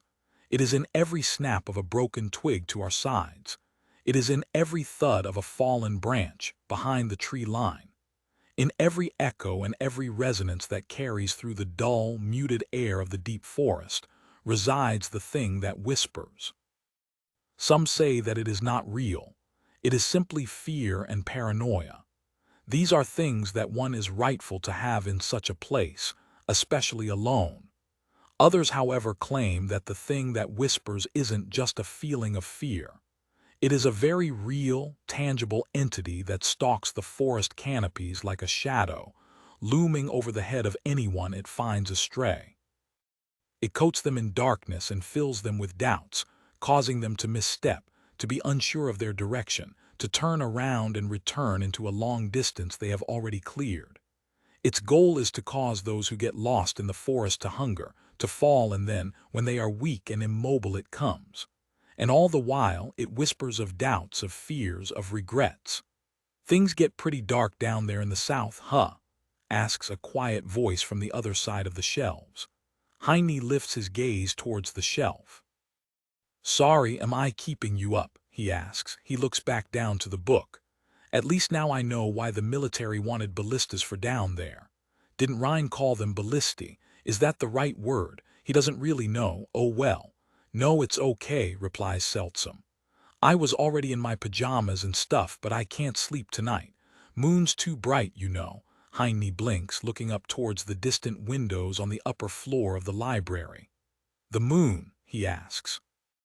"Looks like a normal full moon to me, Seltsam." "Yeah," she replies. "It's just No," replies Heine, looking back down at his book of monsters. "Full moon is when people go hunting," says Seltsam. "The light helps them see outside without having to make fire," she explains. "Sockles types like the new moon because it's dark, but hunters like the full moon."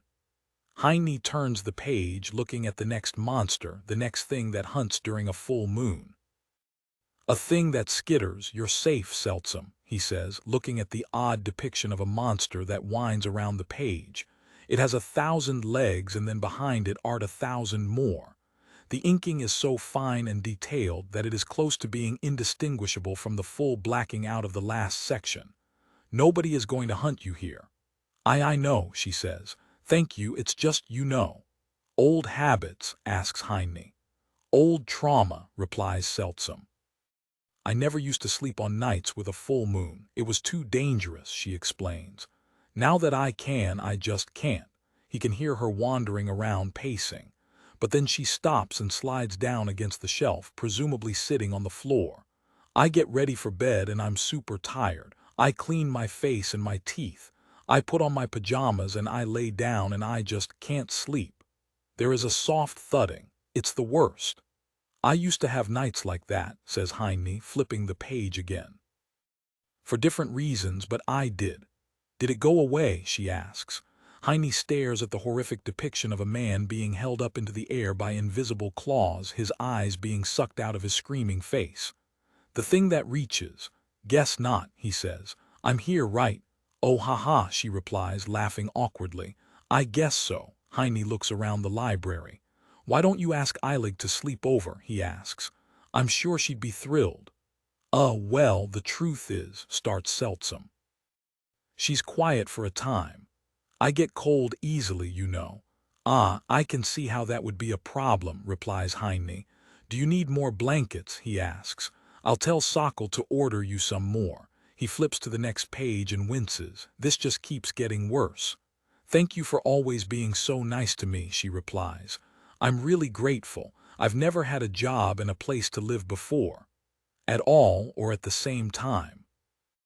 asks Heine, looking at a depiction of a mass of people, pierced through the very top of their heads by what looks like spider's silk. They're held aloft like puppets. Their eyes shine with a light signifying a presence remaining in their bodies, but at the same time there is a dullness to their looks. "I don't get many interviews, you know," she replies. "I spent months walking from the northeast until I found just anything," says Seltsam. It was really hard for me to get into the city. Don't ask me about that, okay? Heine shrugs. Anyways, I always liked books. I didn't know how to read, but I figured it out eventually. Where did you get your books? He asks, flipping the page. People brought them to me, she replies. Heine lifts an eyebrow, looking towards the shelf and then up again towards the windows behind which shines the full moon. People or hunters? I don't want to talk about it. That's fine. Don't sweat it, replies Heine. I've killed loads of people, he says. It all started when I was a boy, she laughs, but then stops herself. Sorry, I shouldn't have laughed about that, right? It was a joke, says Heine. It would have been worse if you didn't, he blinks, looking around the dark library. Weird, have we had this conversation before? It feels familiar. He shakes his head. Anyways, we do what we have to do, Seltsam, says Heine, closing the book back shut. If we didn't, we wouldn't be where we are now. He slides it back into the shelf. For what it's worth, I'm glad you made it. I doubt I would have found a better worker anywhere else in this place. He looks around the library, listening to her shuffling around on the other side, not saying much. In the dark, it's a very overpowering place. The tall shelves, the inner balcony hanging over the edge above, the obscuring maze, the long shadows that drape over the furniture like a musty blanket. This is what he gets for reading spooky stories at night, but he can't help but think of the whispering monster he just read about. Having to sleep here alone during a bad night must be rough. Seltsam, you can go to bed, says Heine, wandering over to a shelf. I still need to do some work, so I'll be over here for a while. Huh, don't worry, replies Heine, walking to the side and letting his finger hover above his second book for the night. He stops and then slides over one more to his third, grabbing it. I'll stay on the side down here, I promise. Well, okay, she says, getting up. She doesn't actually sound too reactant, which is understandable. He imagines that she's probably tired. Her steps wander to the corner of a section which she has set herself up in, and then he can hear the sound of her nesting into bed. Heine looks down at the book in his hands, hoping it's something less intense. He's going to stay here for an hour or two until she falls asleep, so some light material would be a welcome change of pace. Book, An Assassin's Guide on Avoiding Assassination, Quality Normal Composition, 115 pages, 19 illustrations, quality effects, none. A survival guide written by assassins for assassins. Written and published by the nobody that you need to know about. Weight, 1.06 kg. Value, 255 obols. Heine size. Good night. Calls a voice from behind the shelves. Heine turns his head, noticing that it seems closer than a moment ago. She must have moved her bed. Good night, replies Heine, turning back to look at the book in his hands. I'll try to be quiet. He flips it open to the first page, wondering what sage advice it has to give him. One run. Ah, hell, mutters Heine quietly under his breath. Do they even have any nice books in this place, or is it all like this? He supposes he's stuck here now. He sighs, sitting down on a chair and looking into the book, listening to the sound of blankets on the other side of the shelf. Oh well, it's nice to be able to do something for people now and then. Chapter 100. Something is missing, but no eyes can see what it is. There's something missing. Heine doesn't really know what it is, but there's just something missing. What's up? Asks Rhine, watching him shuffle around the house. Heine looks around himself and then looks back towards Rhine. He was just walking past his door in the upstairs corridor. Nothing, replies Heine, looking back forward, just trying to find something. Oh, Rhine stares at him for a moment. Do you need any help? Thanks, but it's fine, replies Heine. Get some more sleep. We have a full day today, he says. Rhine nods, rubbing his face as he heads back into his room. Heine stands there with his hands on his hips. What the hell is it? A taloned hand grabs his side from behind. He wanders away from their nest in the hunting hours, hoots Obscura. Foolish Heine, he will be eaten soon, yes. Heine looks over his shoulder to the owl god. We don't have predators in our house. Fool, she hisses and pulls him back towards their room. No nest has predators until it does. Heine blinks. He supposes that he doesn't have any arguments against that. She drags him back to their bedroom and tightly shuts the door. No, it's still missing. It is the next night and Heine stands downstairs, watching some tired adventurers walk inside from the dungeon. "Good hunting today?" he asks, looking their way as they shuffle in like the undead. "Too good," sighs a tired woman. "Can we order breakfast for tomorrow already?" she asks, holding out some fresh and very grubby coins. Heine takes them and nods. "I'll get you folks jotted down," he replies and walks over to the front desk. Heine flips open the ledger for extra purchases like this and looks inside of it. He tilts his head, looking at the detailed spread of numbers and calculations that he can't make heads or tails of. "Bunch of wobbly-woo," he says, and just places the obels inside of the ledger, closing it shut for Sokol to deal with tomorrow. Going the extra mile, he scratches the words "breakfast, room 3" on a piece of paper and stuffs it inside along with them. There. Problem solved. At least that one. But the man looks around the counter. What the hell is it that's bothering him, and why now? He has the constant sensation that he's missing something, like he just dropped his house keys, but everything is fine, right? The door opens behind him to the library. "All good?" asks Seltsam's mousy voice from behind the door, a cold chill coming out with her voice. "All good," replies Heine, turning to look at the door. "Did you get your new blankets?" he asks, assuming that Eilig is sleeping over in the library since it's so cold. "Sure did," she replies. "Thank you," Heine nods, even if nobody can see it. "Good, don't mind me, Seltsam, I'm just doing the thing from last night again." "Oh, okay," she replies. "Good night," says Heine, looking back to the restaurant. "You too, Eilig, night." "Get a hobby," snaps the fairy before the door to the library closes. Heine stands there, scratching his head. What the hell is bothering him? The door opens again. "Good night," mumbles Eilig before it slams shut once more. Heine shrugs, lifting his gaze to the rafters where an annoyed owl sits. She clicks with her mouth and spins with her head, watching him. "No predators yet," says Heine, giving her a thumbs up. "All clear, I checked." She hoots in annoyance and they go to bed. It is the night of the next day. "Do you have brain damage?" asks Sokol, leaning in towards him. "Why are you spooking around the house every night?" she asks. "I can hear you stomping around like an orcish stalker trying to follow me home." "Oddly specific," notes Heine, looking around the attic. "Dunno. I think I've been breathing in weird fumes in the forge," he replies, looking at the elf who is standing on the stairwell in her sleepwear, glaring at him with tired eyes. "I can't shake the feeling that something's just off, you know," he asks. "Like a gut feeling, but I just can't figure out what." Sokol sighs. Heine turns back to look around the attic. He doesn't see anything out of place. Bending down, he lifts the rug and looks into the heating shaft. "Nope." "Do you know how people talk about a woman's intuition sometimes?" asks Sokol. Heine looks her way. "It's the same thing that men call a gut feeling," explains the elf. "Every person has it. It's your most important sense. Always trust it. It always knows more than you do." She yawns, resting her head on her arms, which are folded over the railing. "Why do they call it different things?" asks Heine. Sokol shrugs.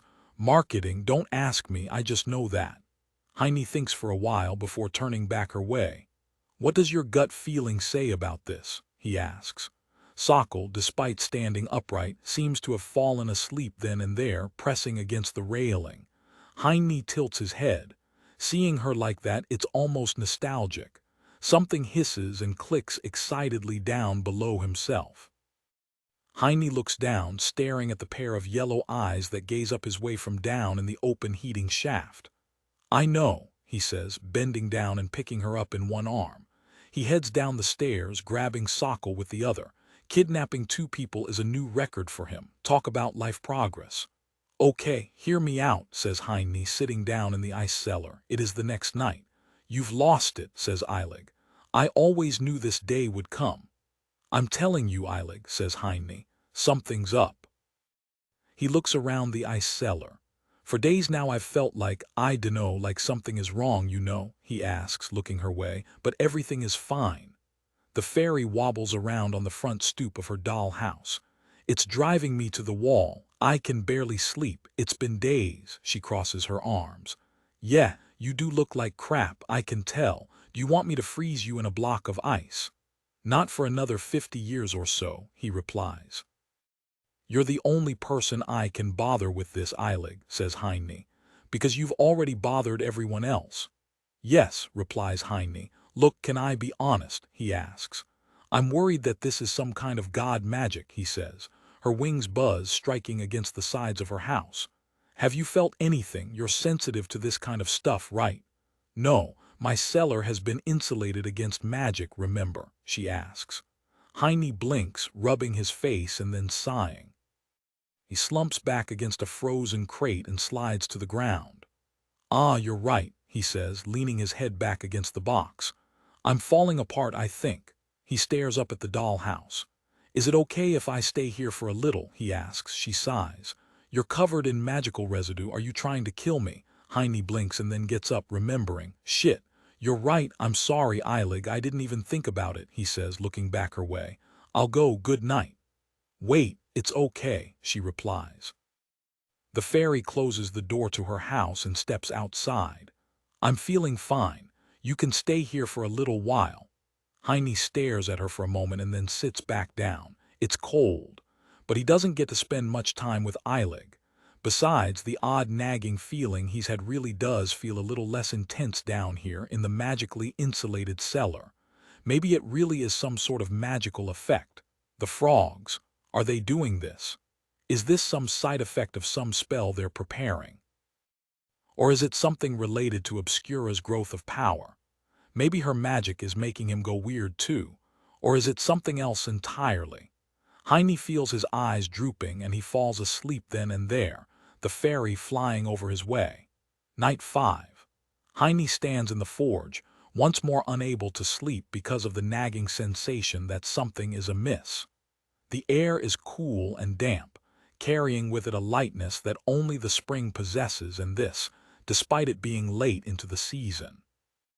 He had managed to sleep extremely well last night, having essentially crashed in the cellar. But that's not really a long-term solution. He has to find the source of his problems and deal with it. The man's eyes wander up the forge tower, towards the high windows which sit open. Beyond them, past the silhouette of a metal owl, shines the night. It is full of stars which glow with an unusual intensity, painting the many clouds with hues that are certainly unusual, to say the least. Heine tilts his head. Is this the magical ley line interference that Sokol and Rhine had been telling him about?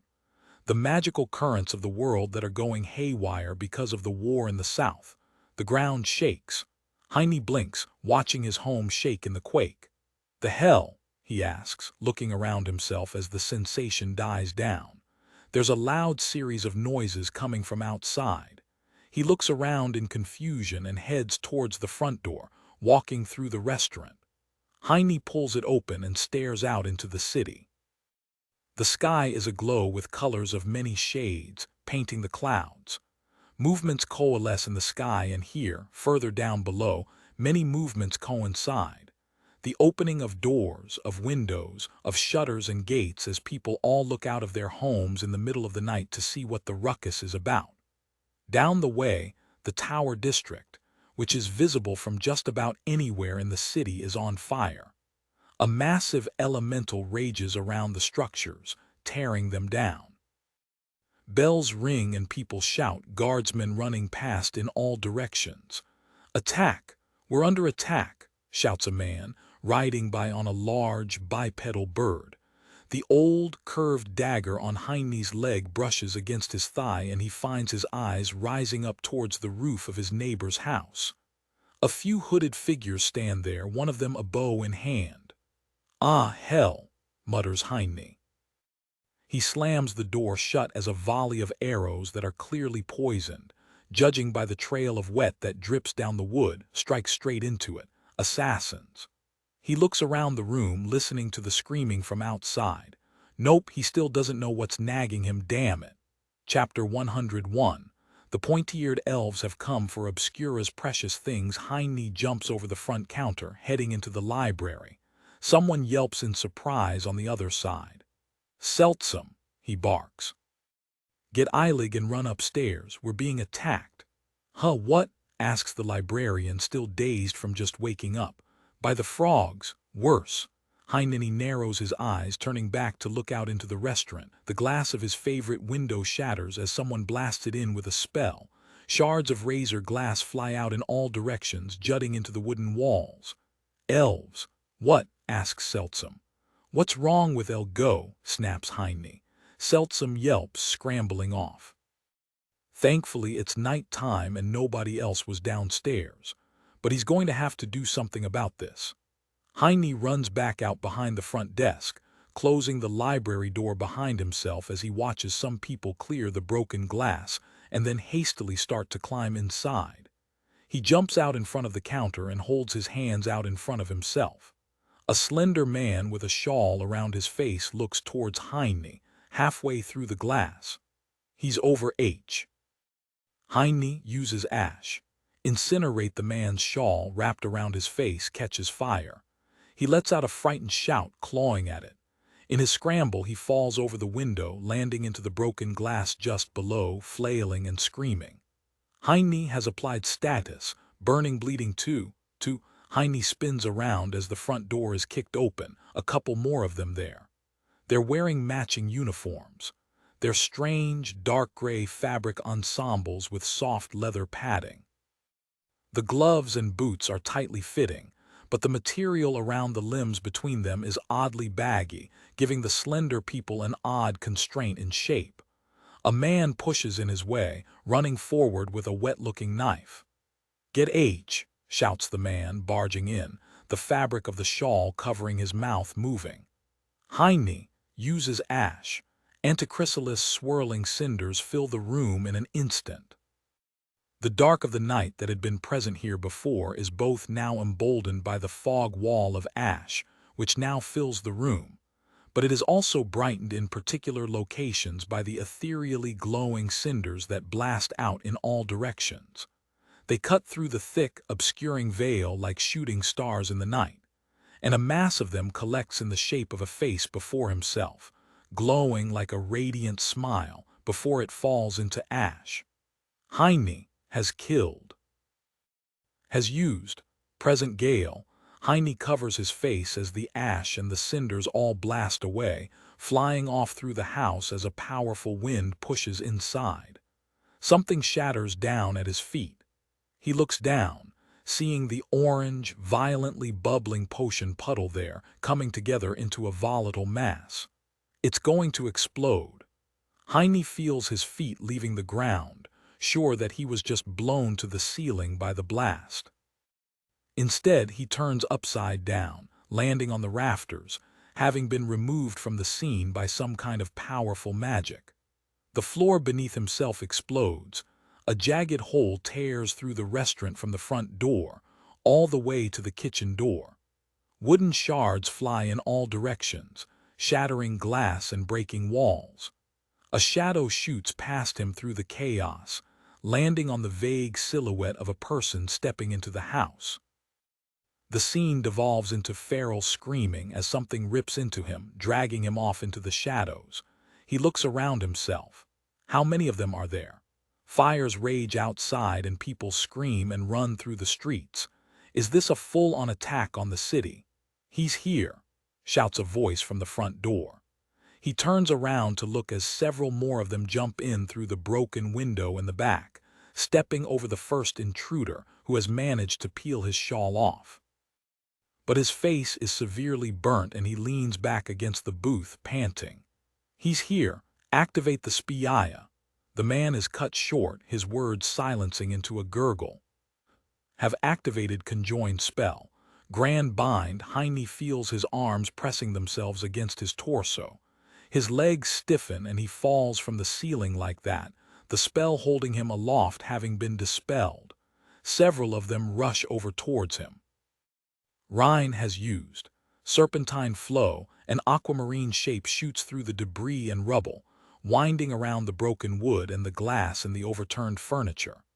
A man turns towards it, facing it just in time as the snake, made up out of a controlled flow of poison water, sinks its teeth into his neck, biting through the shawl. Rhine has applied status. Major poison, too.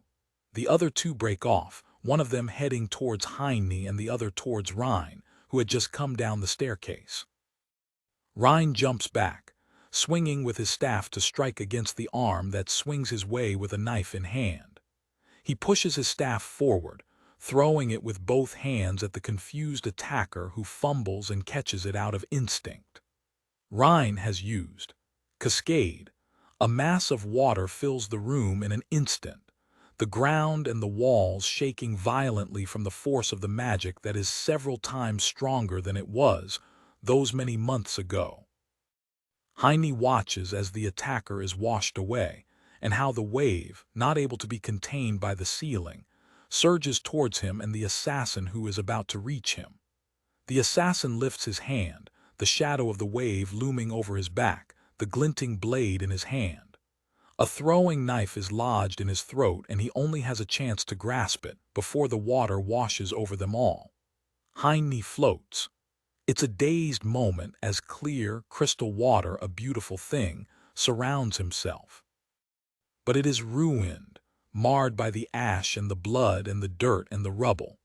The cascade, inherent with a form of natural beauty, is besmirched by all of the ruin that has befallen it. A polluted river. Heine feels like there's a metaphor here perhaps, but he doesn't really know why he's thinking about such an odd thing as he tumbles around. His legs and arms are still stiff and locked in place by the spell. This makes swimming exceptionally difficult, of course. A shell around him freezes, pulling the water away and leaving him trapped there in a small bubble of ice. An instant later he thuds against something. The ball of ice strikes a wall and shatters apart. The water fades away. He lands on the floor by the front door just beneath the quest board. Heine looks out at the chaos. Everything is trashed. The restaurant is torn apart. The front desk is ripped out of the foundation and sits straight upright, pressed into the ceiling by the force of the wave. The windows are all broken. The tables are all shattered and split. Heine exhales in relief. Obscura lands down at his side, hooting. Rhine looks around the room with wary eyes, picking his staff back up. Sokol hops over from the stairwell, picking up a knife to finish the last man left alive. Eilig is there too. "Are you okay?" asks Heine, looking at Obscura. "I think that was all of them." Screams ring out outside as the chaos continues there. Obscura uses Major Status Purge, status removed. Grand Bind. He feels his arms and legs loosen back up, returning to his control. "Thanks," Obscura hoots, helping him up to his feet. "I am well," she replies, looking him over. "What of him?" she asks, looking him over. Heine shakes his head. "I'm fine, just a bit wet." "Who Tilda?" "Sorry," calls Rhine from across the room. "But to be fair, you should have known this would happen," says the boy. After all, Sokol kicks a piece of wood over his way, wiping off her knife on her pajama pants and rolling her eyes. Rhine plants his boot onto it, pointing at himself. "You hired Rhine, the river wizard." "I wish we hadn't," snaps Eilig, flying past him. "You better not have flooded my cellar," Rhine shrugs. "I'm not sure if that's the priority here." "It damn well is," exclaims the fairy, pointing at him. "Sokol," calls Heine, gesturing broadly to everything around them. "What the hell is this?" he asks. "The city's under attack, but these guys were after us specifically." Sokol looks down at the dead assassin she's standing next to. "How big of an attack are we talking about here?" she asks. Heine blinks, stepping to the side and silently gestures to the front door with both arms. Sokol idly leans to the side, looking through it down the way, towards the view of the tower district. A massive fire elemental, easily the size of several houses, is still atop it and crashing around in a violent firestorm. "Are the elves attacking the city?" he asks. Sokol yawns. "No, well, yes, but no." "Nice pajamas," says Rhine. "Shut up, twerp," she says, looking his way. "He's fully dressed." "Why the hell are you dressed?" she asks. You even have your boots on. I was exercising, replies Rhine, shrugging. In your adventuring gear, she asks. Rhine shrugs. Sure. Isn't when I wear that also when I need to be in the best shape? Sokol stares at him for a moment. Focus, people, says Heine, hitting the back of his hand into an open palm. Sokol. Huh, oh yeah, she says. The elf points up at the chaos down across the city. That's too showy, it's meant to attract attention, she explains. I mean, just look at it, says the elf, almost sounding disgusted. It's too much. Huh, asks Rhine. It's a fire elemental, Sokol. They're just kind of. I dunno, Bright. They're made of fire, you know. Says Sokol. She bends over and leans in towards Rhine. And why would they go through the effort of summoning a fire elemental in the Tower District on the tower which, I remind you, is made out of enchanted stonework? She presses a finger against his forehead. Because it's the tallest building around. Everyone can see it no matter where you are in the city, she explains. It's an attention grab, Rhine blinks. Nice pajamas, though. She flicks his forehead. Ow. Sokol turns to look at him, grabbing the front door and pulling it shut. She breaks off the arrow lodged into its surface and throws the head onto the ground. This isn't an attack on the city, that's just a distraction to keep the guards and everyone else important busy, she says. This, Sokol nods towards the destroyed room. This was the target. The elemental is eye candy. We're the hit. The front door falls off of its hinge, landing noisily in the mud and stones below. She sighs, shaking her head. So much for my retirement. This place, asks Heine. Why the hell would the elves want this place, he asks. The whole city is full of gods and craftsmen who are working for the war effort. Sokol nods, picking up her thrown over chair and sits down on it. Yeah, but they want you, she explains. It's not about the numbers, it's about the message, says the elf, swiping a bang out of her face. All of the craftsmen in this city are helping in one way or the other, sure, she says, nodding. But not all of them are personally signing their weapons. Weaponsmith Heine, chosen of the Owl God, says Sokol, rolling her eyes. You made it personal, and they took it that way. Chapter 102. The good days are over in the eyes of many, but not in those of Obscura. There is a silence in the air. No fires rage and no voices scream. No boots trod along the sooty streets and roads. No doors creak and windows slam shut. It is over. Heine sits on the leg of an overturned, ripped-out booth and looks around the destroyed restaurant. The place is torn apart entirely. The fastened tables are pulled free from the ground. The front desk is broken apart and stuck halfway into the ceiling. The ledgers and paperwork that Sokol had been keeping there are washed through, if not entirely scorched by the heat of his ash magic. That's ignoring the broken windows, the broken doors, the flooded room that has been soaked with water. The owl god hovers behind him in her half-human form and preens his hair with her talons, looking him over despite his insistence that he's fine. Sorry, says Rhine, who had been sitting next to him. Heine shakes his head, putting a hand on Rhine's shoulder. You did good, Rhine, he says. Thank you for saving me. I didn't, says Rhine, shaking his head. Besides, the house is ruined. I think water got into the kitchen and maybe even the library. Heine waves him off. Those sound like frog problems to me. Obscura hoots. Sokol, do we have the money for the repairs? Officially, asks Sokol. Yes, assuming Avarice doesn't take this as his shot to shaft us. He won't, says Heine. There's no reason to give up the game now. Sokol shakes her head. But realistically, the workers are going to be booked for months, she explains, pointing over her shoulder to the front door. With the buildings in the Tower District, she tusks. If we want priority, we'll have to pay top-shelf money. We might have to think of something else. Oh, yeah, sure, says Eilig from the side.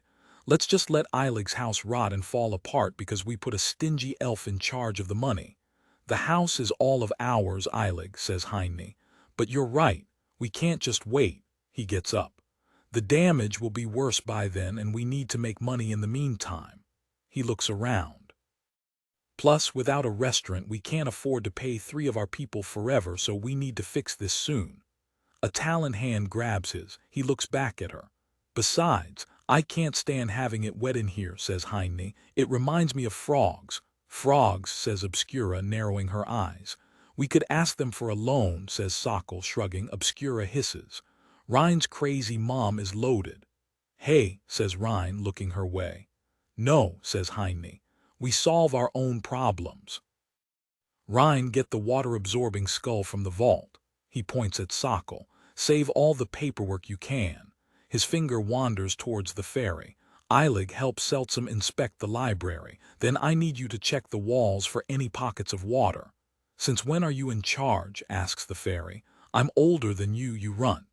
Since you got sick, it's my job to keep you in check, replies Heine. Besides, you shouldn't be out here in the open too much right now because of that. He looks at Obscura. Fly around the house, look for any external damage, and then help me dry the place out, okay? She hoots. What exactly are you going to be doing? Snaps Eilig. Except taking a tone with me. Heine narrows his eyes, but not at her. Rather at the unthinkable thing that he is about to utter as his gaze wanders to the wooden floors. Carpentry, says Heine, feeling a slight pang of disgust as he utters the word. But he's doing it for them. The 5 of them divide up and get to work.